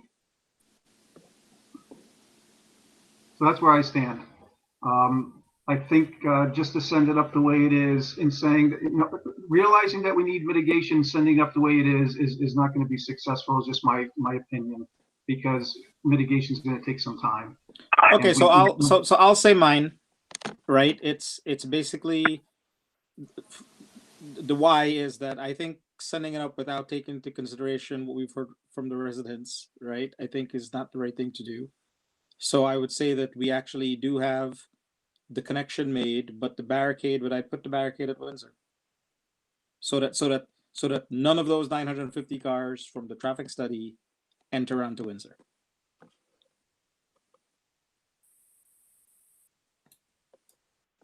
I think we know where David. I can be convinced from an engineering perspective, David, if if we saw something. That's why I asked what Joel thought about it, because to some extent we're requesting what does a drawing look like. What would it be if the crash pad is on river, right? That one just seems to be a little more counter planning, perspective to put the crash pad there. But I could see that would be something that I could find acceptable too, to be then closer to Kevin Walsh's position. I think if there, I think if there is a way to credibly put it on River Road, that to me actually causes less of a disruption. Going back to Mr. McPartland's point about the people leaving the neighborhood, and then circling and going on to Briar and back towards the town. That way you don't create an even further impact on the other neighborhood. But again, the question is whether you can devise it in a way that can actually look appropriate. If it is, I think I actually think having it on River Road is preferable, because it'll be less of an impact than I think if you have it on Windsor, in which case you're going to create an impact upon the Riverdale, Chestnut, Briar for people going to the center of town. That'd be longer than 500 feet. We can't do it. No. So what they're saying is that you flip it around, and instead of putting the crash gate at the T intersection with Windsor, you put a crash gate along River Drive. So you're really not changing your plan almost at all. It's not a redesign. You're moving the gate from Windsor down to River Road. And then, I mean, maybe to I can't remember whose point, you don't want people pulling off and not River Road. They're driving pretty fast. You wouldn't want people pulling off and then all of a sudden running into a gate. Like maybe you put trees there and you don't pave the last section and you take escrow or something like that, so that there's really, well, you can't put trees there because it's emergency. But I mean, you put gravel underneath and you make it available for the for emergency vehicles to drive through. So you're not running into the 500-foot. You're just changing which way the emergency vehicles would come from. I agree with that statement, Joel. I think you could take one of these plans, probably the March 12th plan, and easily amend it to put the emergency gate down on River Road, whether it's at the end of the cul-de-sac or at where the road connection currently is. I think that doesn't take a lot of work with the planning. But I think go ahead. If somebody comes there and they turn on to the left side of the loop without a cul-de-sac, are they going to back all the way up when they see that it's a crash gate? Somebody comes down Windsor and they think they can drive through the river. What are they going to do? They're going to back up? You have to put a cul-de-sac. We have to put two cul-de-sacs in. Well, you actually have that problem with the barricade that you have now. Like you have to figure that out somehow. It's conceptual where you have the barricade now. Yeah, it's called Joel, you would do a 3-point turn, or you would turn around. I mean, if you got all the way down to the end of that road and didn't figure it out, that's an easy mistake. You could turn around. You don't need to have a cul-de-sac at the end of everything. Yeah, I mean, it'd just be a no outlet sign, right? That's Correct. That's the standard convention, no outlet. Yeah. If you would allow that, then yeah, I'm fine with that. I'm fine.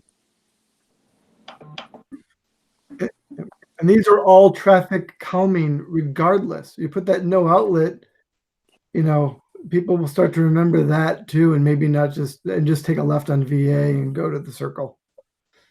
I mean, all of these things kind of do, I think, contribute to, at a lower cost, reducing speed and frequency on Windsor.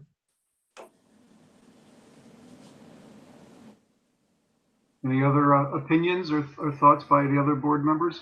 Always willing to hear, of course. I think we I'm just gonna say, it is. I really like the outside the box thinking on David's part, coming up with this contiguous addition to the Windsor neighborhood. However, it does not address connectivity, and it's almost to bring the extension of Windsor Drive within 50 or 100 feet of River Road flies in the face of our responsibility to adhere to our comprehensive plan. Temporarily. It may temporarily fly in the face. I'm not saying there's any intention, but as Kevin said, the economics of now, is part of the equation. Not our equation. Yeah, I wasn't thinking that way, but I was thinking I would like to get some resolution for people. This is Mike Scurry, Tennis. I'm struggling with both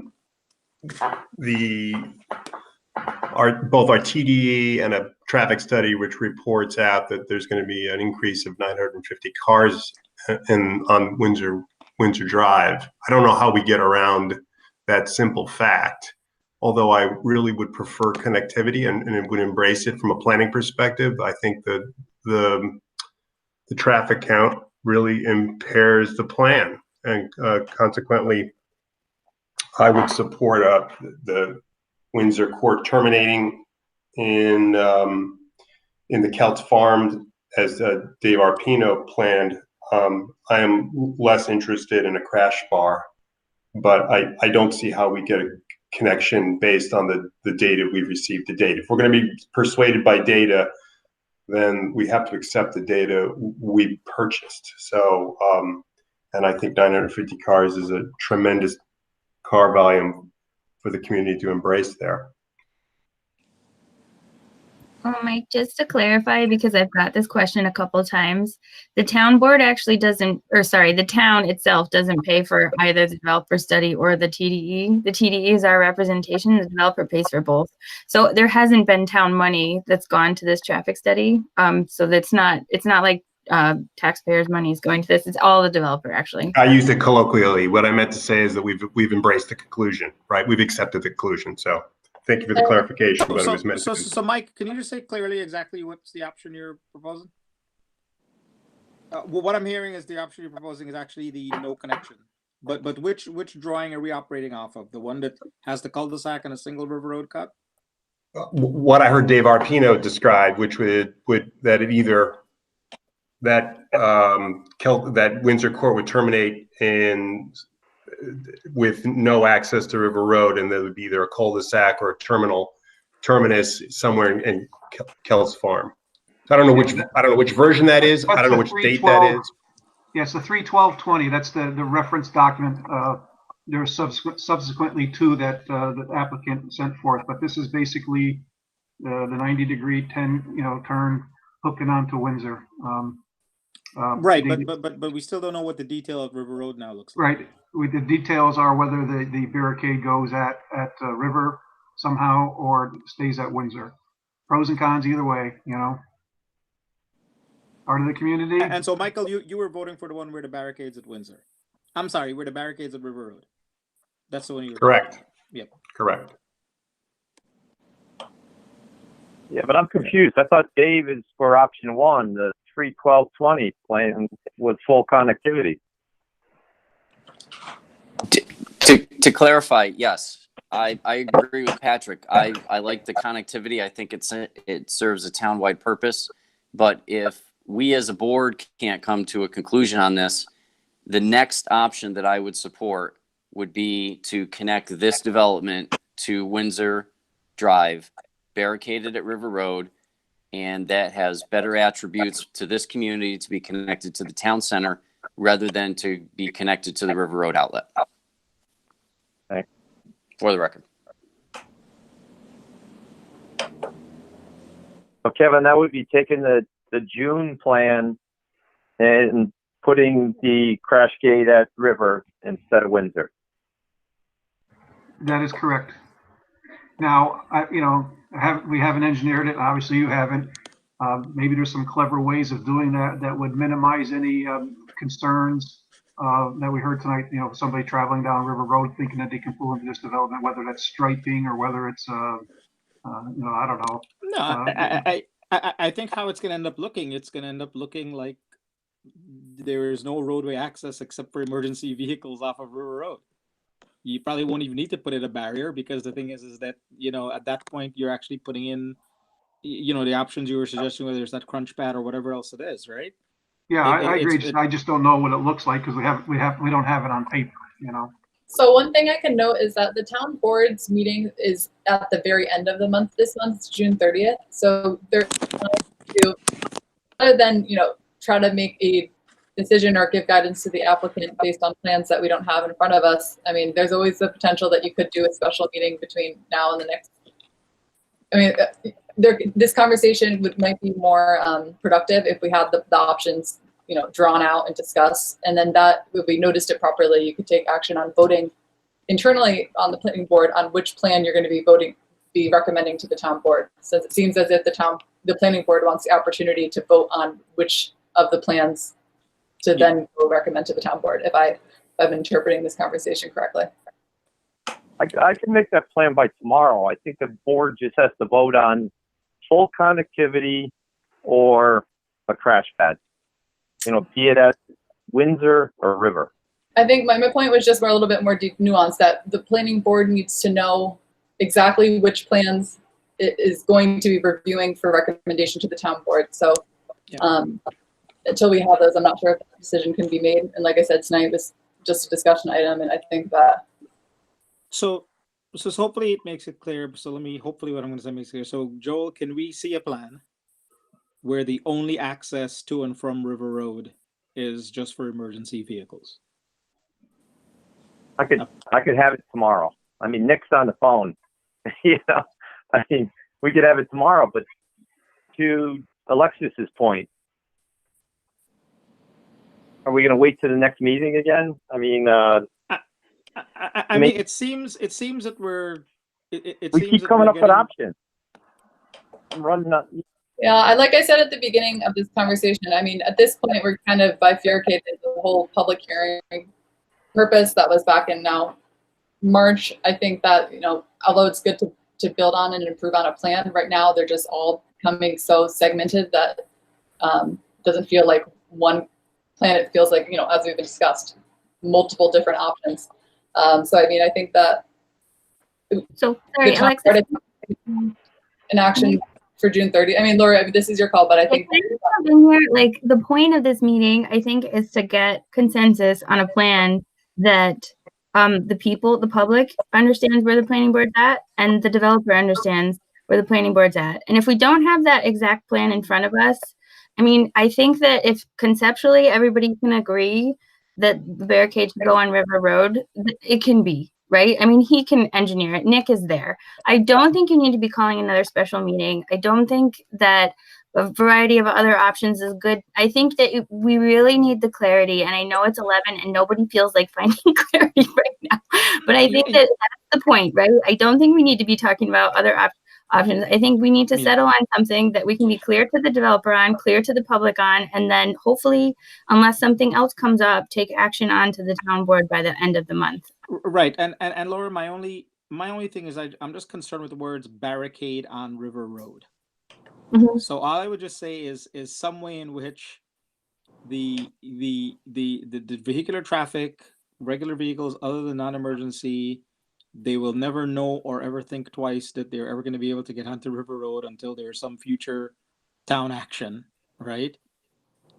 I'm just concerned about a yellow gate that pops down by emergency vehicles onto paved road, sitting there on River Road. Yeah, I understand. I mean, but is that a concern that you don't think can be overcome with engineering? Oh, no, I think it can. Yeah, I know. Yeah, so I mean, that's I a agree. I detail. don't think there needs to be special meetings Yeah, or so anything else. conceptually, you can arrive somewhere conceptually, hopefully tonight. I mean, even if not everybody's in agreement, you can arrive somewhere conceptually tonight, and then you can work on the details of the barrier later if that's where you're at.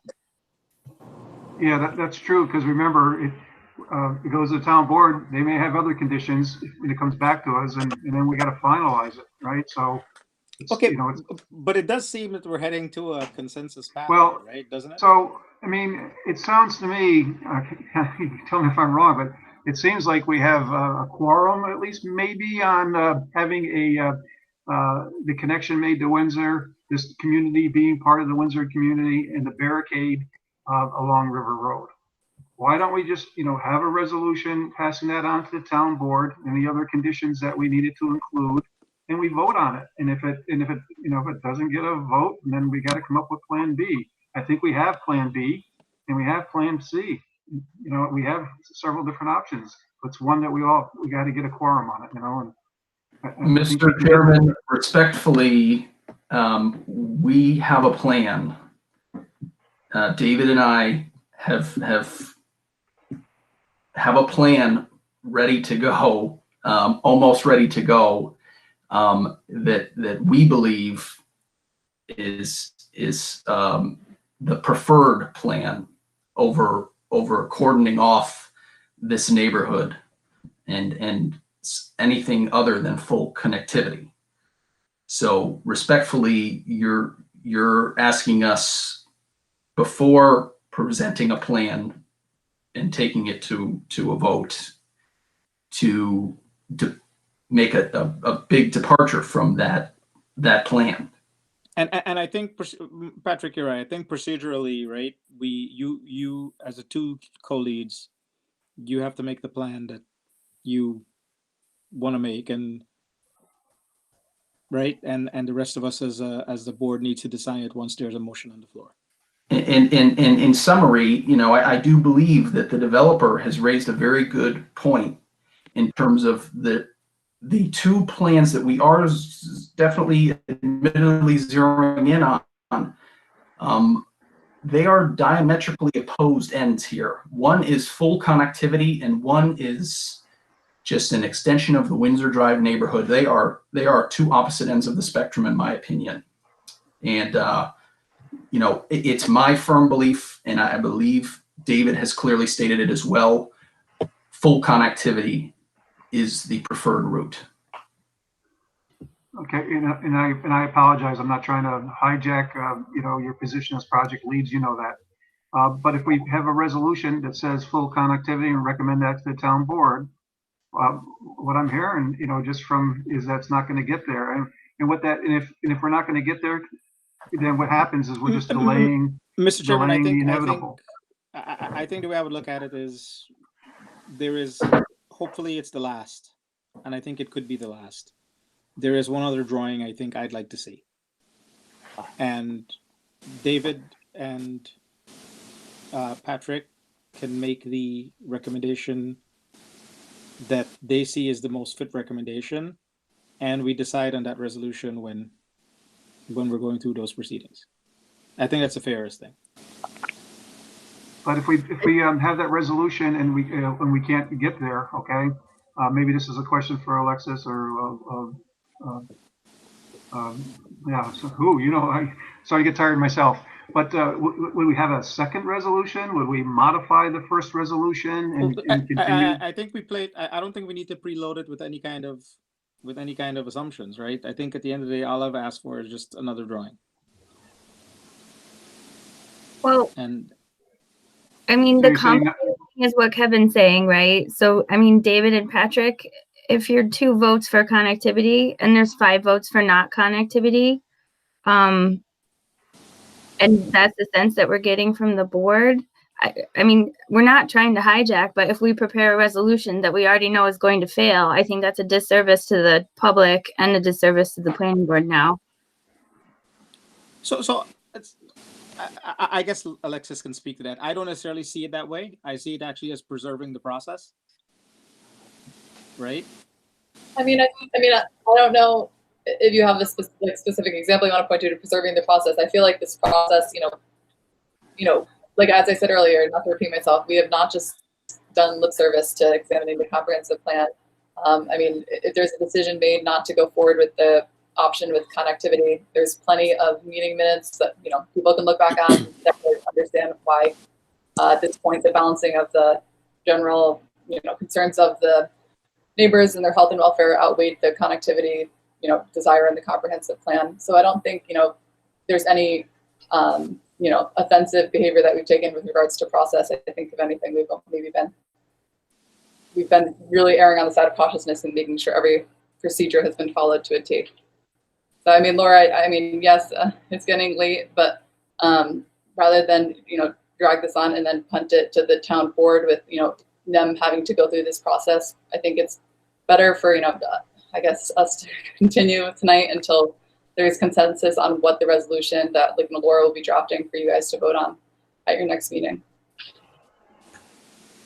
It all boils down to connectivity for me, and I just fear that it, for some reason or another, we've all talked ourselves out of that value, and the the concern was raised by some residents as well as fellow board members that we need to thoroughly vet out what are ultimate values of connectivity that are at the heart of what we're trying to achieve from the get-go by having the developer draw up a Windsor Road Drive connection. So if we're aborting connectivity, let's have a conversation about that as opposed to what Turkey looks like on River. Okay, so Patrick, I agree with you. So let's keep close to that, to this line of what you just raised. And guys, I know it's 11, and if we want to meet again at the next meeting and it's fine. So let's ask this, Patrick. Where does the lack of desire for connectivity, vehicular connectivity by the current residents, where does that weigh into the equation? And I'm asking this to everyone. I'm asking this to myself too. That's why, again, I'm going to say it again on the record. I would love for this to be a 220-28 argument because we could just nail that one and be done. Cengiz, I mean, I think generalized opposition to a project, if it's challenged in court, is never something that is a reason that the planning board can approve something one way or another.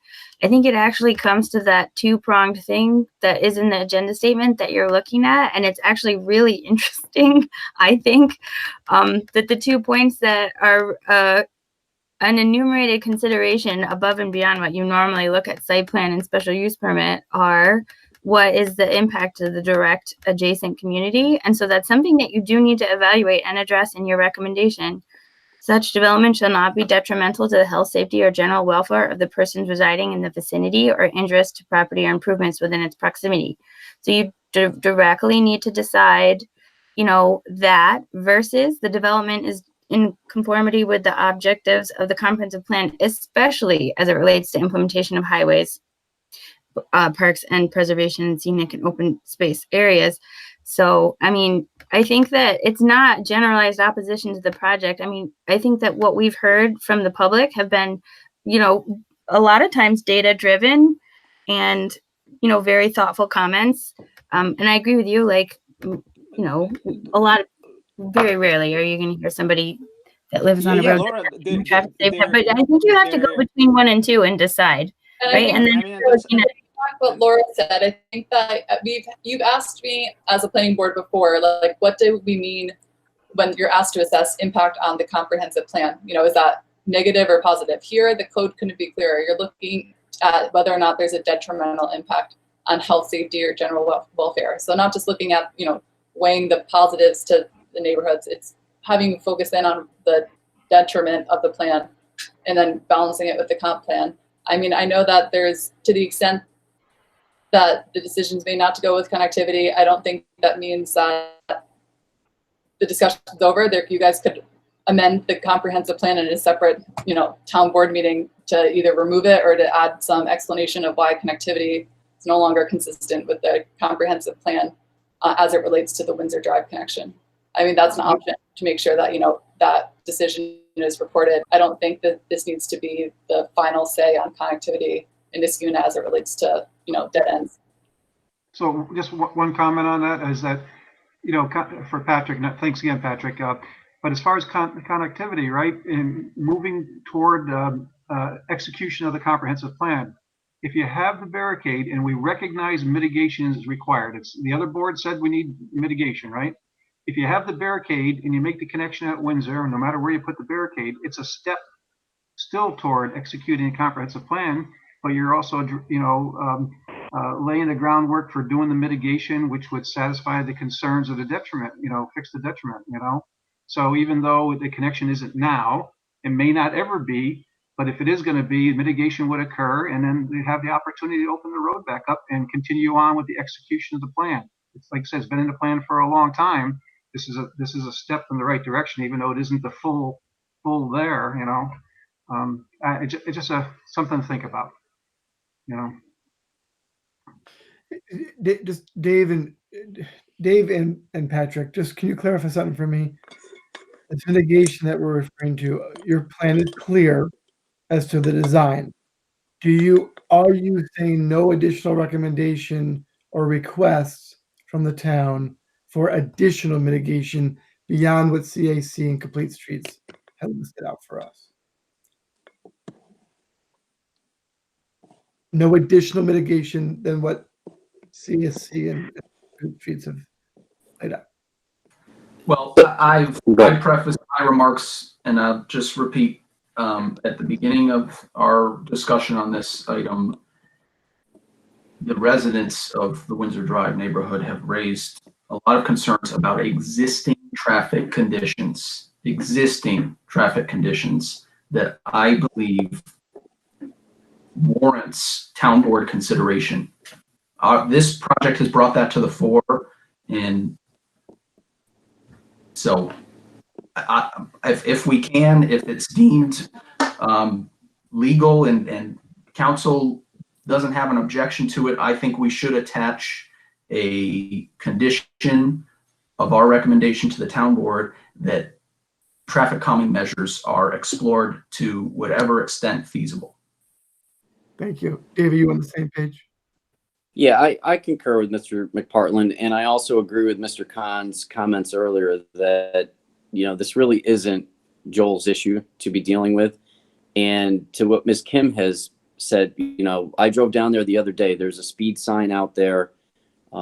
There was a police presence the one time they were just, you know, a typical patrol over there. I think it's on the town's radar, and especially with this group of residents that have collectively come together. I'm sure they've been contacting town hall, not just on this project, but on the speed issues that are there. So it's got some attention, but we could give it more backing, whether this thing gets connected or not to Windsor, that it should be looked at anyway. And if we can put a condition in on that to say whatever feasibility could come up in this fiscal or next year's budgetary outlook, then by all means, I would fully support that. Yeah, I mean, you can legally do that, but you're not binding the town board. I don't think you can bind the town board to commit to an expenditure. That's just in the authority. I mean, you be a soft recommendation, but I mean, like I said, I think that if you look at just, you know, you guys are the experts on these. You don't want to put the planning decisions on the town board saying like, you know, here's my condition, take it or leave it, because look at where that's left us, you know, in projects that are currently, you know, going on in town where it's the tragedy of too many options and not being able to please everyone. So, I mean, like I said, as to the legality of conditions to the town board, you can put them in writing, but you cannot enforce them against the town board vis-a-vis planning board versus. Yeah, I mean, it's a recommendation. So any conditions would be just recommendations also to be, you know, it's a recommendation. Daisy, any thoughts at all? You know, that pretty much, I don't want to put you on the spot, but I guess I am. Any thoughts, something different from you maybe? No, I mean, I've gone back and forth as well. I mean, even from the start, listening to the residents, you know, the traffic. I'm, you know, along with Mr. Scrubby Tennis and Mr. Oster, I'm not really excited about over 900 additional cars a day. I think that's definitely an impact. I do think, you know, on the other side of things, though, if there's not a full connection, those cars, you know, maybe half of them are going to go that way anyways. They're just going to go along Briar Ridge and Riverdale. We don't have any way to know for sure. I think the connection overall, I mean, just like everybody else, as far as a pedestrian bicycle, I mean, I think that's a fantastic. I remember when Mr. Bessalon had made the initial, you know, application to us. I think that was great. I think that part, you know, hands down, you know, it's, you know, reflected in the comp plan, as well as making the connection of Blatnick Park and the Hudson Mohawk Bikeway. But as far as the connection through, I think I'm opposed to the connection through as far as vehicular traffic goes. Including emergency? Including emergency, I would rather just see it either capped off. I have hesitation. I don't want to say I'm completely opposed to, you know, a gate to be opened up at a later date, but I've got a lot of reservations about it. Yeah, and there's no guarantee, again, it would be open at a later date. It would be, again, mitigation would have to occur, and it would, you know, would have to be a town board action to open it up. We're not saying it has to open, you know, it just gives that opportunity if all those things can be handled appropriately to open it if it was worthwhile, you know. All right, so I know everybody's getting tired.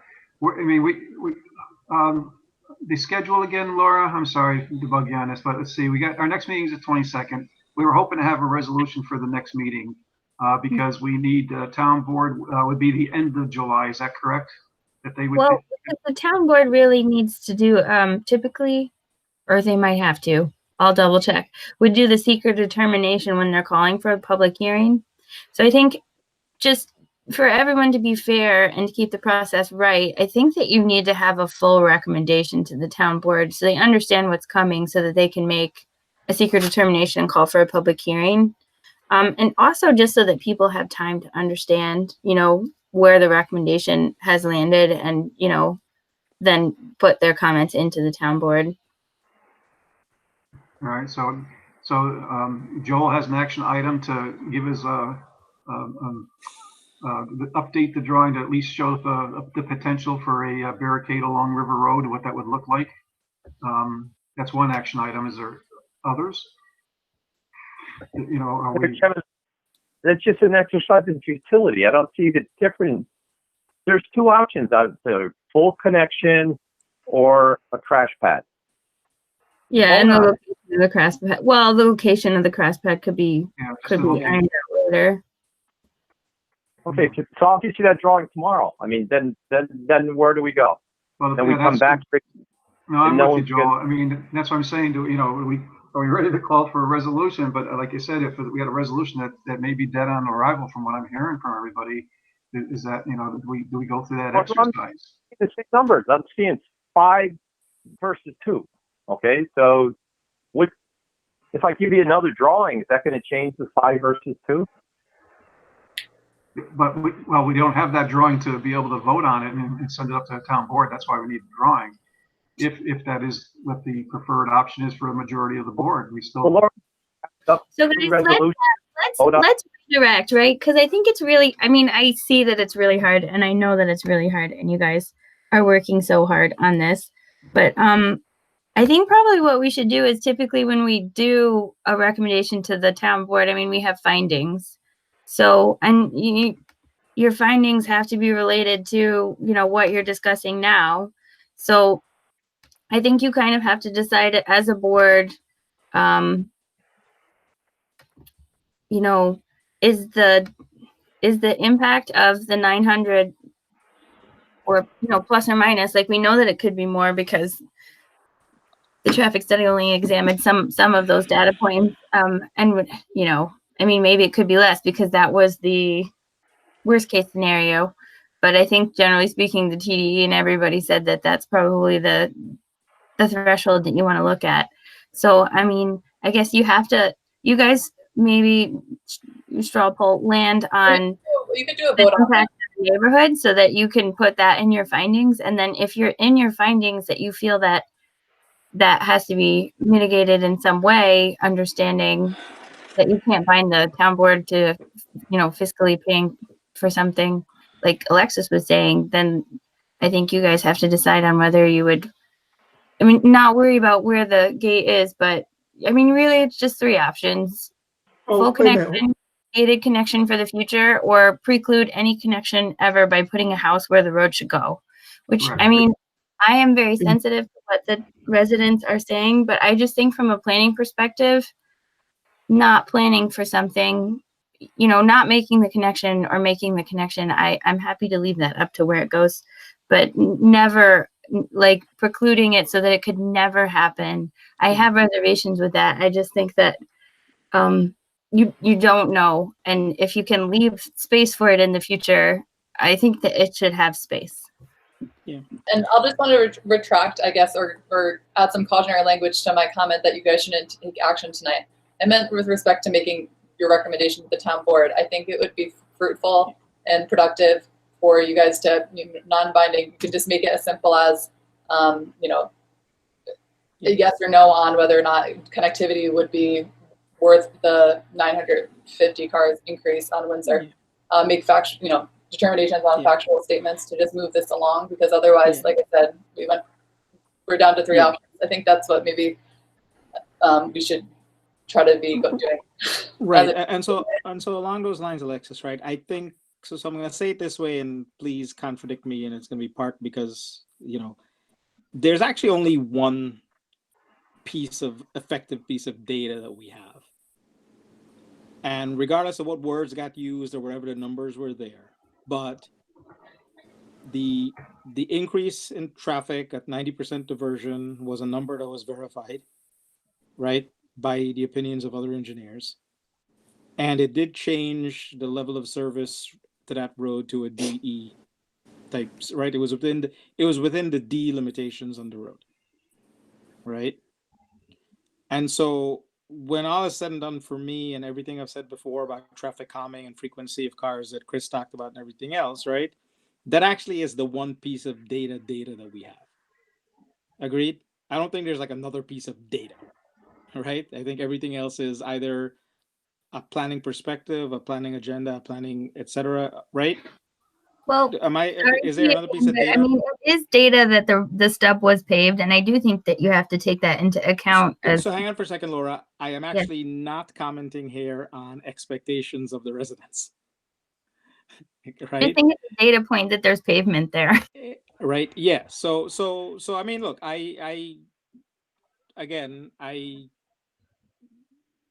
deferred in the past expectations of the residents. I'm kind of 50-50 in that one here. And I'm actually just looking, I don't think we have another hard piece of data like that one, do we?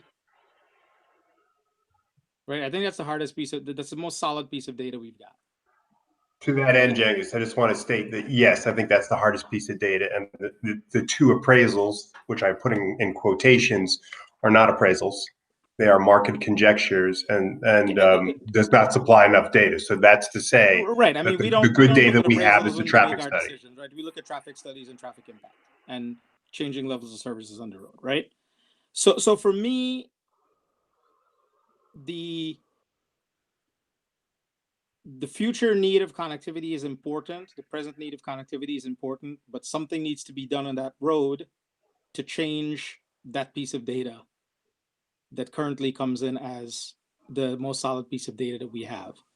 And although we can't put any conditions on the town board, leaving the possibility open that the neighborhood can be straightforwardly, completely connected from Windsor all the way to River at some point in the future, right? To the points Laura was making at the end, we don't want to preclude ourselves from being able to do that, is one of the reasons why I'm siding with some kind of a barricade.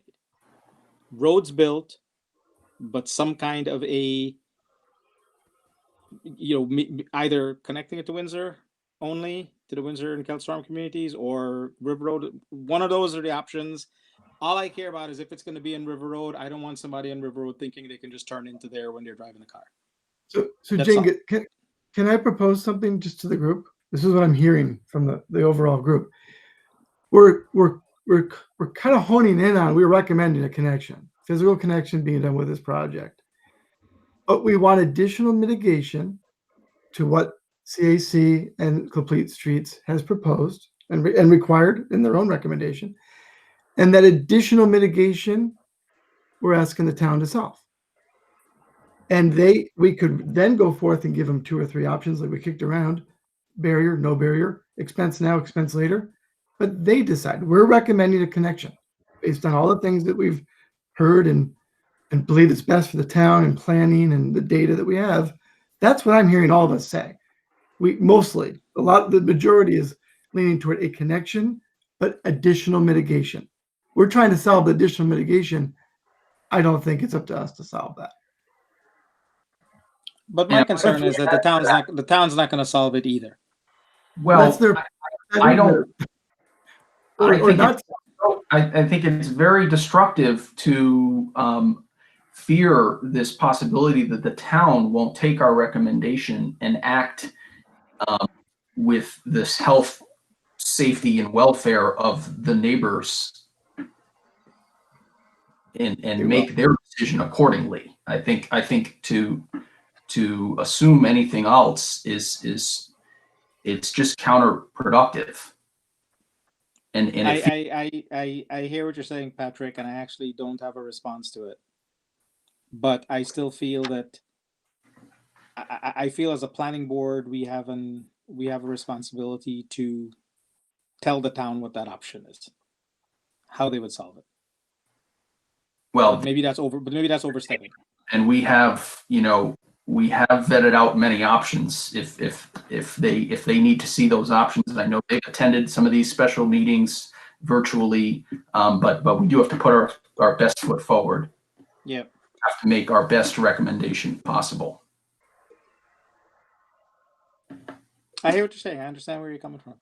I really do. I mean, from a findings perspective, Laura, in fact, for me, that's the only finding of worth in all of it. Is actually that we've got that piece of data that we've got. So it boils down to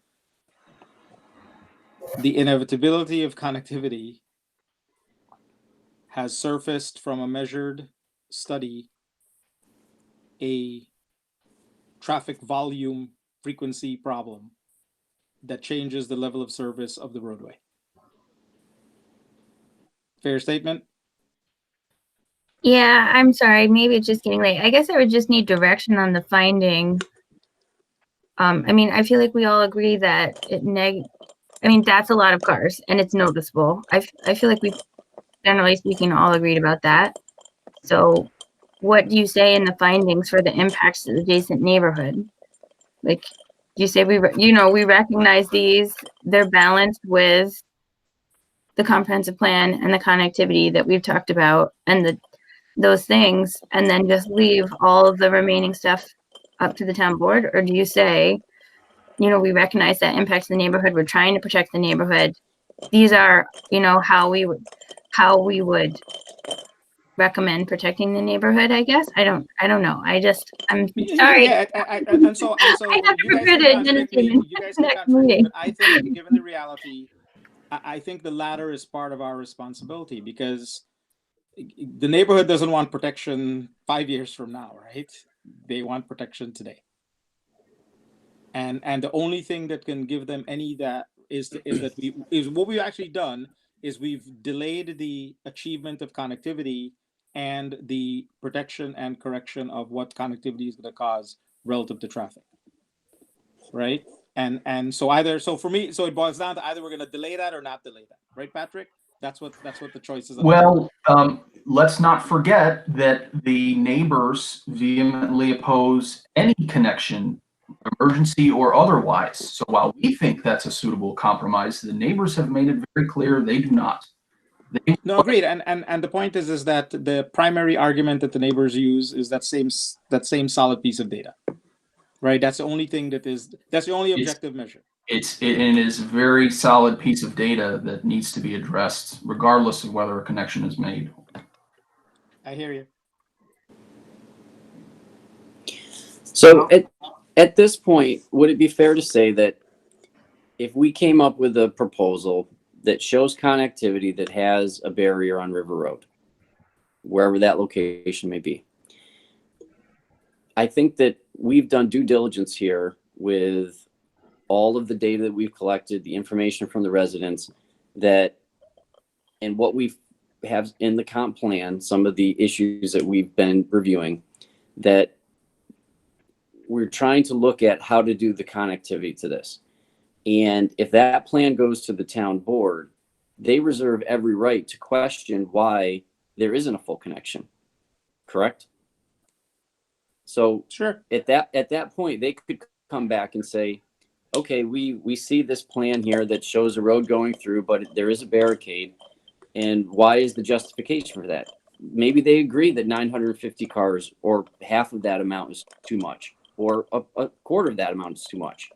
And if that's the case, I would like to at least give the town board the information that we're reviewing with a plan that shows the connectivity. And if there's a barricade there, let them tell us why it shouldn't be. And if they think that the townwide issue of connecting Windsor Drive to River Road is consequently more important than the uptick in traffic on a road that already has a fair amount of traffic on that, I would respect that decision. And if they came back and said, like Kevin just made a pretty good summary, we're doing 95% of the work, The only reservations I have with that is that, residents that are in the Windsor, on Windsor Drive now and in Edison Woods and Rosendale Estates, understand what the traffic is going to be. And anyone that buys in Kelt's Farm concurrently is buying into a segregated community that's connected on one end or the other. And that's the only thing I don't like about not going through with the connection. So look, it's we're all tired, and I'm gonna try to speak really carefully here, right? Because a lot's at stake, and I know everyone's still attending, right? Our role as a planning board has always been made on the legal steps we take relative to the studies that we call for, seeker, traffic study, the data to come up with a recommendation, right? Let's just say that the town board has infinitely more degrees of freedom than we do. A town board can make a decision for a whole bunch of reasons that we actually can't make decisions for, right? And so I think putting something in front of them, and I'm probably not saying anything very different from what you're saying, David, right? I think putting something in front of them that will be workable for the plan of connectivity in the town and also address what the data tells us about the level of service on the roadway, right, is probably the best thing that we can do, right? Because so it sounds very close to what you said, actually, David, right? But I can probably say, I guess I won't say it because conjecture doesn't buy anyone anything at this point, right? But I think if we were to make that recommendation to the town board, that's the recommendation they're going to go with. And I think, Cengiz, you and I are on pretty close here with our opinion of where it's headed. But I'd like to give the town board the opportunity to look at all of our past meeting minutes and the meetings we've had with the residents to say, okay, look, these are the attributes of connectivity. These are the drawbacks with the traffic. This is what an emergency vehicle crash pad is going to look like at this location on River Road. However, there's a benefit of connecting Kelt's Farm to the town center. I think we've summarized a lot of that. I would think that at this point, and then also in fairness to Joel, if we continue to keep looking at other versions, I think we should get this down to something at some point that we can continue. I think we're close, but I want to move forward with something that's going to be a workable document. So look, we asked for that drawing. Joel said I'll have it tomorrow. I think I'm ready for a resolution at the next meeting. The only thing is that we need to get some clarity in whether that resolution goes with full connectivity or it goes along the lines that David and I are just talking about. So, Laura, would your recommendation be that decision, we get that consensus tonight rather than do a special meeting, right? That's what you had said earlier. No, Yeah, I would recommend that. I don't want to beat people up at 11 o'clock. Yeah, no, I think I'm willing to do either. Well, it's just that Oh my God, 12 o'clock. I prepare the findings and the resolutions. I don't mind working back and forth, but I do think it would be helpful. With the understanding that we may not have a unanimous vote, there's no question. But if, and I'm just summarizing what I'm hearing, maybe I'm not hearing it right, but Mr. Scribitenis and Mo, have hesitations with the full connection. And, I think, there's a lot, there's a lot of good that comes from the connection, but there's also a lot of traffic. So what I'm hearing and what I can bring back is, a plan that has the barrier on River Road, with the findings with the discussions that we've had of, tonight, summarize all of those things into a recommendation to the town board. And then, the town board can still do with it what they may. So is the decision made, just so I'm going through in my mind, what is the consensus of the town board with regards to the Windsor connection? Is there a consensus? Because that's, like you said, there was 3 issues. One of them is access onto River Road. One of them is whether or not there'll be the cut through on Windsor. I think we at least have to have, I'm using the royal we. I think the planning board should all be on the same page as whether or not the plan that will be recommended to the town board has a connection on Windsor or it doesn't. Is that, Is that Yeah, clear? yeah, it sounds to me like connection on to Windsor, you know, like where Patrick is at, or a barricade, whether the barricade, you know, ultimately be at River Road, we can get into those details, but is a connection or a barricade? The one thing I do, again, I said this before, I like about the barricade is that it allows time to perform the mitigation.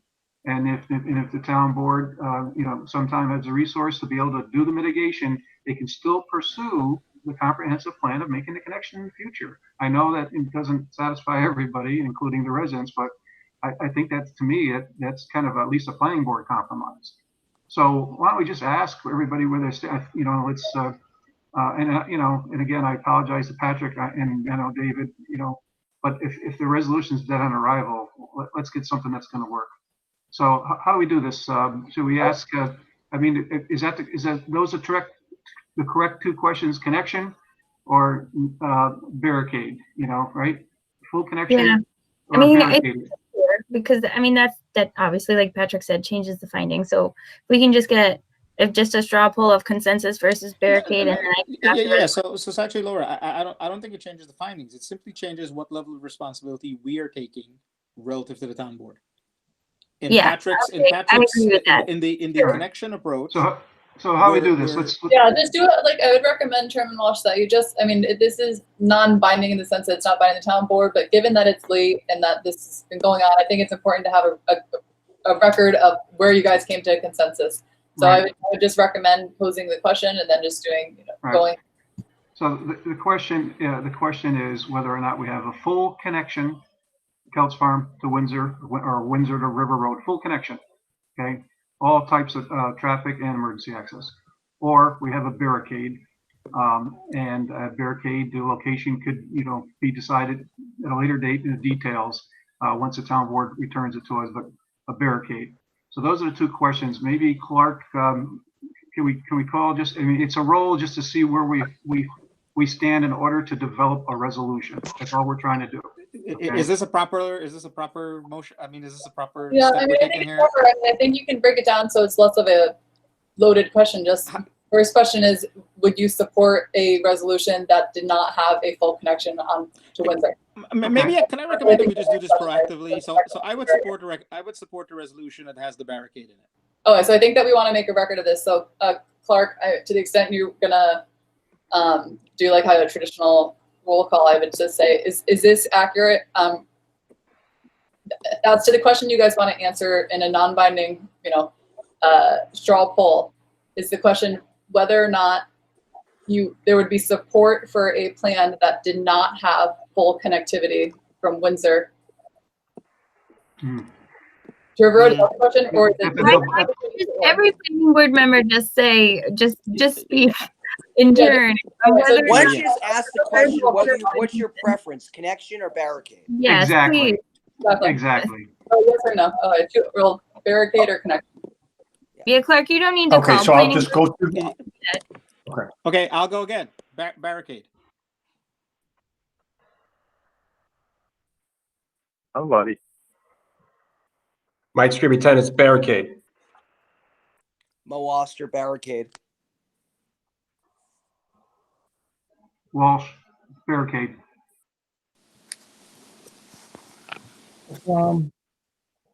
Barricade. Barricade.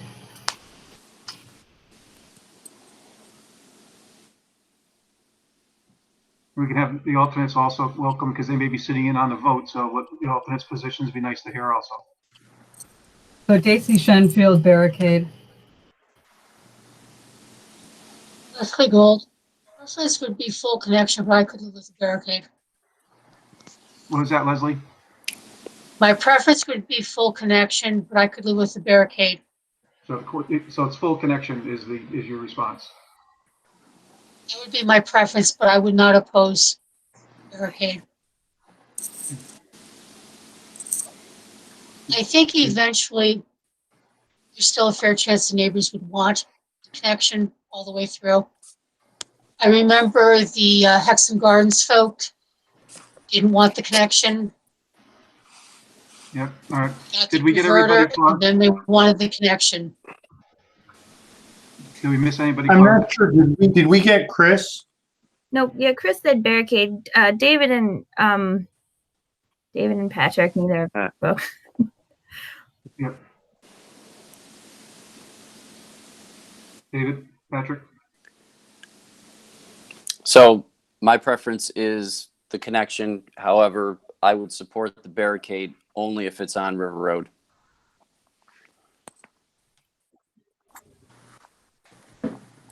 Yep. I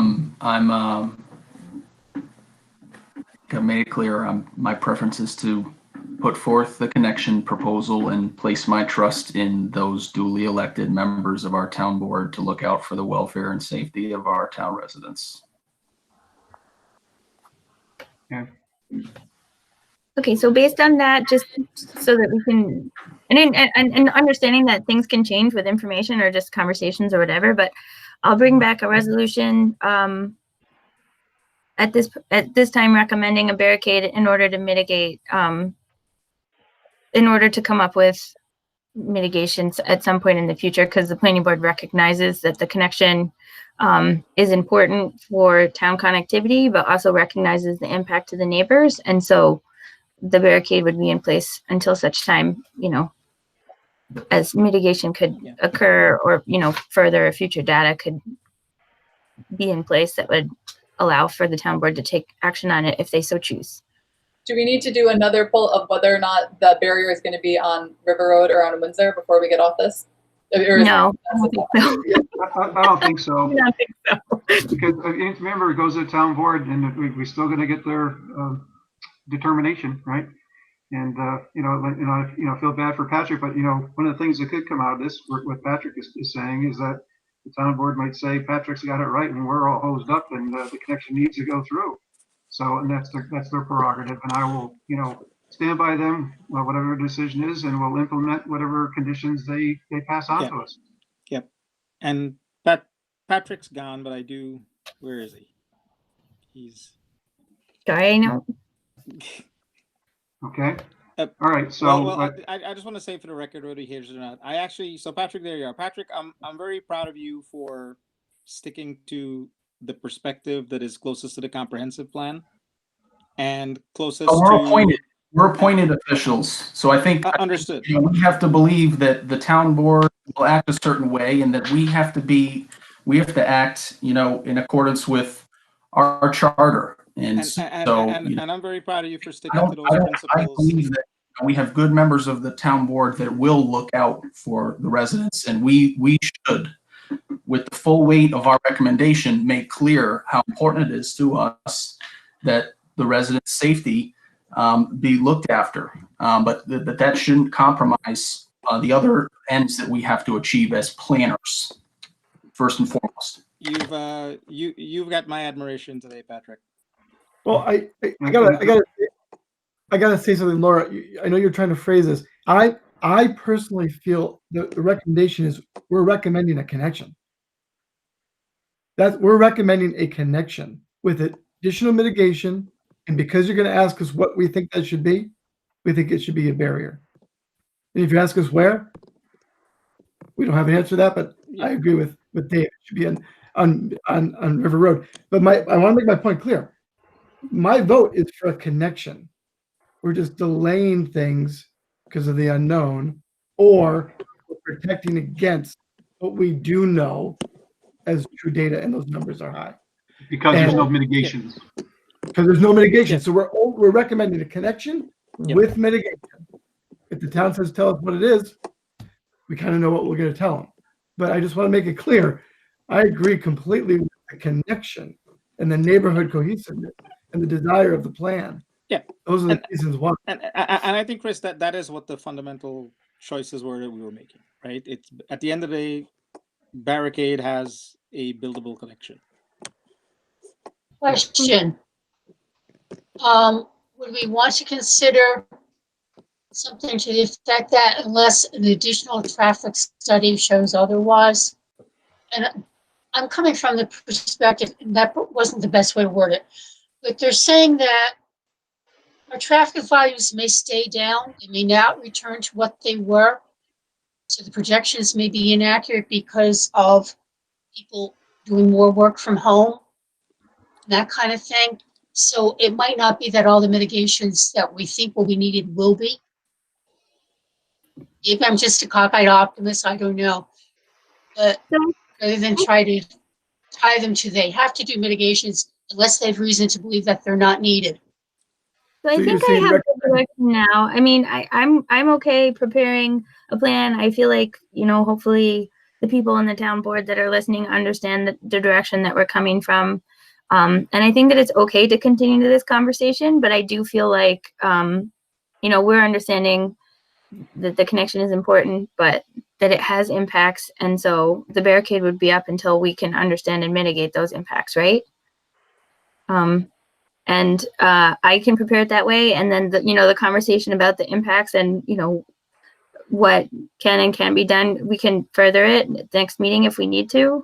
Or like Kevin said, we can send it up to the town board, get direction from them, you know, and then they can give it back to us and we can continue to work on it. But I'm okay with where we're at now if we want to continue. Yeah, I think it would be a good time. Well, do we have more discussion items? I think. Yeah, we have it's hardware. I think we have a whole other agenda. Yeah. Really? Yeah. Oh, I think just out of respect for, I mean, I'm not the chair, so you know, this is just. I mean, I think we should move on to the next items. So no, now I'm that with you. I think we're there. Anybody else have any further comments? Okay. Thank you, everybody. And I'm with you. Yes. So next on the agenda is 1448 Balltown Road, and this is for the Ace Hardware. And Nick, I believe you're representing that applicant. Is that why you're here tonight? I Yes, hope. that is why I'm here, Mr. Chairman.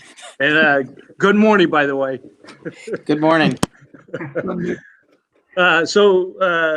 This is a project that's located at 1448 Balltown Road. This was in front of the planning board a while back in I believe it was January, at that time we were looking to get a recommendation from the board to go to the Zoning Board of Appeals to get a variance, an area variance from I believe it was 88 feet down to 47 feet. And since that time, the Zoning Board of Appeals did vote and granted the requested area variance. So we've moved the drawings forward and have presented a little bit more expanded site plan with some some additional improvements that are going to be done to the site, and mostly that's along the entrance road from Knott Street. As you may remember, along Knott Street, there is an existing drive that comes in, and it's not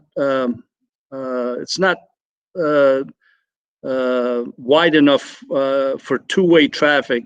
So we're proposing to make it 22 feet wide and improve that in its entirety by resurfacing, repaving that access drive. And we're also doing some improvements to have access from Balltown Road. And that access is to the proposed greenhouse that is going to be the new addition to the building, that's for the purpose of pedestrian access to the new Ace Hardware that will be occupying the existing building. The vehicle access will be from Knott Street. Mostly, we're hoping from Knott Street through the new drive and into the parking field that's existing at the site. The additional improvements is there are some light poles along the existing driveway that will be taken down because of the widening of the street.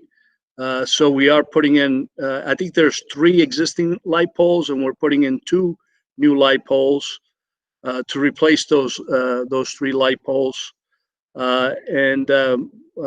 We've presented the lighting values, that would be associated with those new light poles. So that's pretty much where we're at. Since it summarizes since the last time we were in front of the planning board, looking for the recommendation to the zoning board of appeals. Okay. Yeah, thank you, Nick. I just had one thing is I thought when I looked at the drawing, it was 23 feet once we get done with the road improvements. You said 22. I think this is a situation where every foot counts over there.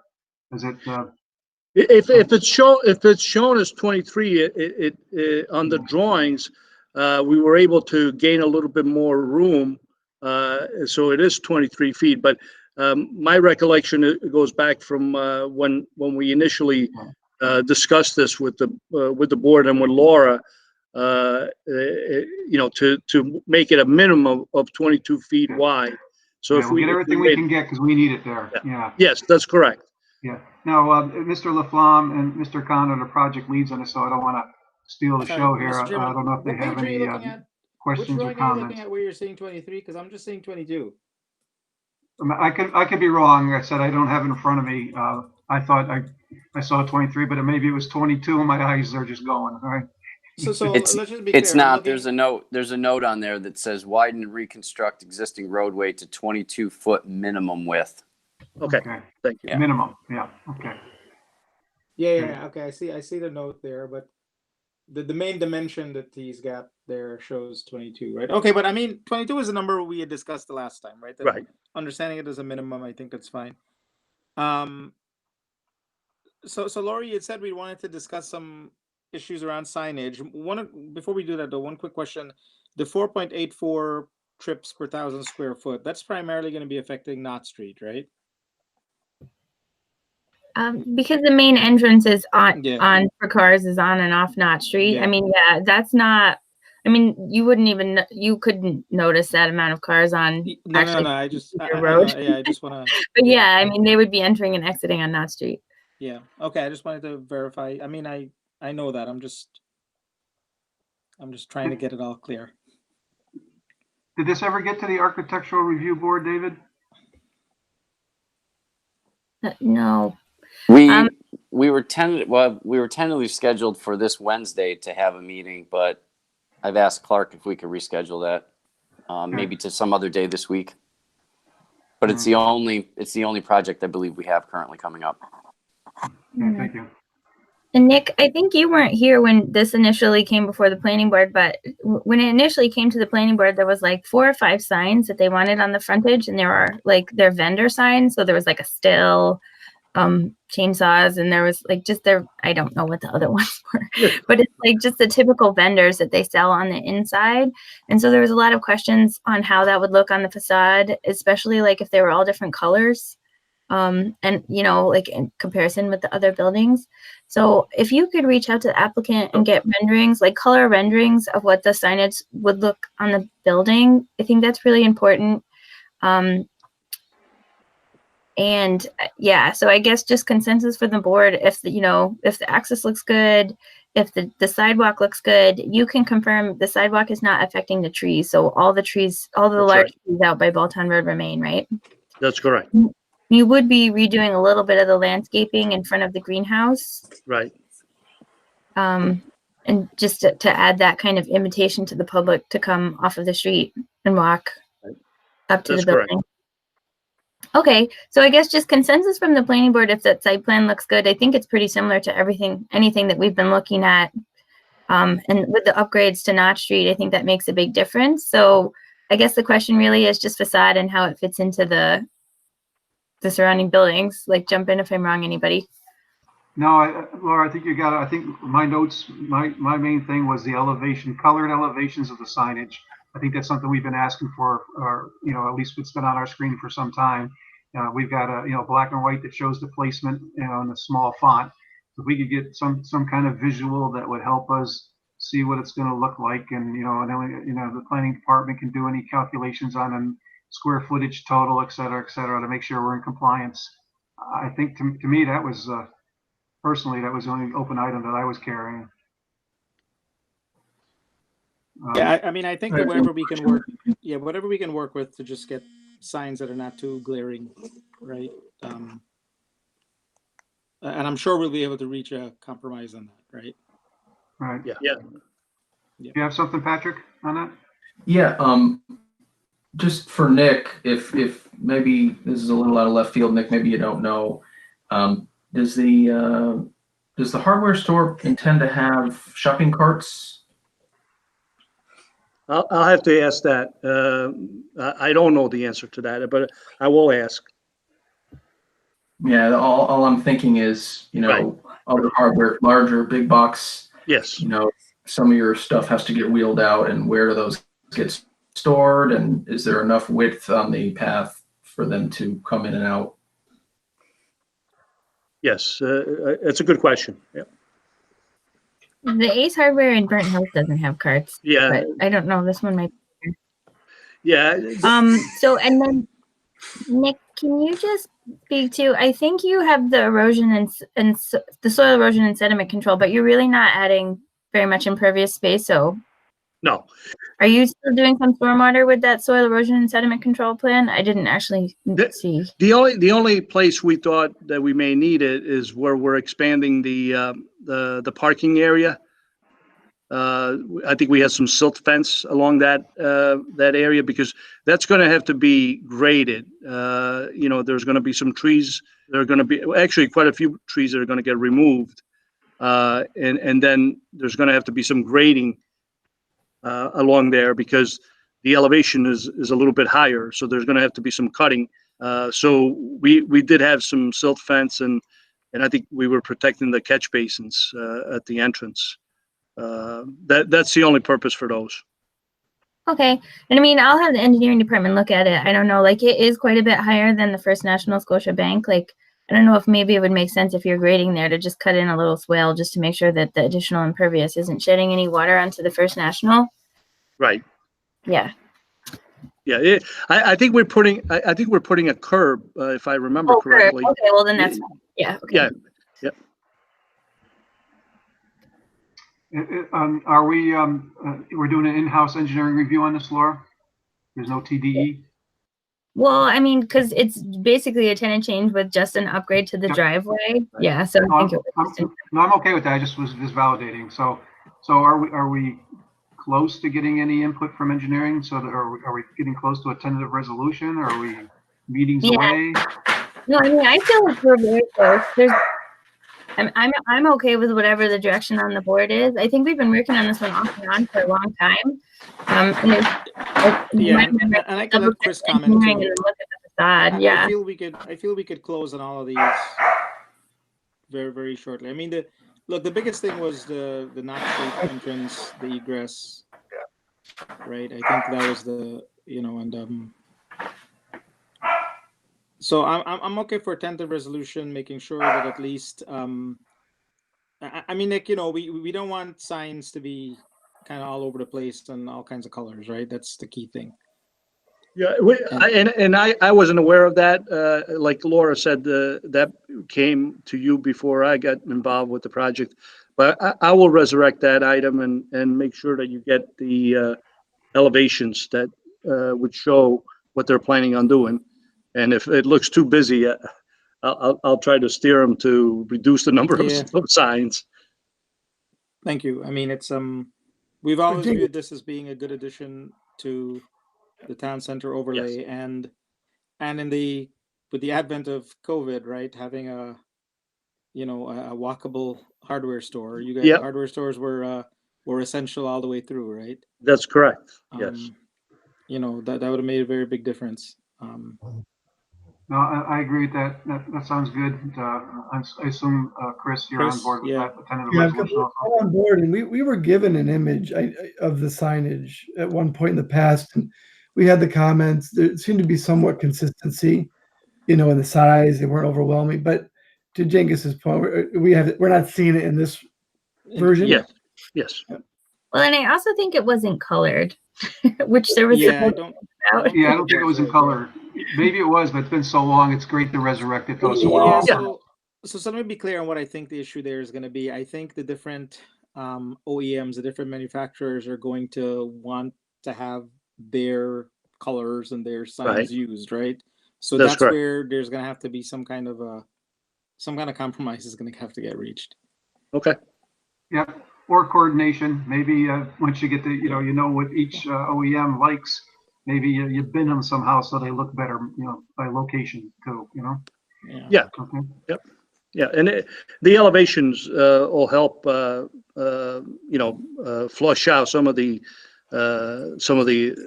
questions that we have on that. Like I said, I haven't seen it.